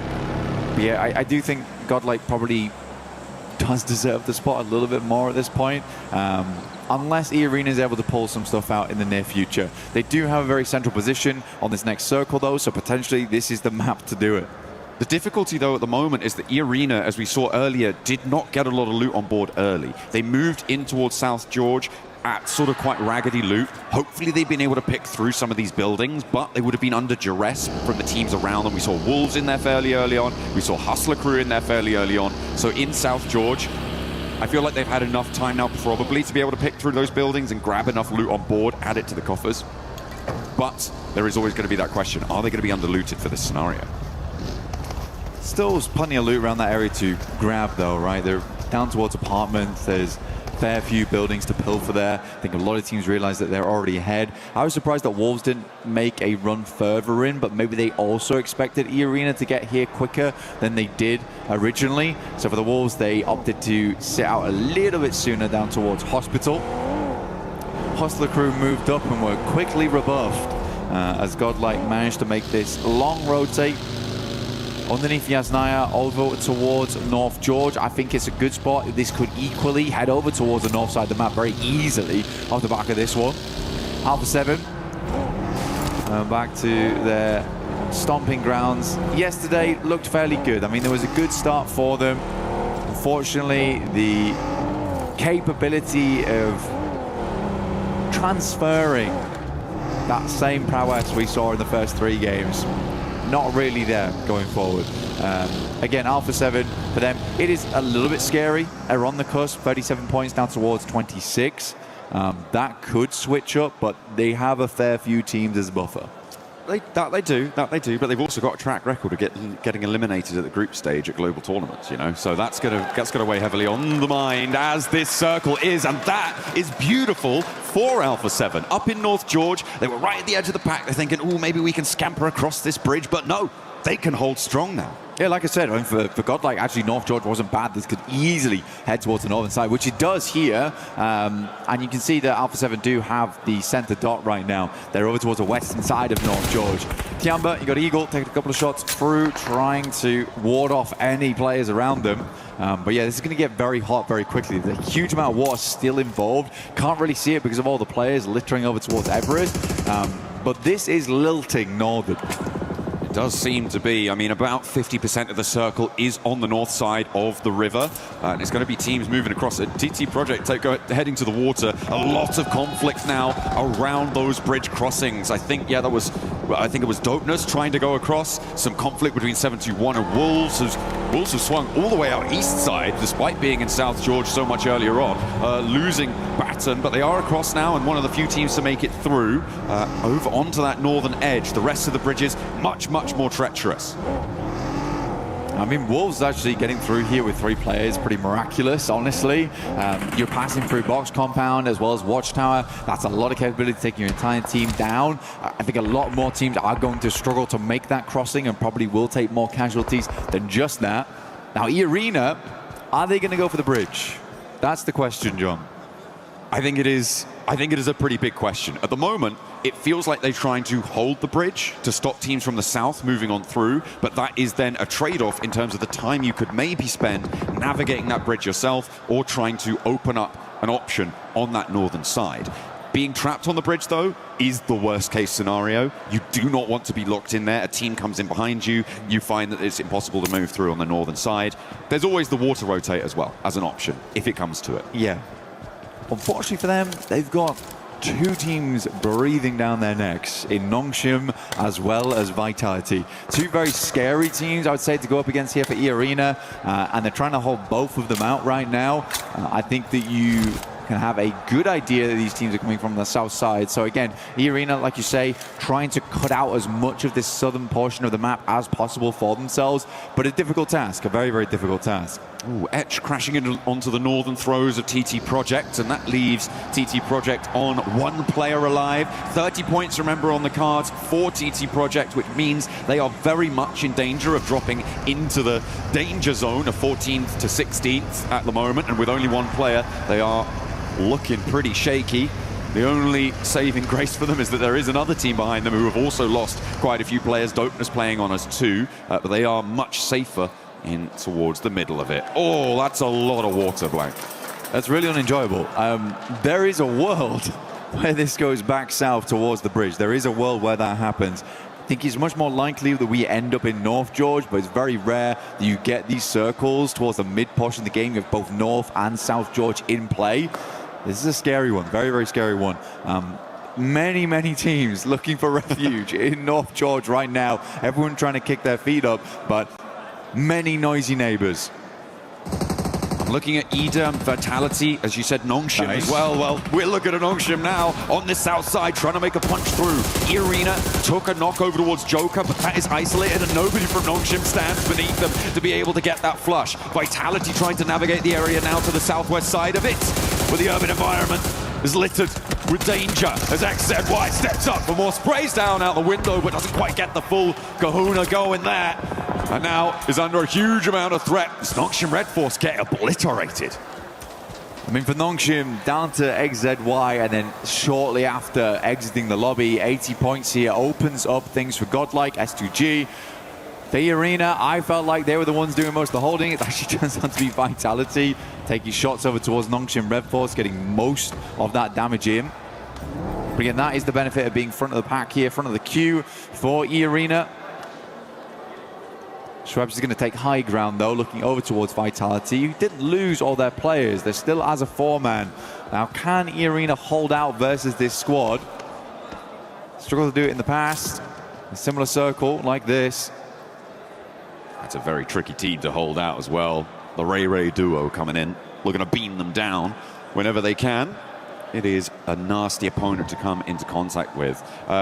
We were reminded by some of the people behind the scenes that Schweppes is technically the only player here who could get a triple title from PMWC. There is an opportunity on the cards for E-Arena to be able to make history on that front, as he was able to win 2 of them, I believe, with Vampire in some of the earlier days of the tournament.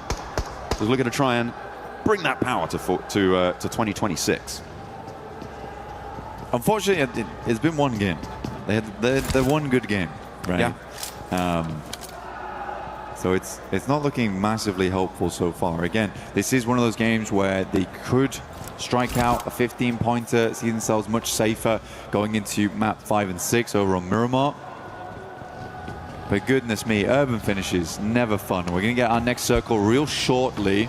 S2G finally breaking in to the circle on that eastern side. Our observers do find the map eventually. This is nice. This is going to transition into a full map shot. There we go. Beautiful. I could see it in their minds. They set that up. That was pretty. It did. It actually did. This is a bridge circle. So what do you do here? I mean, E-Arena don't need to move right now. Sure, you might want to get central, but you can get onto the bridge later. You can just sit there and ruin the day for, well, actually, to be fair, very difficult to ruin Vitality's day right now. They're chilling. But for Ida, this is nasty. Thanks, boys. Appreciate it. John, this is not just a bridge circle. I don't think you can announce it like that. This is an insane circle that teams are going to hate. We're going to be playing underneath the bridge for a long, long time. E-Arena's position became all the more important down towards the south side, but goodness me, this is getting treacherous. Like, where does it go next? He's going to have to hard shift back over towards that northern side, if anything, but it could come back down towards the south. Actually a wild, insane position to be on for all of our squads. Godlike loses 1. Vitality looking to move in. Beautiful bouncer.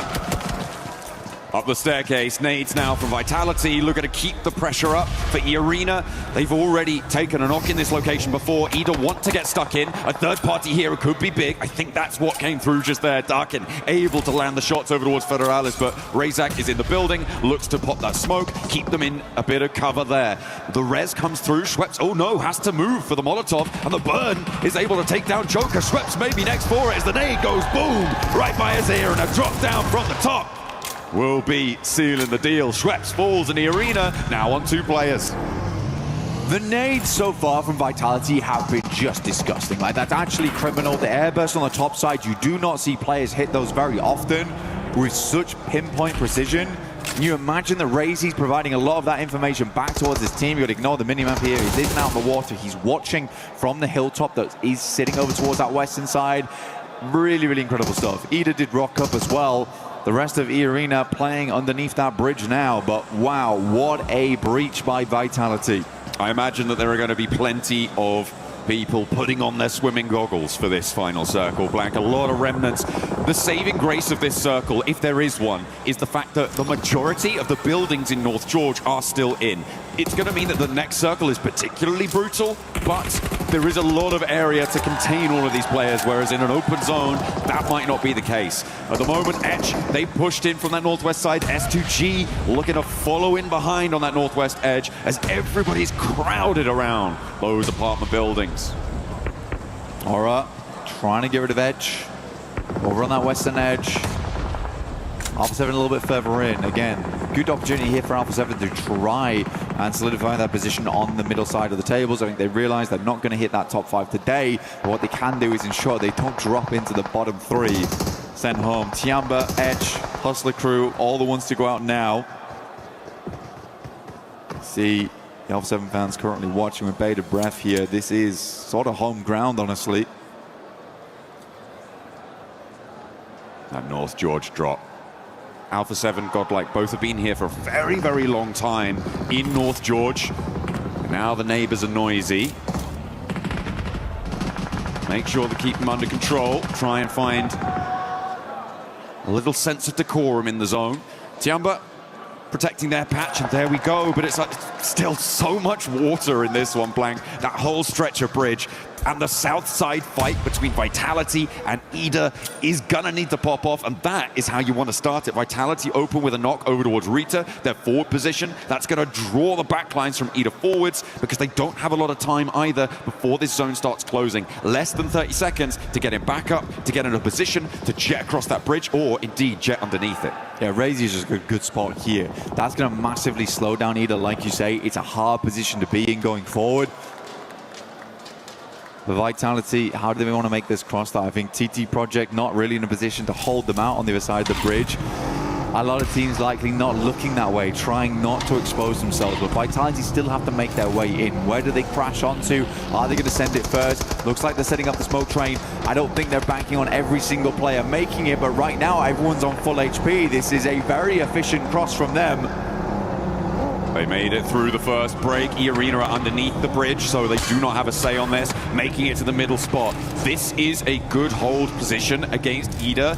I think that they're wise to not try and send it all the way across because they just don't probably have enough information to know where is open on that northern side. It's just not possible for them to have scouted it. So just sitting up here, holding that south edge, they can start to slowly go forwards on that bridge in a future instance, and Ida, they're just going to have to go into the water and try and swim it. Yeah, Ida going to send that over towards the eastern side here. Vitality probably sees this, but can't quite make the angles happen here because they are trying to avoid the shots coming through from the northern side, from the buildings, from the windows, in apartments. Tony K dropping down from E-Arena, trying to get some shots himself, providing that information back towards the rest of the team. See Hustler Crew here, also Loco trying to work his way in. Final player there from TT Project did go down, 30 points as well. So TT Project in the danger zone. Dopeness tied up with Tiamba, who found 3 elims this match.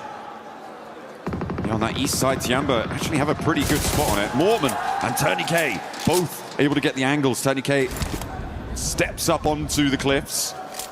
He's not out of the zone just yet, but has a little bit more time to play with it. Stage 5, he's full HP, he's got some stims going as well. He can hold here for quite a while and make Ida's life really tricky. Rita goes down. Emre next up on the chopping block. There's the spray and there's the connect. Arena doing bits to stay up in the top 5 and take down one of their closest competitors in the run. Some incredible shots coming through from Arena. I mean, Tony K hitting those was nasty. There's a possibility to kind of like eke against this as well. Pull a weapon for a very short amount of time there, you can see. Just try and spam your screen and get the shot off. But you see here, S2G also are looking this way from underneath. Next circle though, where will it go? Will Vitality get thrown a bone here? Will we head out towards the bridge? Have one of the most unbelievable groups of all time over 2 days. Vitality with the double drop down. They're down into the water here. I mean, they know they're probably not getting across the bridge, so I guess it makes sense. Drawing fire from teams like S2G across the way. See if that's going to pay out for them. They may just stymie everything on the south edge. In the meantime, Godlike trying to hold as much ground as they can. Tiamba behind them. Yangon Galacticos with a little entry there as a duo in one of the puzzle pieces. And the remnants of Plenty team who has fallen before them. Now everyone trying to make their patch in North George. Aura still, decent spot. Vitality tried to use the vehicles to get good information on where these players were at before attempting to make their move forward, but there's got to be some snaking swims to the coastline. Razak's going to take a quick breather in the meantime. S2G also along the way. Lost, peeks out for a little bit too long. An overzealous nade maybe, but does get quite the distance over towards GS. Gets pretty close, but yeah, not quite the full distance. Yangon Galacticos with 2 against 3 from Godlike as we tune back into the puzzle pieces. Godlike now committing to this fight, trying to push past Yangon Galacticos, get away from Tiamba. Smile, Molotov out the door, does manage to burn them back, but doesn't quite tag too much damage. Takes a nade to his feet, but does stay alive, stays standing, can start to heal, and out the window Romeo falls.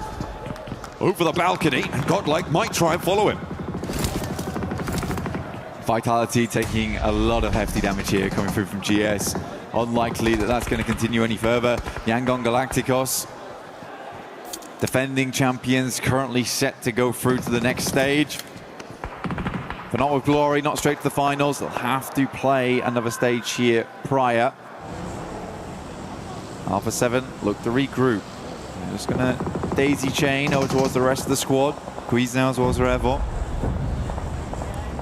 The main threat for Alpha 7 right now is Horror on their position. Everybody else from the south side is down the cliff or in the water right now. So in terms of danger to Alpha 7, that northern edge is much more important to keep an eye on, but you do still need to be worried about teams trying to sneak their way up, like S2G from their position, to move in and maybe get a cheeky little shot, make a little opening, and try and force their way into the fight in a much more favorable position.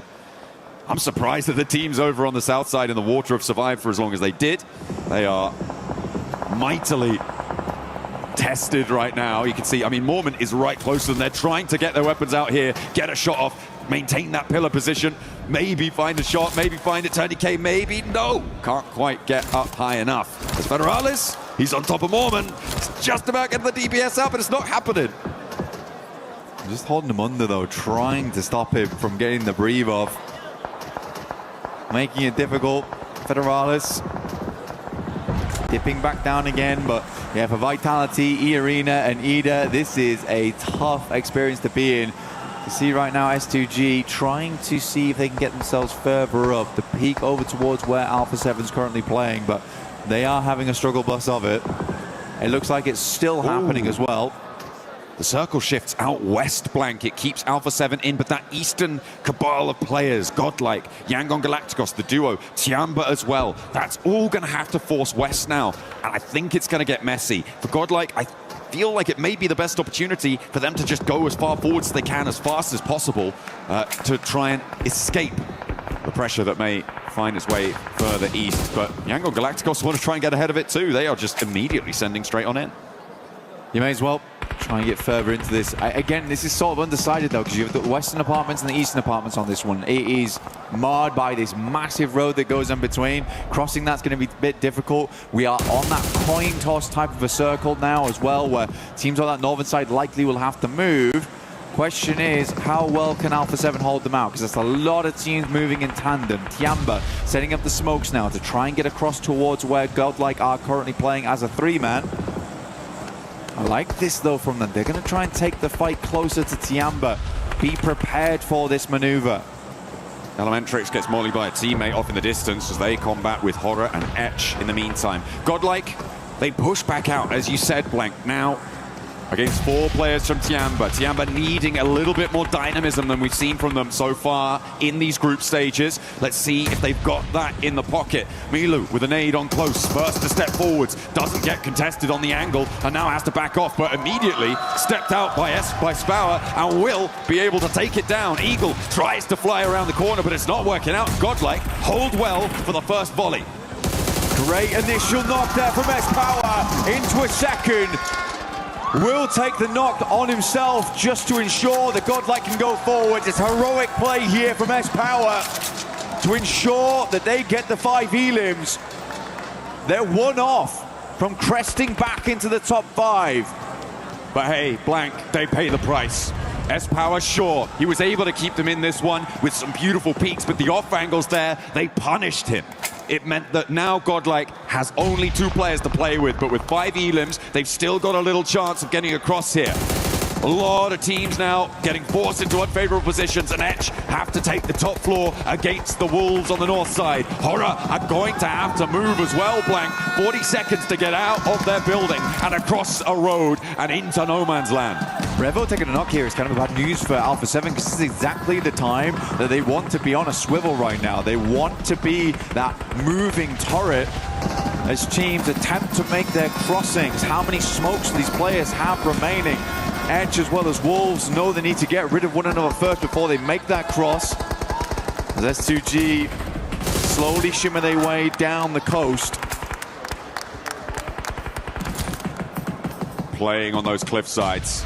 There's still players swimming out in the water, but they are going to be so close now to the teams on the coastline. Etch trying to drop down into the Wolves, but they are ready for them. Teeth are bared and snapping at the heels as Etch try and make their way on through. With only 2 players, though, it's being made difficult. Another bounce on the nade there for Elementrix, just causing them to worry.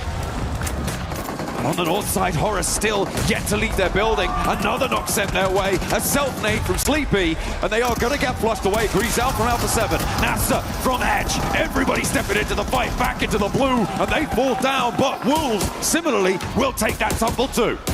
Vitality out, was still in actually with the Arena on the backside. They just lost 1 more player. The final one up is on very low HP, can no longer afford to go under. Guizhou now back up, and remember, Revo was knocked, but they get him back up on his feet. These are very, very important points for Alpha 7 going forward. Aura somehow still alive here up against Edge on that northern edge, but for how long, I don't know. No Fear will get the shots off with the S12K. Get themselves further into this game. 21 players remain and 9 teams still up. Everyone has been cut down to size. The swimmers have made it to landfall there, and S2G have to fall back to try and deal with it. The north side decimated. No Fear the last to stand for it. And across the road, I don't think that you're going to be able to make that one work. Mormon goes down. Vitality were eliminated. Everybody from the water now not finding their way through. Oh, hang on a minute. Ida, okay. They managed to get Swain all the way across now and actually up onto the high ground with maybe a chance of doing something here. He's going to be able to burn it out. This is the last nade in the pocket coming through from Kamikaze, but there's one for the backlines. And Ida go down. 20K though. See him just underneath, has a nade, looks to send it up over towards Solke. Revo will catch him as he tries to move away from the roaming nade sent up by E-Arena. And at 2G, they need to bolster their ranks, so we have so many teams. We had 7 going into stage 9, and it all closes here now, John. A lot to play for. Salme, the last player now to stand for Godlike, with Yangon Galacticos inside the building, puts the nade in, and down they go. Yangon Galacticos will fall. Alpha 7 now descend from their building and look to take the fight straight to S2G. The solo player from Godlike is going to be left to his own devices. Patch himself back up. The stage 9 circle is going to the middle of the road. There is no cover. There is no hope. All you've got is the barrel to back you up. And all roads lead back to Alpha 7 here in North George. It is their bread and butter. Can they clean things out now, solidify their position in the rankings before we head into the last two Miramars? MG3 in the hands of one, Nuth underneath. Nade goes long, Revo on the sidelines. Carrillo starts to move up, looks over towards Salme, who's making a heroic attempt for the Godlike team. 1v4 would be necessary, but he's in the blue zone and he's going down, and there is nothing he can do about it. Alpha 7 though, find the chicken dinner. They find what they were looking for. They move in with a pretty hefty scoreline too. And the drums, the horns, light up the arena. Really, really good stuff here coming through from Alpha 7. Happy to see it from this squad. Back to basics here in North George. Get themselves a chicken dinner. It's very unlikely now they drop down towards the bottom three. They're in a set position going forward. And Revo giving the thumbs up. Honestly, good stuff from them. Absolutely beautiful to see. They may be in with an outside chance of top 5, but I think Godlike were able to do enough to get into the top 5 there. And it is such a quick moving goalpost to try and score in towards the top 5 that I don't know if they're going to be able to do it. A heroic effort for Eden to be able to make it in that late in the game, Blank, as well. For E-Arena, that was late in the game from that south side.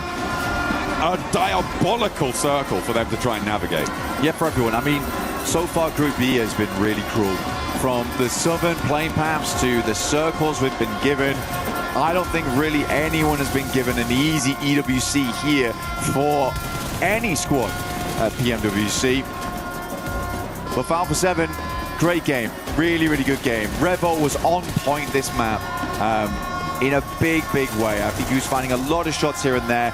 Yes, he got knocked, but as soon as he got back up on his feet, he was identifying those angles where the threats would be coming from. It's exactly what you need to be able to do there. To keep your wits about you in that North George position. They were the turrets on the swivel in their buildings, keeping control of the ground around them. Really, really nice stuff. No one really could contest them there. It was pretty unfortunate. On that north side of the road, it just was not possible to make it across. So for Horror to be able to be the last ones alive in that scenario, that was a good result for them, and you talked about their consistency. Yeah, well, for Horror still, again, they move all the way from Yaz, all the way over towards North George. They managed to play a really tough circle. As soon as that pulls away from those apartments on that northern side, yet you are pretty much out. There's not much you can do about it. Alpha 7 pick a spot that was center dot for a long, long time, ends up being the best position to play from. Not to say it's always easy to find every single pick-off you need, because you're assaulted on all sides there. You need to be very cerebral in your approach. But yeah, Bora, super consistent. I have no doubt they're going to do very well into the finals. I don't either. I think that I'm looking forward to it. And there were some really interesting CQC moments in that game as well, Blank, with, I think, a notable example being that S-Power push out from Godlike to move back out of the zone to take the fight to Tiamba. I think you were calling it at the time. You said you liked it. It did end up going well for them. Yeah. It was just unfortunate that there were so many off angles. I think for S-Power there, it's a really, really good call from him, where he understands that this is a difficult circle, a circle they are unlikely to win on. So in that moment, he's like, boys, I am just going to push out here. I'm going to play the off angle that they'll never expect. And Tiamba absolutely did not. And for that, S-Power was able to pick himself up a couple of knocks there, which ensured they won that engagement and allowed Salme then to get very, very far into the game. So although he goes down, there's a very, very tactical approach from him, because he understands, right? This is not a case of, oh man, he got unlucky, or oh man, S-Power didn't know that angle was there. He absolutely did. Like, that's why I called it heroic. It was very big self-sacrifice from him. Excellent stuff to close down that game. Our final Erangel is done. We're going to head down to the stage with Kalaris to catch up with what the players are thinking. All right, thank you. There's a lot of energy in the arena right now, and thank you very much, Alpha 7, for just calming down just a second. We've got some interviews. We've got Dark in here from EDA to talk about their back-to-back wins so far, and that is actually my question about it. Back-to-back wins, Darkin looking amazing in the clutch versus E-Arena. After what happened yesterday regarding their results, did they think that they were going to be able to perform this well, and was there any changes from day to day? Arka arkaya 2 tane win aldınız. Bunun için öncelikle tebrik ediyoruz. E-Arena'ya karşı çok büyük bir clutch kazandın. Dünkü sonuçlardan sonra bugün değiştirdiğiniz herhangi bir şey var mıydı? Hayır, hiçbir şekilde değişiklik yapmadık. Stratejimiz hiçbir şekilde değişmedi. Sadece mikro hataları daha aza indirdik. O kadar. Teşekkürler. Actually, we didn't change anything. We always play our own game. We just adapted to our small mistakes that we did. All right, and I guess finally, are you going to be able to continue this on, get top 5? It's looking really good for EDA right now. What are your thoughts regarding that? Ya şu an İDA için çok iyi görünüyor. Top 5 içindesiniz. Bu şekilde devam edecek mi sizce? Top 5 olarak kapatabilecek misiniz? Umarım öyle olur. Büyük konuşmak yanlış olur şimdi. Teşekkürler. I don't want to talk big, but yeah, I hope so. All right, well, thank you very much, Darkin, here for joining us. I do also have Revo after that victory. Come on, guys, give us a little bit. I had to. How are you feeling right now, Revo? Well, we are feeling good. I think like we did a bad day, but I know it happens. Like we are trying to do step by step, brick by brick. So we are doing like trying to recover ourselves, and we're gonna try to do our best in these last 2 matches. Crazy circle there over on Georgia Paul, of course. How are you guys feeling about it? Obviously, in an urban ending like that, it gets very difficult, but then the circle centers on the bridge for some of that. Was that causing you guys some concerns internally? What were you thinking? I think like gave us much confidence, and like God said to us, okay, I will give that save and win that match to like stay alive. So now we're gonna do our best to win the last 2 matches. All right, thank you very much. Actually, no. Do you have anything to say to your fans, Revo? Amo todo mundo, hein? Tamo junto. All right, give it up. We're headed on back. That's Alpha 7.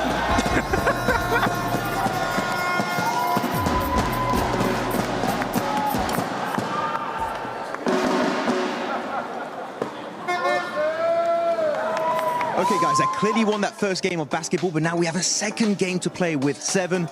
The reaction game is here. Anything you want to say before you start? I'm gonna vitality him. I haven't even played yet, but okay, I guess go for it. Okay, I'm checking it out. Drop a Federalis right now. Okay, 5 seconds, get ready. It's coming up. What? Why am I like this? I do animation. Come on. Oh, you're terrible. Oh, you got one. Okay, one. Hey, don't throw that at me. Focus on your game. Oh, no. Okay, Lace. Go on, another one. Oh, they're playing with you. They're playing with your mind. Come on, I'm going to disrupt you. Come on. Hey, there you go. Come on, 2 more. Yeah, I mean, this one's easy. That doesn't count.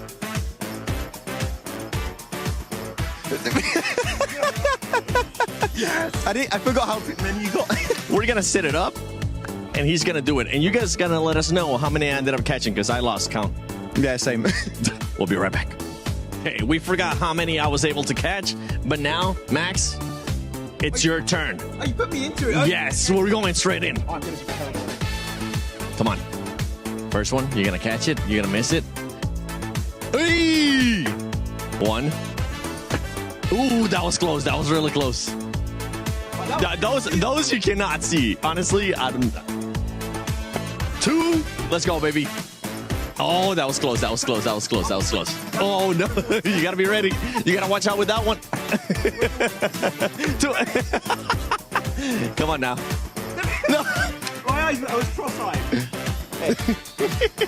Sir, I think I have beat you once again. 1v1 in PUBG Mobile. I win that one. Ooh, I don't know about that one. I can vitality you there, too. I can 4th rise you there. Ooh. We book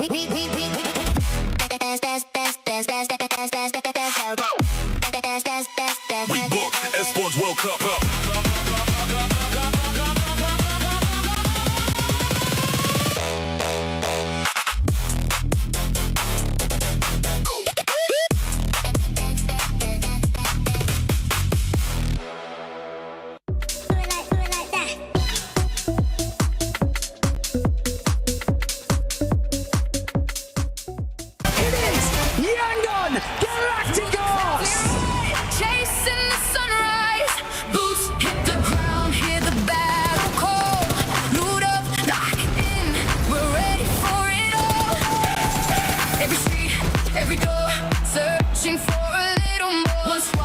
one dream. Nothing's ever what it seems. The circle's closing in. Can you feel it on your skin? Heartbeat like the drum. The final fight has come. Fight till you make it. Never gonna break it. Stand your ground and take it. Right into the fire. Fight till you make it. Every move can change it. Higher and higher. We're reaching for the winner. Winner, chicken dinner. Fight till you make it. Fight till you make it. I've been waiting for this moment for the past 4 days. Do Brazil! Finally, they end up getting a win here with the crazy rotation that they ended up doing in Neptura, because they didn't have to do a damn rotation. It's exactly That's what I was going to say. What rotation? I can't wait to go back and see your face. Just like, what is he talking about? You got to let me cook, Max.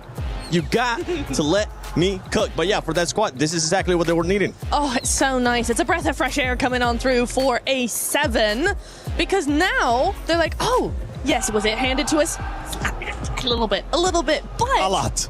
A lot, okay, fine. But now they're like, okay, we have a win under our belts. We have a decent amount of eliminations. I think they like 9 or 10 eliminations there. So now they're going, okay, now moving forward into the Miramars, we have a win behind us. We're not struggling so much anymore. We've got those eliminations. We can do it. Let's go in and get another win. We. We. There you go, 18 points on the board. Of course, as you said, right, they're going to be dropping there. That is their main drop location. Actually, the reason why they won PMGC last year was because they got love circles around the northern side of George Pole. They know how to play it. They know that place like the back of their hand. But Godlike, 14 points right now. I got a replay later on, but Godlike, I was not expecting them in the northern George Pole in a circle like this to do that well.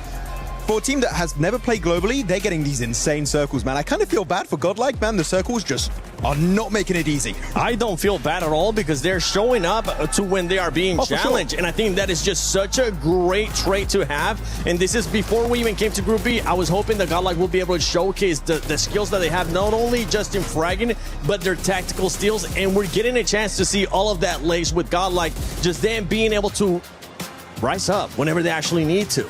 I mean, this is not unusual for them. They read this zone incredibly well and are able to cement themselves into it. We saw it on yesterday when they did like such a wide rotation just to get themselves into it. And with these crazy circles, guys, I've never seen a bridge pull like that before. Like, I really have not. And so for them to be able to capitalize on that, especially with all the chaos happening on that northern side of the zone, is awesome from Godlike. Yeah, I'm just looking at Alpha 7 finally smacking S2G.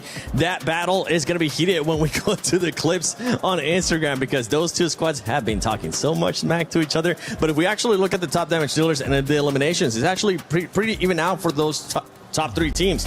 Alpha 7, 8, Godlike 8 as well, and S2G 6. Yeah, I mean, really looking at it, Alpha 7, Godlike, really well done. I think the highlight team from this game is S2G. Yep. Like, they've really put so much on display. Last game, right, in that field finish, we did see a little bit earlier today versus Ida. And now in this game, the final wrangle here for Group B. What a great northern rotation entering the city, seeing the city. Oh, it's a little bit too busy over there. Then going for the cliff side when it's still on the bridge, Niptura, and then just kind of, number one, fishing out teams. HamCG was just farming E-Arena. There was Ida. There was Vitality, just getting point after point. Really good execution. And then afterwards, when they clear all the teams out in the water, they actually just use that cliffside as leverage to try and get a little bit of an angle on the teams in the city. It doesn't end up being a win, but for me, S2G was the most impressive team in this game by a pretty long shot. I know you were looking especially at something that happened during that match between Godlike and Tiamba. Oh, yeah. I mean, there were some great smokes from Tiamba, by the way. You can see on the right side of your screen, the smoke's really good to make it cross building to building in case there's an off angle. But look at Some, not moving an inch. Tiamba sending it forward like, okay, they all have to be in the other building, in the other apartment complex. But Some cooking up that grenade, waiting for them to go for the cross. The grenade's good damage onto Eagle. And now they're like, we're kind of stuck. We have to come into the play. And instantly, Tiamba fully disorganized. The communication not there. And they get swarmed and destroyed by all of Godlike. What a play. What a trap setup. Godlike coming out swinging here on that last wrangle. Coming out hot too, wanting to make it to the top 5, making it 2 Indian teams in the finals. If that does end up happening, Spower has had an amazing, and I mean an amazing 2 days. Not only does this man have great hair lace, he's also being able to put up that eliminations with 2.1. Yeah, well, look, I want to say they've been having a fantastic 2 days. Manya yesterday, Admiano yesterday. now it's Bauer today, which I like that this team can like sort of swap those roles and those cohesion, especially when they're coming into this sort of stakes in this, I guess, this late into our group stages. I mean, this is incredible from this team, and it can definitely tell they're going to deserve a top spot. I wouldn't be surprised if when he goes back to India, he's going to have a new hair product just sponsoring him because it's just... Luscious. Don't say anything. Don't. What did you I'm just try to very do, jealous Max? of his hair. Nothing. What did you just... Hey, the hair is coming back for Max Mouse. We're going to be taking a look here at the overall ranking. Vitality, honestly, I'm just going to skip you at the moment because you're just so far ahead. Nobody's going to be able to reach you. Godlike Esports does end up moving up to second place. E-Arena, I want you to keep in mind, though, how close it is between all these top 7 teams. If we end up removing Team Vitality, Godlike at 89, S2G at 77. It can be changing in just one match, and we have 2 matches left, Neptura. Oh my god. I mean, Nongshim out of the top 5 as well. I mean, they need these Miramars now to really come in clutch because they are so close. They're just 4 points out of the top 5, but they've been going down. It's been a downward trajectory for them. S2G pulling up really close behind them as well. It's now or never. Yeah, talking about Nongshim Red Force playing too passive. That game early in the fields didn't push EDAV very passive because I think they just wanted to remain in top 5, but the teams, they're chasing you down. Though on the second page, bottom 3, you got 2 more games, 2 Miramars to make it count. If it plays out like yesterday, only Vitality is going to get points there, so yeah, be careful. If Vitality gets the points, that means that it's going to be even more compact, and it might end up coming down, more than likely, it is going to end up coming down to that final match in Miramar. But before we head into the first Miramar here of Day 2, Group B at PMWC at EWC 26, Jukes, Kalaris, I'm not going to say a pep talk, but are we going to be maybe smacking them again? It's crazy here! It's crazy here! What's going on? You can't even hear me!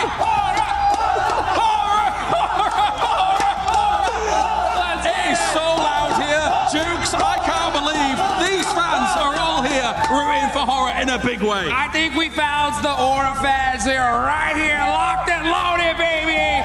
Because right now, they're in the top 5! We're going to stay in top 5 here at the moment. You can barely hear us as everything's going on, but these fans are going rapid for Horror. I think they're going to stay in top 5 here. What do you think? I think so too. What do you think about it, guys? Are they going to get top 5? Let's go!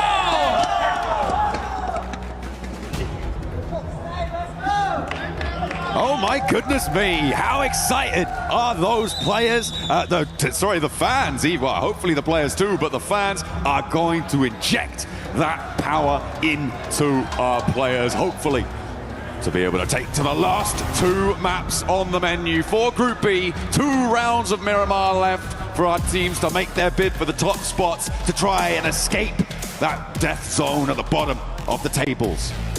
We do have to send home 3 teams today. We don't have any choice in the matter. It's just the way the cookie crumbles. See exactly who those teams are as we head through to match 6 at the end of this. But first of all, we're going to get through match number 5. 2 Miramars coming up. Alpha 7, known for these in the past. Revo's convinced they're winning both. I'm not as convinced, but I would be very happy to see another massively southern playing path. Wow. For Miramar, this is actually disgustingly bad. It's really going to test teams' backup drops, how they want to navigate out of these zones into drop spots that are worth it, or however they'll have to go for some trash spots. In the meantime, yeah, this is definitely tough. It's been a tough couple of days, and I really do mean it. There's been some terrible circles, some terrible playing paths. It's all been horrid. Some really nasty stuff coming through. Hopefully it's going to be a little bit kinder to some of our teams, but right now I think I'm seeing Alpha 7 and Horror both on this western road. Potential for hot drops there to come on through for 2 of our pretty importantly placed teams when it comes to those tables, so a contest for the vehicles. We'll have to wait and see if they do go for it, and they are dropping very close to one another, Blank. That is nasty out on the west side. Keeping an eye on hot drops. You've also got that Viademar situation. I think that's Etch and I believe Hustler Crew. No, hang on a minute. It's Yangon Galacticos. They are getting stuck straight in, and already Etch have managed to draw first blood against Saycloud. Saycloud goes down. Yangon Galacticos struggling here, 9th place. But should have done enough. Still 2 more games, though, for everything to change. Marnet tries to get a cheeky peek off here. Down to Smile, Romeo.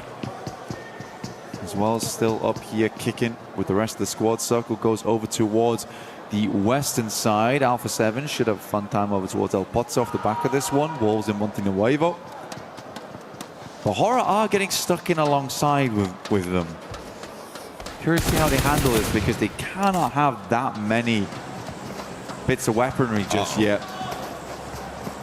I mean, there is something in the hands. I mean, we were looking at this very early on, that both teams dropping out over that western road, trying to grab those vehicles. Looks like, I think this is the right decision to try and get away from this. The danger is that they know that Alpha 7 are going to have some weapons on side. So, the step out. Are you going to be able to connect it? No, no fear. Able to get the backup angle from Horror. And that section of the crowd, Kalaris and Jukes were spurring them on. And now they want a little bit more. They are circling back around. They want to try and seal the deal to finish the job that No Fear started, and they will be able to do it. Revo now on the corner at death's door, and it will be flung open, smash in the face. I am sorry, but they should not be falling for that. That is absolutely the freest bait Horror's ever had to go for in their entire lives. I'm pretty sure Revo was like, probably shouldn't peek. They'll have another angle.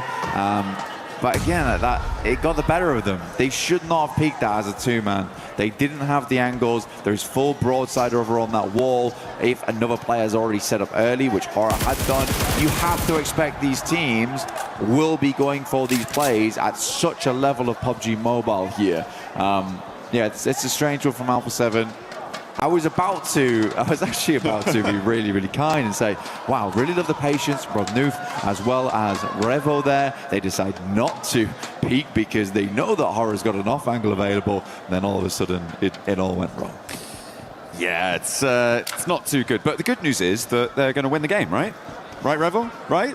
Oh, maybe not. Ugh. Much more difficult now. 2 players on the western road, but the circle is out on that west side as well, so a potential for them to get fairly deep into the match and maybe look to more solidify their position in towards this middle pack, which, yeah, I feel like it's already kind of been done with the 55 points that they've earned. The bubble currently sitting at around 30. It would need a 25-point gain from our bubble to surpass them, which would be pretty miraculous, I think, for all of the teams beneath them to be able to do that. But yeah, they would like to be a little bit better, a little bit higher on those tables if they can make it happen.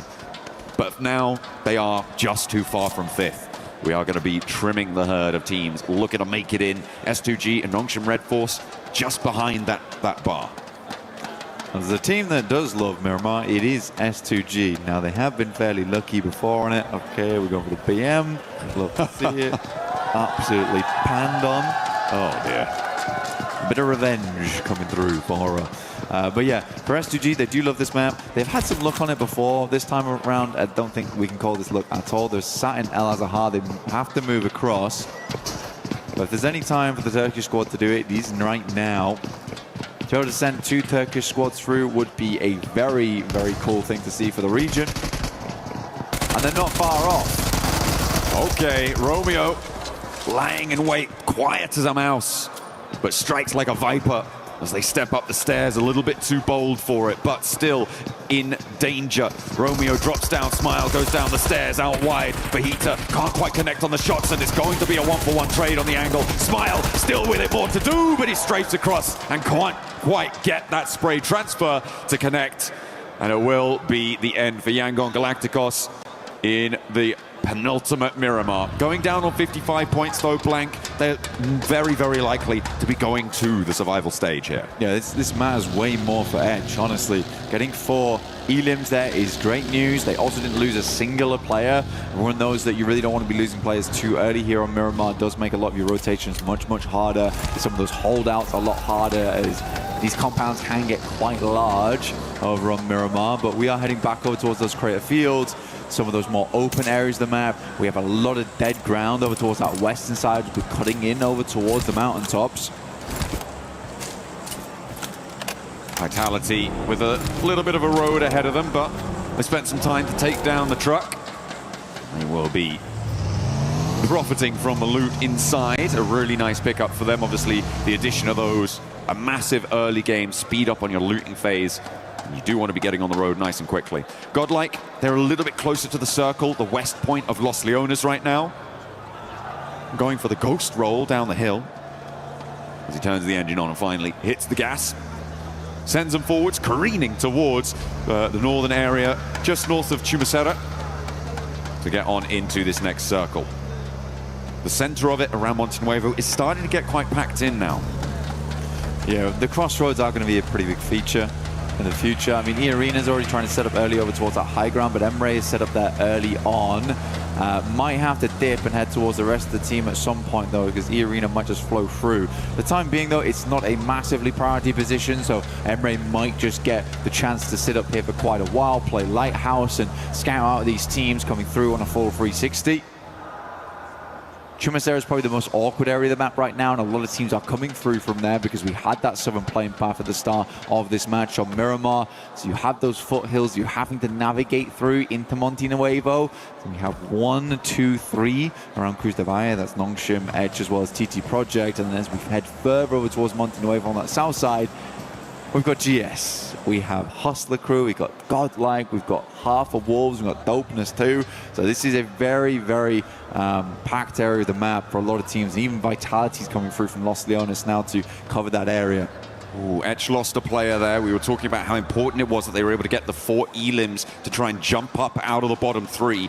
But they tried to move someone scouting that northwest edge, and TT Project were able to clip that and send one to the point bank. And they are in direct contest for those spots as well.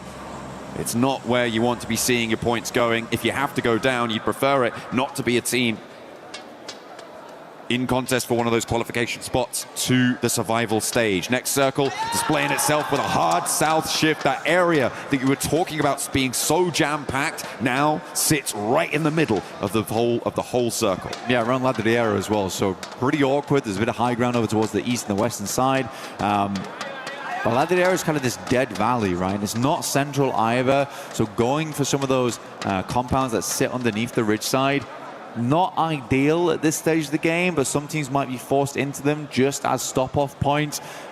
Pretty much just hostels for them to work off the backup before they make their hike towards the center of the circle. But a hard one, definitely a very hard one, because we still have those foothills down towards the south side too. Vitality is just making their way over towards them now. Godlike playing around some of the compounds in Minas del Valle. Oh no, Kamikaze calling for support there. Someone help me. Someone turn me back over, and there he goes, Hamzy, with the assistance, and Kamikaze able to get back on the road again for another journey forwards into an area close to the center of the circle, moving in from the east side. Godlike were able to get one of the high ground areas around Chumacera, but Vitality are now looking to try and share that from across the way. So our top 2 teams, in fact, right now, Blank, could potentially come into conflict over this area. Yeah, we say top 2 teams. I mean, Godlike's done fantastic over the last 2 days. They really, really have. But right now, Vitality is just incomparable to any squad. I mean, 142 points. I think they are closing in on the century in terms of elims over 2 days, by the way, just to make that very clear, which is wild. Very, very wild. Wolves going against Ida. Emre did pull it off from that high ground on that north side. E-Arena's flowing through some very, very open ground, but still not a position that a lot of players want to be in. We're heading over towards gas stations right now, but that roadside, get a little further in towards the high ground, quite like Godlike's position down towards Chumacera. They're trying to center up on some of these lovely bits that they can get. Some great sightlines looking down towards teams, but is it likely to end up in Chumacera proper? I don't know at this stage of the game. It's very, very hard to tell. Vitality trying to move on through, and they're taking the fight to Speed, who lobs a nade down in, but doesn't really connect on much. Razak is going to be forced away from the stair push by a Molotov to slow things down, allow Etch to marshal their response, to get into position to respond to this Vitality aggression. Trying to peek out the window, Speed has the confidence of his teammate up the hill to cover up this angle, allowing him to play on the windowsill. Tries to find the lineup down the alley, down the hallway there, but it's not going to connect, and instead it's turned around on him, and now Etch have to get off that high ground too. It's just disgustingly fast. I mean, Federales is so quick on the uptake. The reaction speeds on this guy is insane. I mean, shown even yesterday with the inhuman flicks we were watching, kind of popularized from PEL region as well. So again, very, very cool stuff coming through from Federales. But overall, these guys are changing the game. They are changing the game. It is hard that you cannot be playing sloppy versus them because they will punish every single mistake that you do make. Godlike again, slow roll. Love to see it. These guys are cheeky. They are very, very cheeky. S-Power getting a lot of information in through this. Getting some scouting done. Feathering the clutch. Trying to look as stylish as possible. Spend the minimum amount of effort to get the maximum reward. There's plenty of rewards available in-game right now. Blank, of course, with our Naruto partnership. You can check that out in the game. Make sure that you're jumping in whilst it's still all available during the event and draw for the Naruto character set for the Fury AUG. It's looking pretty. It's got a lot of firepower. Yeah, the Ninetales Fury AUG looks awesome. Really does. So does the Sage skin for Naruto. Oh yeah. Want to pick that one up? Uh-oh. Vitality do lose Razak. Federales underneath. Might need to start dropping some more smokes, but they're up against Godlike now. Didn't really let up too much. Godlike want to push on towards Federales though. Difficult player to go up against, but instantaneous response coming through from Axel. Razak was re-knocked instantly. Now Vitality. Salme will find Federales there. Ooh. Axel on a bare slim amount of HP. Razy just trusting in him. Oh, what a close down there. The third party for the off angle for Godlike, and they are ending their first of 2 Miramars here on 90 points. It is not ideal, but they are still in second place for the time being. And the fact that the points go to Vitality, you're kind of okay with that, right? You just don't want them to go to anyone else. Vitality is just this bottomless pit of points that you can throw things away into and forget about them. They have, I believe, as you've just pointed out to me, crossed the century on Eland alone. 101, taking the rest of the lobby to school. Man, 101 eliminations over 2 days, and those 2 days are not yet finished. A 50 elim per day average is just crazy. It is unheard of. Elementrix moves in. Neos will take him out, though. TT Project certainly suffering towards the center. We're going to have next circle coming in soon. Monte Nuevo currently held by Ida right now. It does head back down towards the southeast side. Pretty barren landscape there. A lot of rocky outcrops, a couple of defilades to play around with. Tiamba down in 14th. It's not a massive jump up they need, but so far Tiamba has been a little bit lackluster on the gunfights. They do have a pretty good position in this circle, so hopefully they can get value for it. TT Project, though, in this fight, looking to try and trade blows with them. At the moment, they're out of danger, but they are so close to it. They are on the precipice, so a win on the fight with Wolves would be great news to try and give them a little bit of runway in this circle. Around the corner now, drops a nade out. Lots of damage pouring on out from the end of that SK-12, and it is just too much for them. Maybe the nerves are getting to them, and he's charging down the stairs, looking for the last player. A final nail to slam into the lid of the coffin for TT Project. Give an opening for the teams behind them, but he turns tail up the stairs, and Neos lives on. Neos does a great job. I mean, Baton really did come out swinging. Finished it off there, got the sound cue and kind of spooked him on both the pimples. On the nades, Hongchen Red Force moves up over towards Aura. South side of Monte Nuevo. Good shots though. Very, very good shots. Coming out from both teams. XZY down, as is Sky. But Hyunbin taking a fair bit of damage from off angles. Forced to drop a smoke here. No fear, moving forwards already with that first knock. Hitting the deck, going for the crouch, rolling forwards, but does finally get shut down on his approach. It was so close to going pear-shaped there, but he kept his nerve. And now Horror with the one player alive, Nongshim Red Force, looking to keep themselves under control. Tizzy wants the reses, but Sleepy's out in the blue zone. A fair distance away from this fight, no real chance to get these confirms, to get these flushes, and most likely to get his teammates back. Not to mention, Nongshim Red Force know exactly where this guy is. Yeah, they're good to go. I mean, Sleepy's not making his way in anytime soon, so easy on the side of Nongshim Red Force. Should be able to pick him back up again, but it's a case of moving across this road. And in the meanwhile, Alpha 7 creeping up behind them. This is an aggressive play coming through from them. Carrillo leading that charge on side. So easy, will finish off, no fear. Where do both these teams go? Alpha 7 on the low ground. Tizzy with the Mini 14. That's dangerous. Can't ignore it. Or do so at your peril. Ida with a nice central position to try and protect the area, but not only that, their 5th place bubble position in the direct qualification spots. They can leverage a lot of influence over this part of the zone on the western side. And Tiamba, as we highlighted earlier, on that east edge, looking to do the same and get out of 14th place and into the survival stages. One of the only PEL teams, well, the only PEL team with the chance to try and go there. Excited to see it happen, but again, tough. Very, very tough right now. They still have a little ways to go. Shots raining round. The drums start again inside the arena as we hit the 17-minute mark here.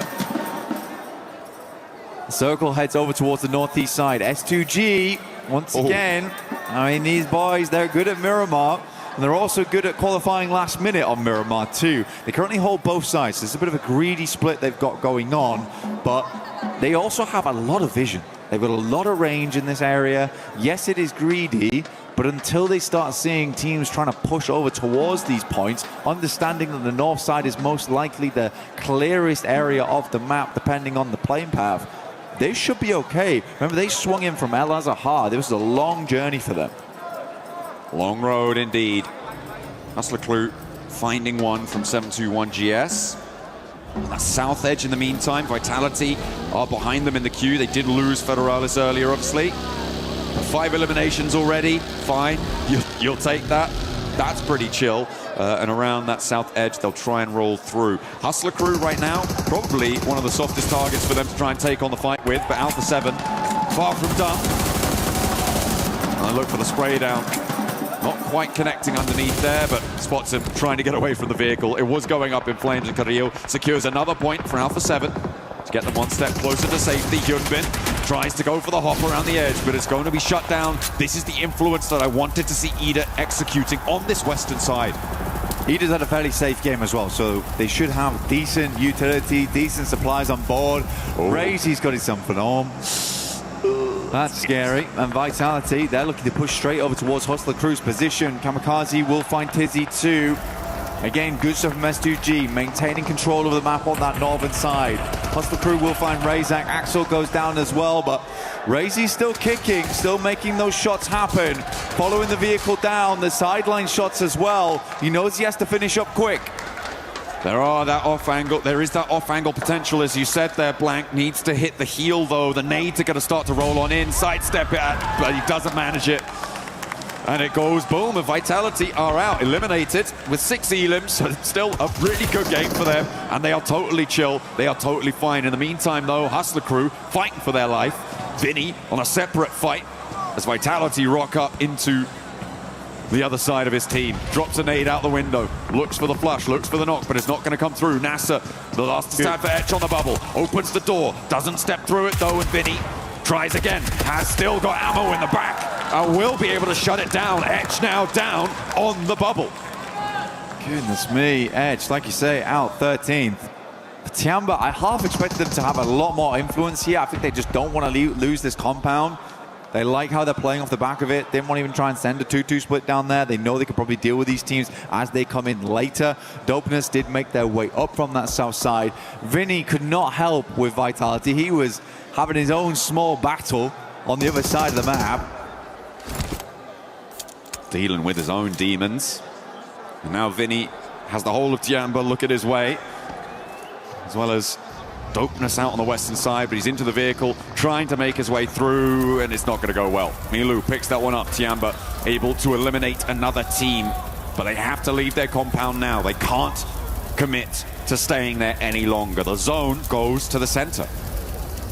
I'm very curious to see how S2G plays this now, because they have two spots they can work with. They got the gas station on the northern side of the road. That's likely to come out a little bit sooner. But both areas quite difficult to play from, actually, on this. I think they might wrap back down. Yeah. Okay. I think this is good from Tiamba. I like that rollout. It's what I was thinking they needed to try to do to progress. And the fact that S2G didn't have a full hold on it, they read that nicely, and they do regroup, as you said. Yeah, they're going to play the roadside. I think I was trying to consider which one you wanted to go on towards, because playing across the road is hard. So they do get an anchor center. This is really nice for S2G, actually. Kamikaze just has to live here. I think he has a fairly safe spot to do it, and I think that's a shack towards the center of the circle. So they can play off the back of this ridge side, but they need to support their anchor here in Kamikaze. That's where most of the gunfire needs to be going towards. They know that Tiamba's on their east, so they can keep an eye on that the entire time. But for Tiamba, this is an all-important game. Same goes for S2G, though, trying to get towards the finals. Lufa does manage to get across somehow. The volley of fire not quite potent enough from Ida to take them down. The smokes are dropping as well, and they can get on the road. Hopping in, not going to go for the hill, not going to commit the time to it. Alpha 7 in the meantime, you do still need to step forward too. Getting suppressed by Ida all the while, and again, Dopeness somehow managed to slither around the sight lines that Ida are laying down. Yeah, but they're slithering straight back into the blue here. This is not ideal. Southern edge now, GS in front of them, vehicles burning. Peril in play, will shred them as they try and come down the hill, and they're fully silhouetted again against the hillside. S2G might have angles. E-Arena playing it very, very safe over towards the northwest. They know that they're realistically just looking for more placements. Guizao will rock up though alongside with Carrillo, has the MG3. This is a big moment now for Alpha 7 as a two-man. Tony K with a nade in hand, could connect, could do devastating damage to Alpha 7 as Dopeness descends from the hilltops as well. Tiamba are chiming in on the off angle. Nobody has escaped with the bloodshed here. 721 GS will go low, will go down onto just one player. Malik survives it. In the meantime, Alpha 7 were able to get a slice of that warehouse on the northwestern side. Both of them staying alive, and E-Arena will be drawn down to 2 players alive as well. With the placement points guaranteed for Tiamba, they will be out of the danger zone at the end of this game as well. Great stuff for Tiamba, honestly.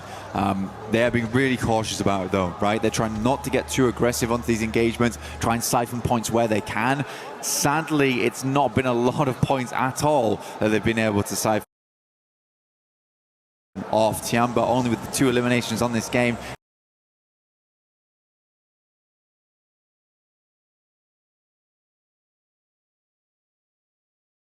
Despite being involved in quite a lot of engagement so far, E-Arena had a tough time. By the time that Alpha 7 moved up, they needed to start laying down smokes on Joker as well as Schweppes' side to enable them to cross to help Tony K deal with Alpha 7. That initial nade had to be strong. Now for S2G, that anchor looks mighty good towards the center here in Kamikaze. He's kept things silent, and S2G, again, they play a very, very good Miramar here.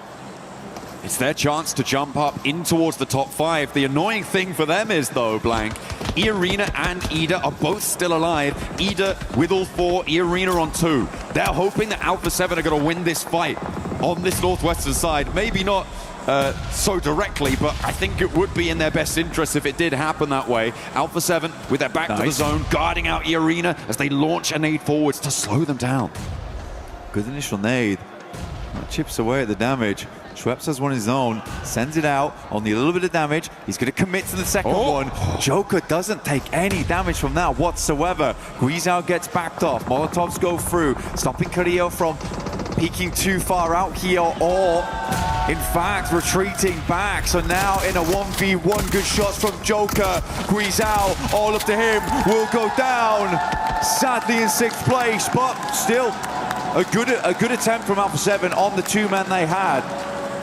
Did a lot of work against E-Arena, made it hard, but in the end it wasn't quite enough. Tiamba now moving forward from the southeast side. S2G want to challenge But a nice little roll down. The smokes are starting to bloom. A lot of invested utility here, but the choke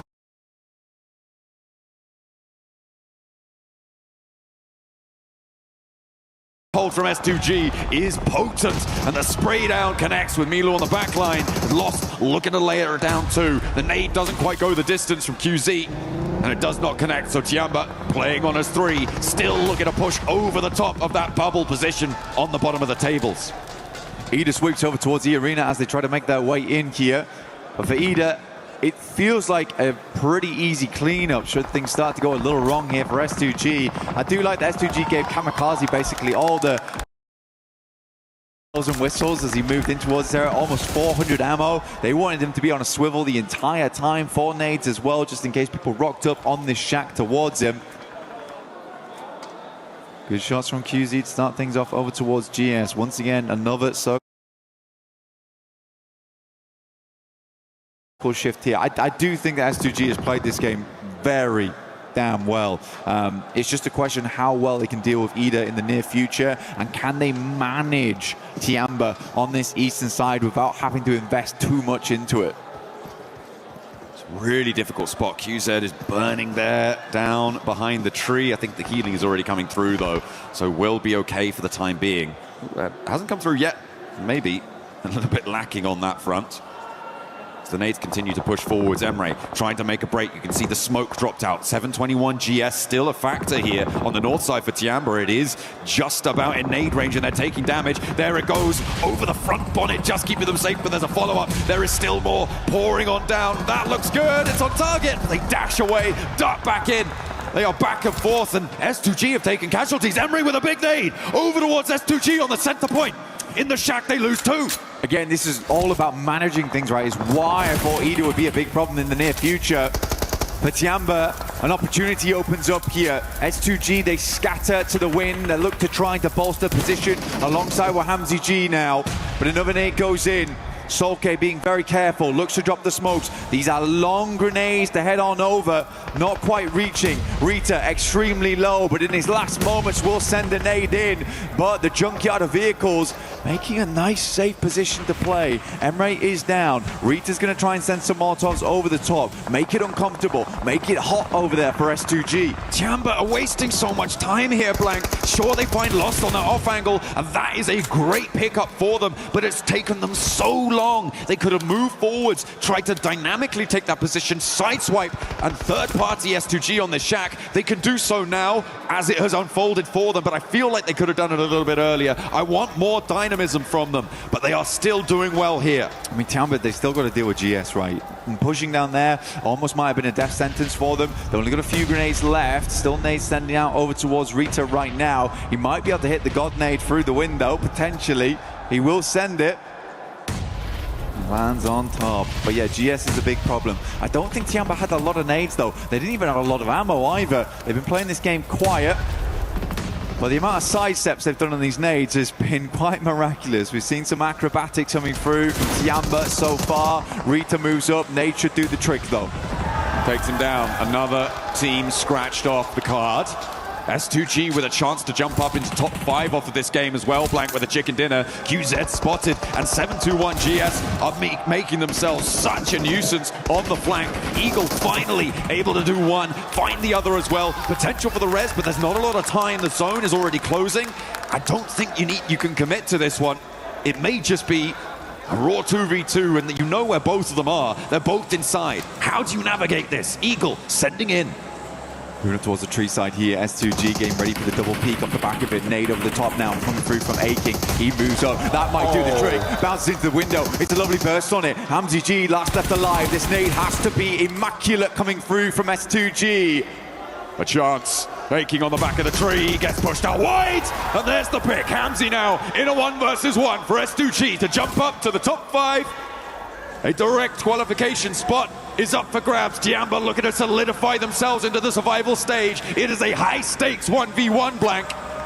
Eagle playing off a tiny little bit of a ridge side here. Gets a little bit of open ground. He's going for the res, baiting Eagle in. Hamzy G has a tiny angle to work with. He's looking for the flush, looking for the finish. Eagle moves up to the plate with a DPS. The blue pushes Hamzy G now, John. He has to leave, he has to step out wide, but he can't do it. S2G fall at the final hurdle, and Tiamba take them to the cleaners. Tiamba, a much-needed win right in the last moments here of Group E. Fantastic stuff for them. A tough win, barely anything to work with. I think you were on the money though. There were some moments where Tiamba was a little bit slow, but you could understand their hesitation.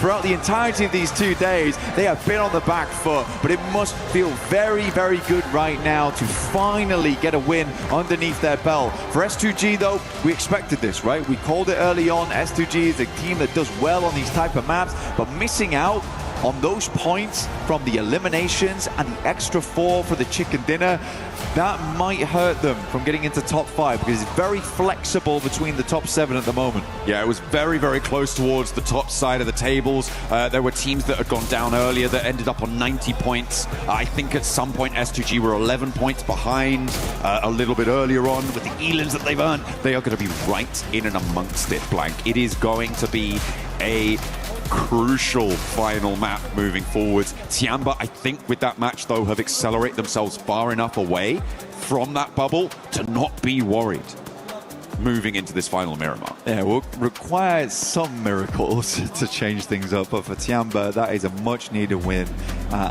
The very best time for it to happen. So again, I think there's probably people around the world that are very pleased with that result. Fans of Tiamba, super relieved maybe, more than happy. But yeah, for S2G, missing out on the chicken dinner there is tough. It's definitely tough. I think that was a good opportunity. But they played that game well. I think they played that game very, very well. There was a lot to manage there. Ida is a tough team to go up against. We know that this squad is a never say never type of deal. So yeah, I think for Ida, this is a tough team for S2G to come across in those final moments. Absolutely. I mean, there is a lot of power to be scared of in this lobby. Godlike, one of those teams in that bubble fight right now. They are towards the lower end of it on that 90-point tiebreaker. And I think that tiebreakers are important to mention as well, Blank, because S2G didn't get that chicken dinner.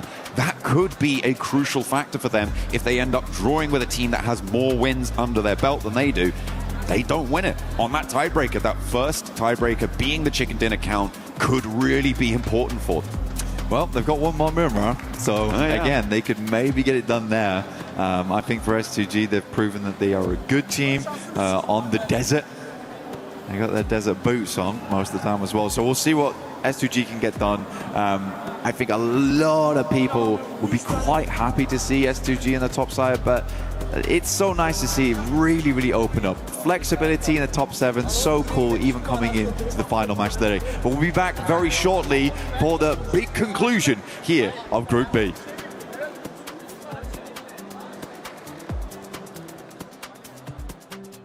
Play is in our DNA. Whenever we let it out, it becomes our superpower. Now imagine an entire city being built to supercharge it. Kadir City, powered by Play.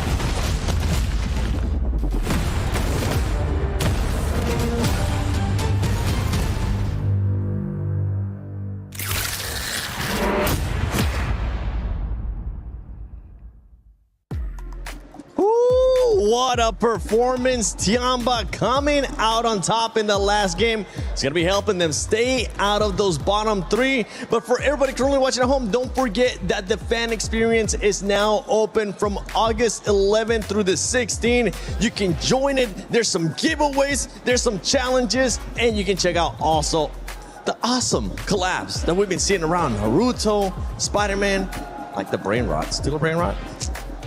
might need to try that one out myself. I do be stealing some brain rots. I stole some earlier when I booped you guys on the head with a big chicken leg. Tung tung tung saho, am I right, lads? Oh my God. I'm sorry.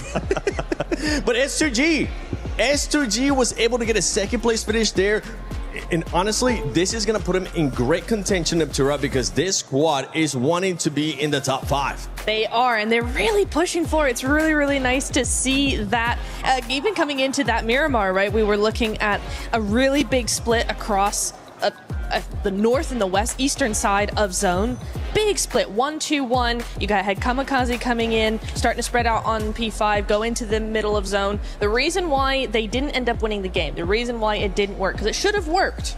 The reason it didn't is that terrain is just really, really flat and really, really open on a slight downhill trajectory where they were. So actually Tiamba and Ida both had an overwatch on them, so they were just unable to regroup. Lost was isolated completely, and so they kind of ended up just going out one by one, which is a big shame because that split, I liked that split. Yeah, I mean, I think the terrain could be taken into account, but I think it's more of an issue. A lot of teams are kind of like pushing around them at the same time, and then the shed they had in the middle literally doesn't become playable because you think you're safe. No, a team has an angle on the back of you, they're going to shoot you down.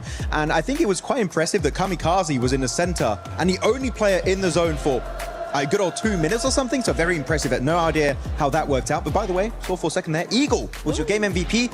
Good on Tiamba to get a win, which they needed, but I'm gonna say here, Hodrux, it's still not an impressive win that I was hoping for, but it would be enough to escape the bottom 3. I don't care, dude. I mean, a win's a win. Thank goodness. Oh, I was sweating bullets. I was getting a lot of flashbacks of Alpha 7 not making it to the finals. I was like, there's no way Tiamba doesn't. Yeah, 17 points, that's going to be good enough, right? For sure, to at least put them in the survival stage. And at the last second, I mean, we only got one game left to go, and this last game is always so chaotic because so many teams are desperate, right? So for Tiamba to get it done in the second to last game, clutch. I mean, really, as you said, teams are getting very desperate. ETSH got a lot of eliminations early games. Yeah. On the side of TT Project, they're all farming it. And I was like, Tiamba, it's your time to really step up and get something done, which they did. Again, I think gameplay-wise is not the most impressive, but a win is a win, Hodrix. I cannot argue with that logic. But here you can look at the terrain. SGG was struggling, losing a lot of their forces in the process, down to just HamCG.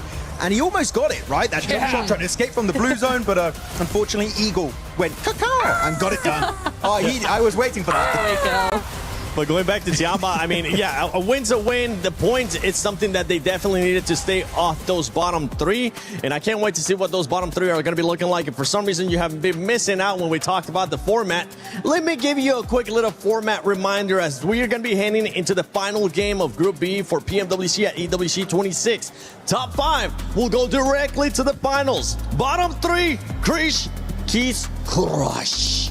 And in between, everybody gets a chance to go to Survival, which it's not going to be tomorrow. It's going to be the day after that. So make sure you guys put that on your calendar. And for some of those squads, what are we expecting to see, Hodrix, out of this squads? You're saying we're pretty much expecting no pressure on them because they have to go take it. Yeah, I mean, this is the last game, right? One game left to put yourself in the finals. You really have to do so because there are some serious squads going to that survival stage. I mean, yeah, Tiamba, rough day or rough 2 days, right? But we know what they can do. Come survival stage, they could look like an entire new monster. So S2G, it's so good to see them right there. I think there's a lot of weight on their shoulders, but you got to be able to get the clutch done. That's what it's all about. You got to adapt. Yeah, for SGG, we need to see them possibly end up coming out with the win. I would love to take a look at the overall just to see how close everything is, because today we have seen everything between these teams. I mean, it's been crazy how much the leaderboard has been changing. This bunch of points has been going all over the place, and there you go. Now we actually get a chance to see the overall, and you can tell from 7th place all the way to 2nd place, it's just 10 points that separate the squads. Oh my goodness, 1 point difference between Godlike Esports and just below them S2G that's been having the comeback of the year so far, without a single chicken dinner, pulling kind of a 4th rise at this point. But they got so many strong finishes, right? Rondo, 2nd place, going into a wrangle. They got a 2nd place, they got a podium. And right here in this game, they get himself another 2nd place. But I do agree. I feel like we need to see a win if they want to comfortably make it in, because do keep in mind, they got no chicken dinners. If it ends in a tie, Godlike or Horror Esports would end up overtaking S2G's spot. No, it's true. And we have seen multiple ties like this all day long. I think we had one between Arena and Horror. We had it between now Godlike and Horror as well. There's been so many ties in the top 5. You absolutely need to get that win under your belt. And S2G, luckily for them, they are a Miramar squad typically. So this last game being a Miramar is exactly what they need. And here on the bottom 3, you can tell TT Project, ETSH only being separated by just 1 point. Dopeness, Hustler Crew. I mean, Hustler Crew, I'm sorry that I'm going to be saying this, but we just haven't seen a single damn thing about you today.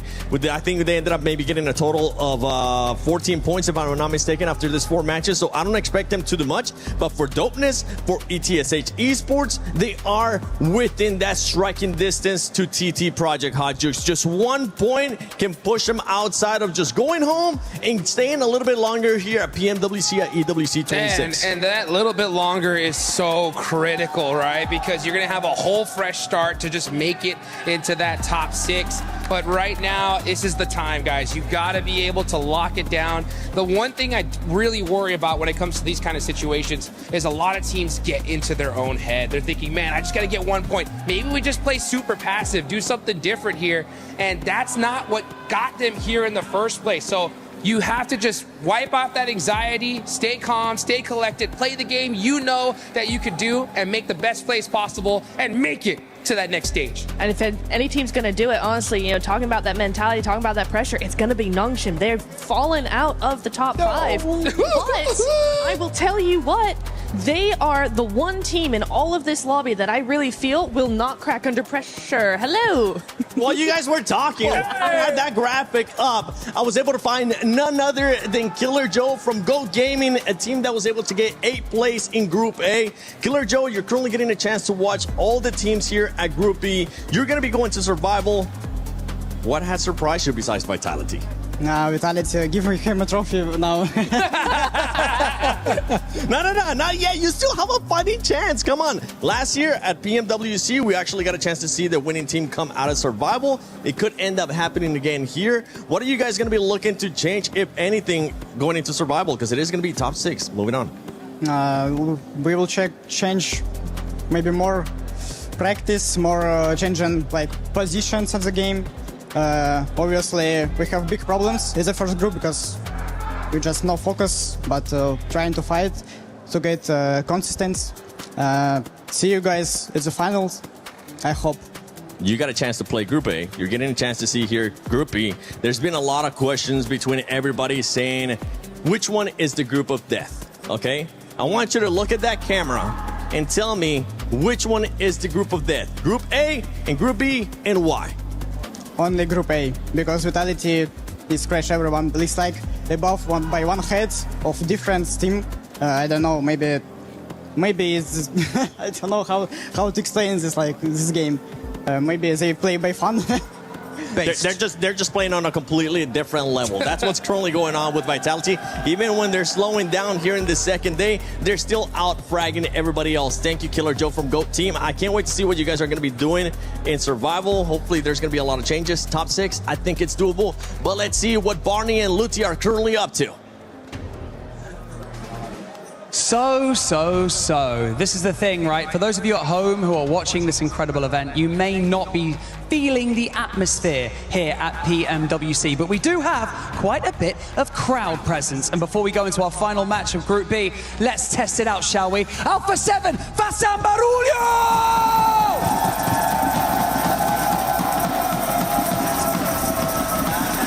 Not like it, I prepare here, bro.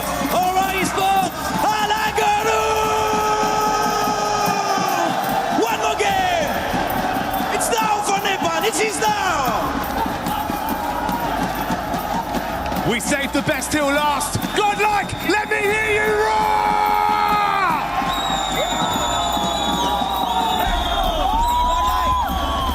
Absolutely electric here to close out this group, to close the group stages. Group B now with their last opportunity to put points on the board and to make history, to jump forwards into the finals or to get through to the survival stage. I think the most incredible thing is just the fans that we have here with us during both Group A and Group B. Dude, we're not even in the finals yet, and there's such representation for multiple teams across the board. However, there are some teams that we do need to focus in on. We've got Wolves, Dopeners, TT Project. We've got a lot of squads that are on the cusp of getting through and into the survival stage right now, or losing it all and going home right here in Group B. TT Project filled with some fantastic players, some fantastic veterans as well of the game. But still have a little bit further to go now. If they close it down now, they would be in, but it's just so... I got that right? TT Project, they're in, I believe. I have to double check on the tables when they pop up. But yeah, it's very, very close around that bubble. A lot of teams could change things around. For Etch, it feels like they have been sort of in and out, but not really showing us anything. And I think it's the same for TT Project, right? It's been these sort of always a team that's like, well, they could do quite well, but they're just not. They're just not quite there yet. So they've got one more chance to get there and give themselves that opportunity in the survival stage. And to do that, we have one last man coming right at you very, very shortly. All our players getting ready to go now to jump into game. 5 seconds away from the conclusion of Group B here in map number 6, John. Oh, we're right at the end of the road now. There is no other opportunity to make your mark here in the group stages. Over Miramar for the last time, and maybe for once, Blank, we are on for a kinder plain path than we've seen before. It looks like it's going fairly close from the southwest side. Oh, okay, yeah. So actually a lot kinder than the most we have seen from the Middle West over towards Campo Militar and sending across the north side a little bit on this one, but very accessible to the majority of this map.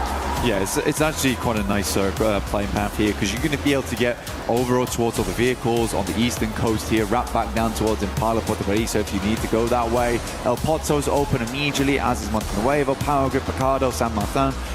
There's lots of things you can do with this one. So I think a lot of teams are going to have a bit of an easier time going forward.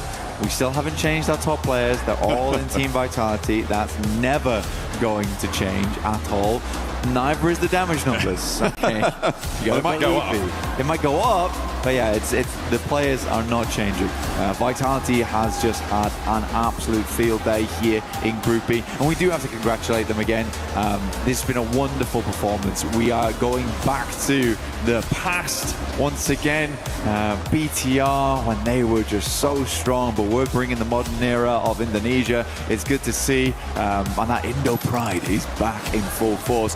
We are heading over towards El Azahar right now. S2G get themselves a central position. Last time they fought out from El Azahar to get a better spot down towards the circle in Chumacera. We're able to get a second place off the back of this one. This time around, they don't have to move half as far at all. So let's see what S2G can do. Can they get back up into that top 5? Because right now, Godlike are beating them by 1 point. And they are also right next door to them as well, in that central location in the map. Godlike west of El Azahar right now, looking to try and keep themselves in the top 5. They are our bubble team right now, tied with Horror, but losing that tiebreaker as it stands. On placement points alone, I believe, is the tiebreaker between these two rosters, both with a chicken dinner under their belt. And Horror have to move from La Cobraria. It's a fairly accessible rotate, but still pretty fraught with danger, especially given that there's actually 2 teams up on the northeast side near Torre Hamada, near Campo Militar. So maybe they're going to need to try and find a lucky spin over towards the circle, just like you guys can find a lucky spin in game right now. Make sure you're heading into the game to draw for an exclusive set for the PMWC, making sure you're looking fine, fresh, and ready for battle, as many of our players are today and for the rest of this tournament. Back on board with TT Project split near Chumacera. They are again in the hot seat when it comes to elimination. It's a very, very fun final map here we have. 1 point sits between 6th and 5th, and 1 point sits between 13th and 14th. One of those is a little bit more consequential than the others, because one means you go to the finals or survival stage. One means you go to survival stage or you go home. And I think right now, if I was TT Project, I'd be looking to try and get some more consistent points on the board. It's a difficult thing to try and figure out at the end of the day, of whether to try and play aggressive, try and get a lot of points early and risk going out and opening up that door for other teams underneath you. But I think the best you can do is just try and play with consistency going into these final games. Very, very difficult to do. And honestly, with some of the strong teams that are going to be in your path over towards that northeast side for TT Project, I think playing a slow game is maybe the better decision. A couple of points can be make or break, but there is always that flip side of like, well, what if Dopeness just pull out a 20 Elim chicken dinner out of nowhere, right? Maybe we should have done a little bit more to try and stop them, but I don't think you can trade on that. When you have so many teams in the mix, I think you're definitely right. That's a nice little pickup for Godlike, though. Not so nice for Hustler Crew, but like the Desk said, we really haven't seen anything from them during these group stages. But it's brilliant news for Godlike to just get a little bit further ahead of Horror and break that tie, put themselves up in 4th now. Yeah, and putting Horror in the hot seat versus S2G. Like I say, Horror moving across from La Cobreria, they can get a pretty early rotate over. They may have to contend with Vitality in the near future, though, and that is a terrifying prospect.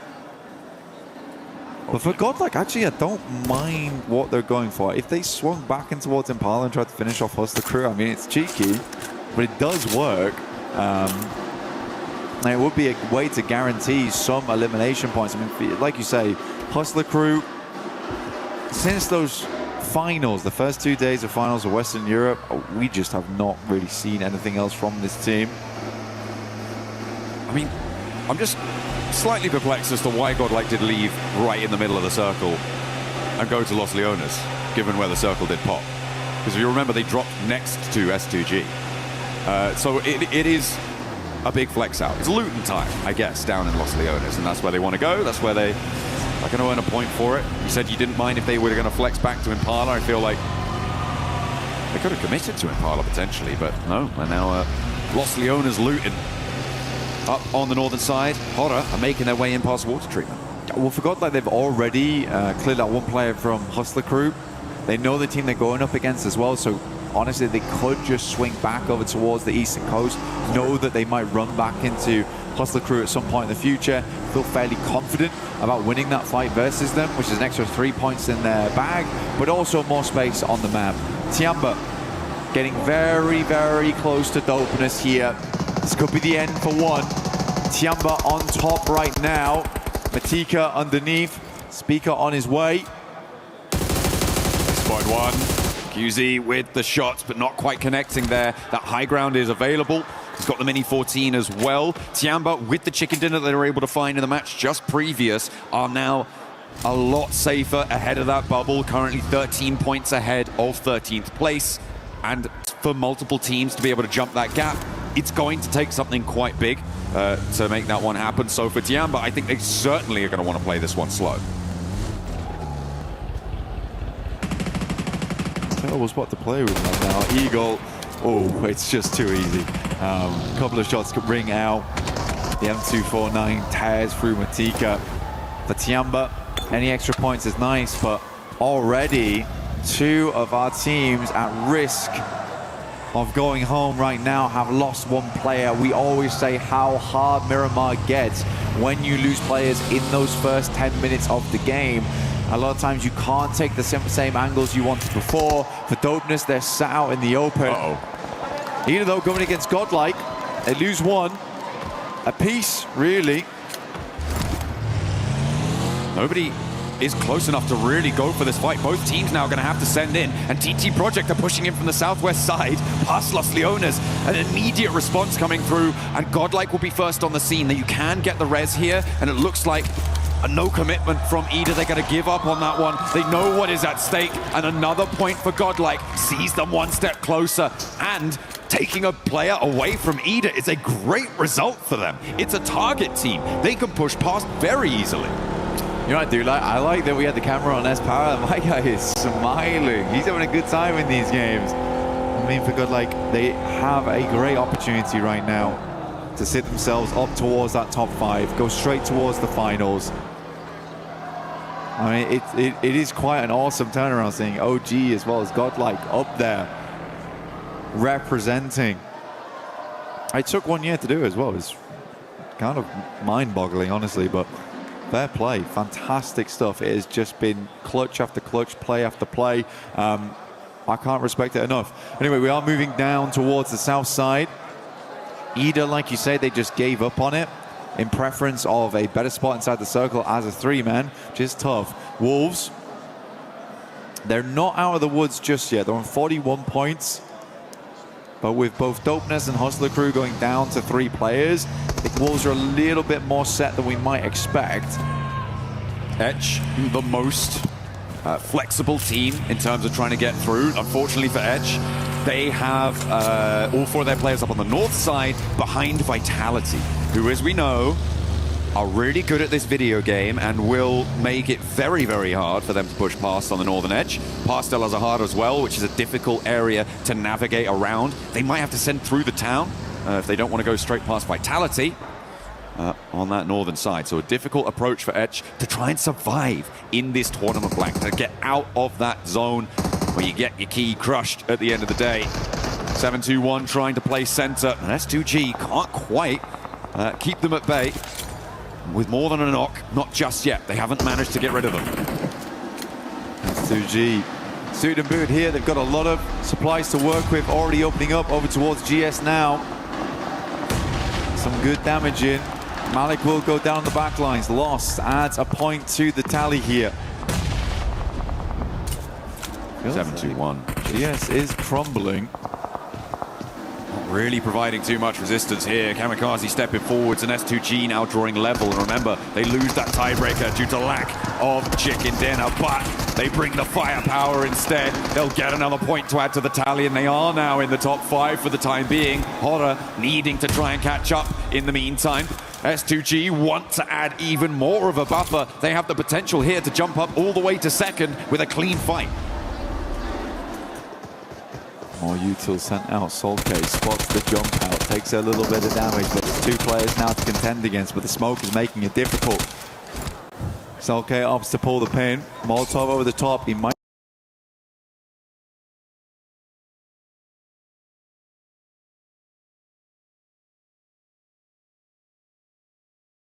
just cook this one. Go for the airburst around the side. It's good.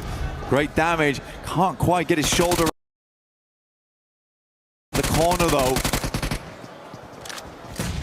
Third party descends on the fight. Dopeness out of nowhere to backstop this, and they want to get really stuck in. They want to try and extract value from these fights. They've already got an elimination on side, and they are on 3 players. It's a bit of a do or die play, but I feel like if you're going to make one, now is the time to do it. Right in the middle, right in the truck stop. Try and survive as long as you can. And 3 players across the way makes S2G a little bit more timorous here. I think rightly so. For S2G though, the points are coming to them. These are teams that are not playing up to scratch right now. For GS, they fell fairly quickly up against S2G, who have been showing a very different style of gunpowder than they have in the past. Like I said before, it feels like finally S2G have found their footing now. Looked decent at points yesterday. Were able to swing back into the driving seat. It's down to the smoke, quick loop. Get some more of that utility online. They're not taking any chances either, John. Absolutely not. Can't afford to. The circle did center up on truck stop as well, so if S2G can clear things out here in the next minute or 2, it could get better for them, or it could get much worse, because Ida have now stepped 2 behind. They've scouted it out. They know there's a team here now, and they're looking to move the rest of them in to play. And S2G just can't catch a break, trying to clear this one out, clear the last player from 7-2-1 GS. And they will make it harder and harder. Meanwhile, the hills to the west are going to start to get occupied. Tiamba moving in to try and get some oversight on it.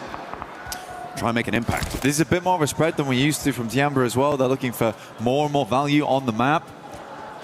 They must feel a lot more comfortable coming into this game with 48 points. Will be hard to overlap that.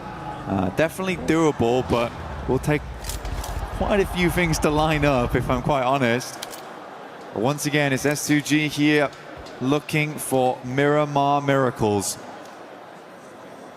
Right in the middle of the map, Alpha 7 and Horror towards El Azahar. At the moment, Horror just have such brutal oversight onto Alpha 7's position. You've got Newts up on the high ground out on the northwest side of El Azahar, and he's kind of the only operative with a chance to shut down an angle for Horror, because right now the rest of them trying to run through the town, trying to get anything done. Meanwhile, over on the east side, TT Project going to try and crash in towards Vitality, and they have opened an opportunity there, taking down one of the players. And remember, 13th place is not comfortable. TT want to jump up higher. They could push the Wolves into that hot seat too.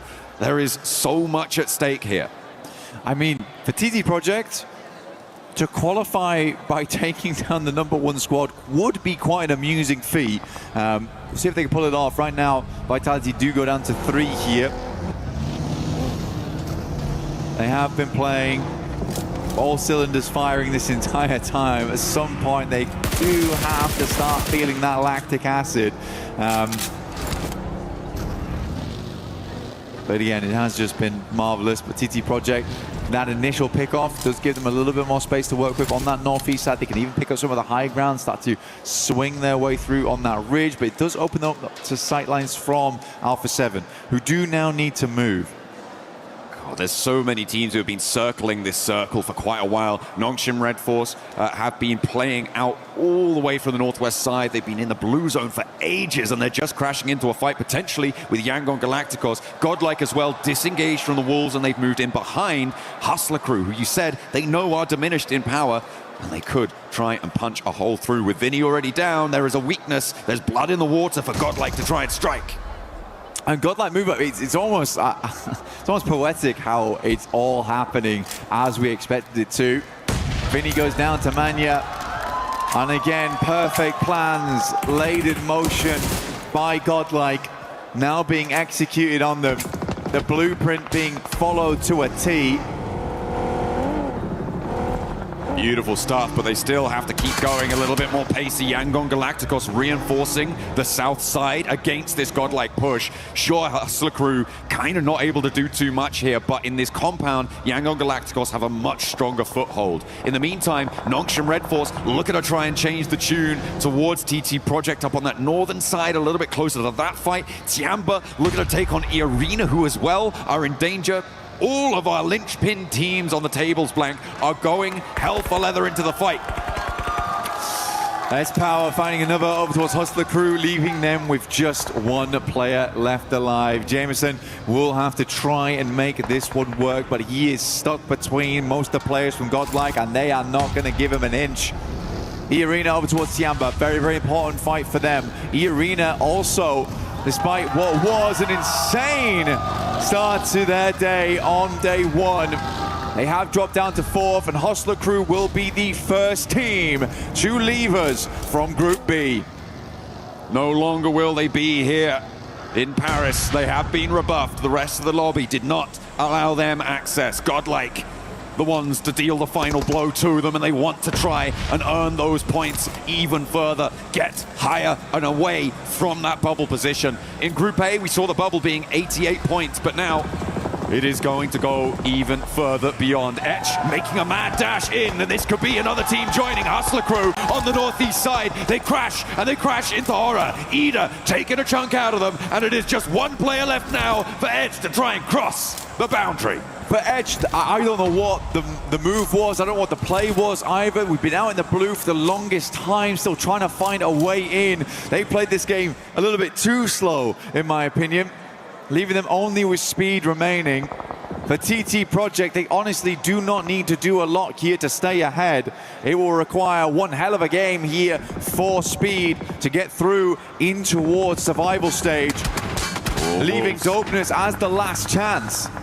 Wolves taking a lot of damage, trying to roll around the hills, but keeping themselves nice and safe. Tiamba a little bit more at risk, and I think that this may just be a flush if Elementrix can find the right spot to spray down. E-Arena as well, looking to try and get the points earned and confirmed onto their tally to make sure that they're further away, because it is just so volatile. A single place going down, a single player getting lost diminishes your point scoring ability to the point where it could be tournament making or tournament breaking. A spray down from Schweppes, and he's adding it to the tally, but that's stolen away, maybe, from the Wolves. Wolves would love any more points they can get here, keep them in the running. Now S2G, they moved away from truck stop. This is a really fantastic spot on the map to play, honestly, for S2G. Gives them a lot of control. They look down towards some of the low ground on that eastern side and can give them points off the back of it, which they're already looking for now. Getting knocked over towards Vitality. Wolves continue to pump those points there, move further and further away from the bottom three. They keep increasing that buffer, but E-Arena not so lucky. They're taking damage. They tried to jump into the fight, but it's not going well. They try to move forwards, and they're playing as two. TT Project taking damage as well. Vitality eliminated. Tiamba are out of the running as well, but they may have done enough. Elementrix moving forwards. E-Arena going down here is a massive change in the tables. S2G, Horror, and Nongshim Red Force all with a bigger opportunity to take one of those top 5 spots. And Joker stands tall. With his belt buckle on the floor. They need to hold on here. Joker moves up, Elementrix moving off the back of the position, but more and more players coming through. This is going to be an incredible clutch if he can make it work, but Joker does go down. A trade, a Norman turning away, the vehicle going up in smoke. E-Arena in danger. E-Arena right down to the wire. They do manage to pick up a point or two, but on 95 they are far from safe. A sliver of HP, and he swaps the vehicles out. Where can he go though? Where can he call home? The teams underneath him, they all have better positions inside the circle. E-Arena forced to stop off at a shack here down towards the south side. Only real option they have. I'm more laughing at the fact that TT Project thought that their only way to stay in towards survival stage was to defeat Vitality of all teams. I mean, if it works, I guess. A little pincer maneuver with Nongshim Red Force, who are one of the chasing teams as well, in 7th place. Moving in, the South Korean roster looking to try and turn on those afterburners. They do have a chance to make it work here. But they have TT Project to try and guard out. So many crucial battles happening, spanning the entirety of this leaderboard, Blank. It is so important for about 50% of the lobby as to what happens in the next 3 minutes. Godlike still keeping it chill down towards the south side. Difficult push for them though. Yangon Galacticos watching over their every move. So how would they want to play this one out? There's still ridge sides to work with. Denying those sight lines, but as we head over towards that northern edge, goodness me, you have the eyes of many teams looking your way.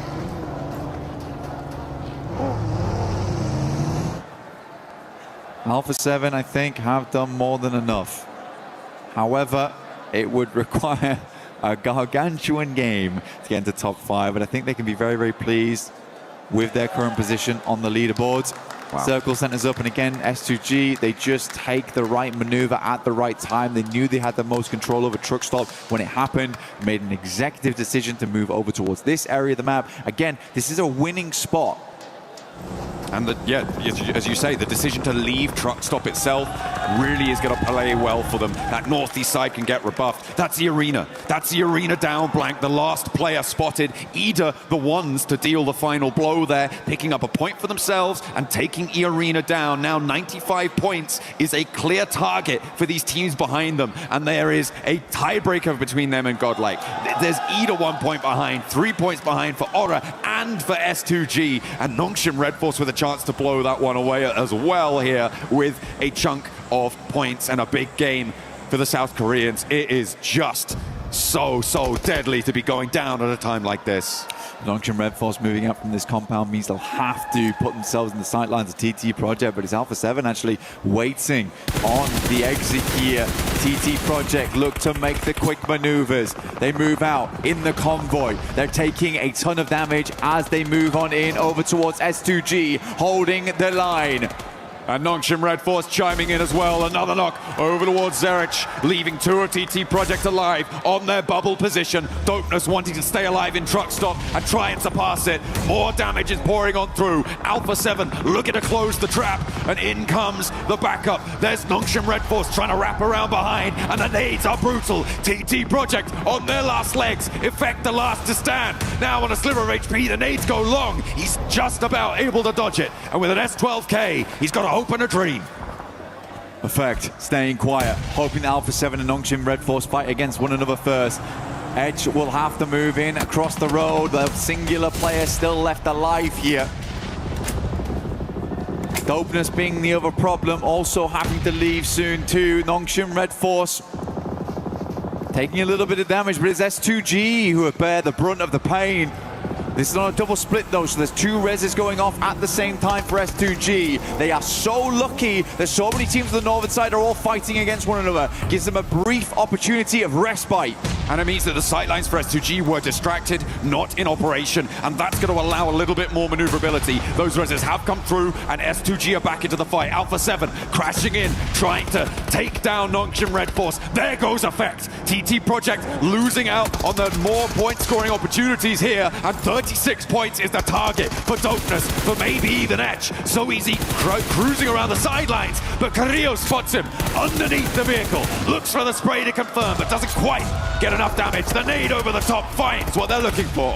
Alpha 7 looking to finish out strong here on the final day of Brute, but Hyunbin goes absolutely mental, puts Alpha 7 in the Hyunbin, taking out the trash here at the end of the day.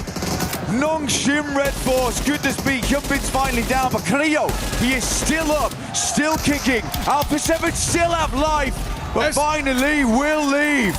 Down they go. Nongshim Red Force down as well. No challenge there. E-Arena dropped one spot because Horror flex out to get involved. They're going to get stuck in, pushing E-Arena down. And Horror are the first team to confirm themselves with Vitality because nobody else can pass them.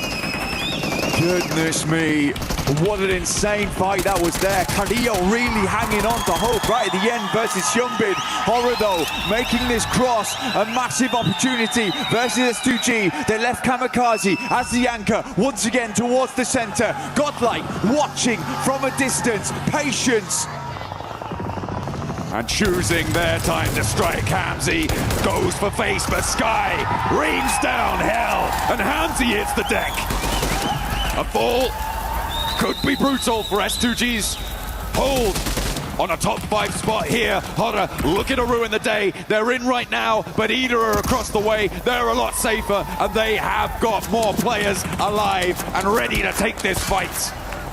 Horror, they lose Sleepy, but it's okay. They're awake now, right now, in this game. Looking to put some more points on the cards. It was a difficult push-out for them. They picked the right opportunity, now looking for more. Godlike under pressure from the Wolves as they send over towards their position. They're playing this one slow, cautiously. Marnet, though, will find Sky. Jiggle up on high, though. Drops the nade. Could be big, but they scatter. Horror doing bits against Yangon Galacticos, but in the meantime, the Wolves are burning away on Godlike on the south side flank. They are going low, they are going down. Horror with the danger on the roll-up, but there goes the first, and no fear now. Last to stand for Horror, a chance to make it through, but Godlike are down to 1 on the south edge. The Wolves are going to fall though, and Godlike get the points they need. They're over the line. They have made it to the top 5. Admino with an insane clutch up versus the Wolves. Godlike hit 98 on an 8 elim game. S2G hanging on by a thread here. No matter what, it's a Turkish team going in. The question is who? If you go down now, S2G, placements are going to flip this around. It's going to change things, and all for the worse. Not to mention, TT Project just dropped down. Dopeness make it in those last moments. They played slow from truck stop. They rolled in, they parked up, and they will be going through to the survival stage. Speed with the opportunity to do one of the funniest things I think we could see. A chance to maybe push Dopeness aside, but the placements are kicking in. Already 2 guaranteed, meaning you need at least 3 points, if not more, to try and close that gap on the overalls. And down go S2G. way. They are out, and the placements are there for Ida. They are 3 points behind, and Speed could be there. Godlike get a 10th elimination as well, and put themselves into the triple digits. They're going for that 4th rise 107. They hit the century. Centurions inside the lobby. These guys have been marching towards success between the beginning of the game. Speed moving up. Ida potentially backstabbed here by a player at the bottom of the rankings, preventing their approach into the top 5. They've done enough though. E-Arena is already going to go down, and there goes Etch. Our bottom 3 are locked on in, and Ida force E-Arena out of the top 5. Sure, you can break records, but you can't go the distance. You don't make it to the top 5. Let's see how this game does end up, but we have our top 5 going through to the finals. Vitality, who have been a wealth of life spring here over towards Group B. Godlike with 100 points, hitting the triple digits, the only other team to do it. Horror underneath, S2G and Ida, 2 Turkish teams getting through to the finals in one group. This has been an incredible 2 days, John. It has been so closely fought. It's been right down to the wire. It's just a matter of shutting this one out. Dopeness making it through by the skin of their teeth to join the survival stage is over the top. A lazy float over will be enough to shut down Marnet, and Yangon Galacticos will join that survival stage as well. Now Ida looking to rattle some skulls around the edge as they roll over the top here. Godlike looking to put the hurt down as they ascend. Speaker low gets the first aid off though. Kenji potentially rezzed up here off in the distance. Ida trying to play around this little bit of terrain. Salmi has a nade, looks to throw it. Goes long, but not long enough. Got another one. Wants to go a little bit further maybe, if he's got that read right. The Cook looks pretty good, and it tags Lufa. Takes him very, very low. The smokes are bloomed to keep Ida safe on their angles. There's a nade in response, and Lufa able to do what Salme couldn't and managed to clock that one. Amino was clutch before, but will he be clutch again here? A 1 versus 3 would be necessary, but down go Godlike. They have done enough though, Blank. They have made their way to those grand finals, and Ida looking to join them. Dopeness, are they going to find it right at the end? A 1-2 punch against Ida. Speak out around the tree with the shotgun goes down, and Rita and Emre look to try and bring it to bear. They find what they're looking for. 3 chicken dinners today, and they make their way to join the top 5. Taking half the map so far. Ida with a hell of a run here in Group B right at the end. But Vitality was insane. Godlike will join them in the 100 points club. But really, Ida has had a hell of a run. What a resurgence from Turkey. S2G and Ida both putting pedal to metal when it mattered, and their metal was tested, and they proved themselves worthy of one of those direct spots to the grand finals, joining some of the best teams in the world. We've got to make a couple more spots available though, and that is for our survival stage teams, Blank. The survival stage will be coming up very shortly. I know they are going to be some amazing matches because we still have some insanely strong teams going through to survival stage. It has been super down to the wire. This was so volatile towards the top. But goodness me, OG Godlike in the finals. Crazy stuff, crazy stuff. What a glow up from India on the global stage. They have done so much improvement. They have found their feet and they are making waves. Nobody can deny their power now when it comes to PUBG Mobile. They have impressed, they have brought their best, and it is more than enough for us. More than enough for plenty of our players too. Nobody seems to be able to handle it. Honestly, I thought that we were kind of locked in towards the bottom of the leaderboards as well, but there was a lot of changes going on there towards the end. Dopeness very much having the last little bit of gas in the tank to get them through. For TT Project, it is a devastating result though. Not making it. What can you do? What can you do for such prominent players with such storied history? It is difficult to bring it on through. Etch as well, having a real tough time of it.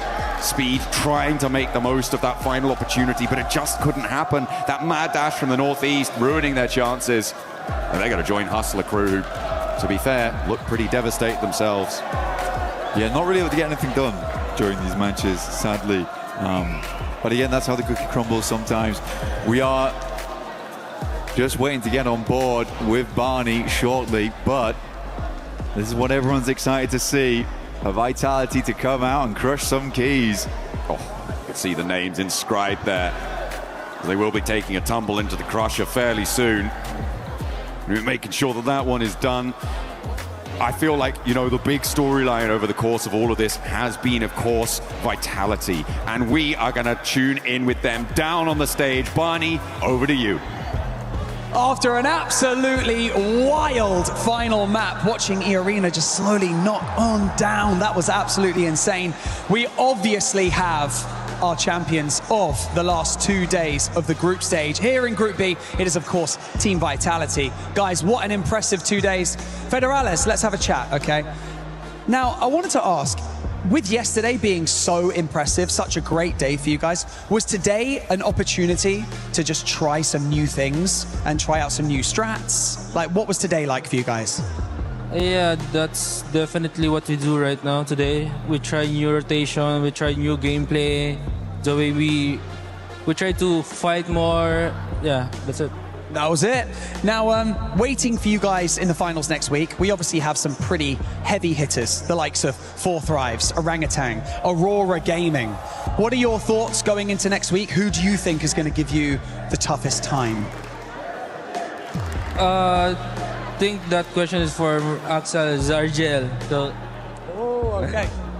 Untuk tim yang ada di final tentunya kan ada Orangutan, ada juga Four Tribes dan juga tim-tim yang lain sudah lolos dari grup A dan juga grup B. Menurut kamu tim paling susah untuk dilawan di final kira-kira siapa sih?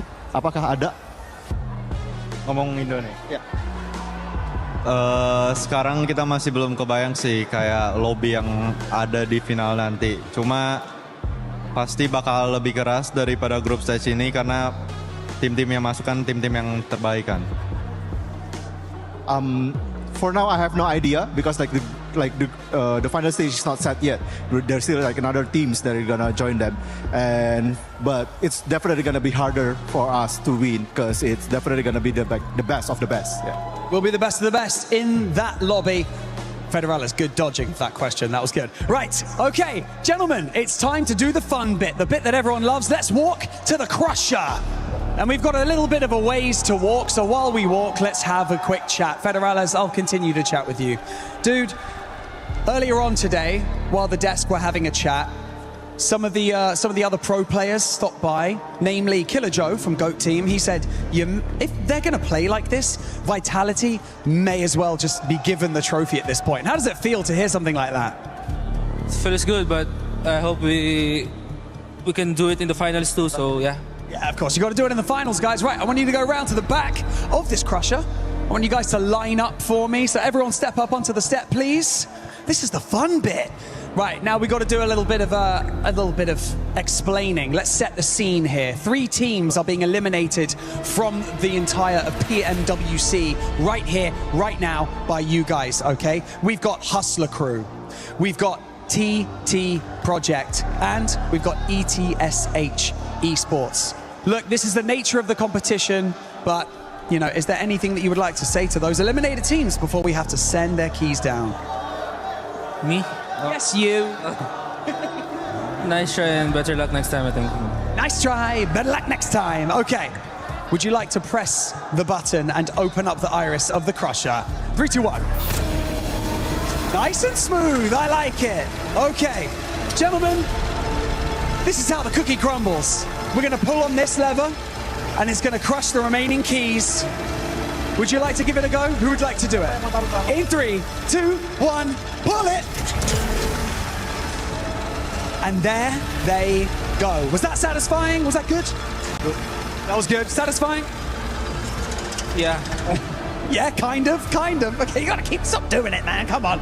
It's all fun and games until someone gets hurt. Now we're gonna have to do that obviously again next week. And of course, in the survival stage, plenty of PMWC action to come your way. Congratulations one more time to Team Vitality. What an incredible performance over the last 2 days. But we've got to break down everything we saw today on day 2 of Group B. Let's head back to the studio to do that. A dominating performance out of Vitality in this past 2 days for Group B. PMWC at EWC 26. This squad was just looking different. You heard it there from Federalis as well today. They were just trying different stuff because they didn't really have to try that hard with how they were able to perform in that first day.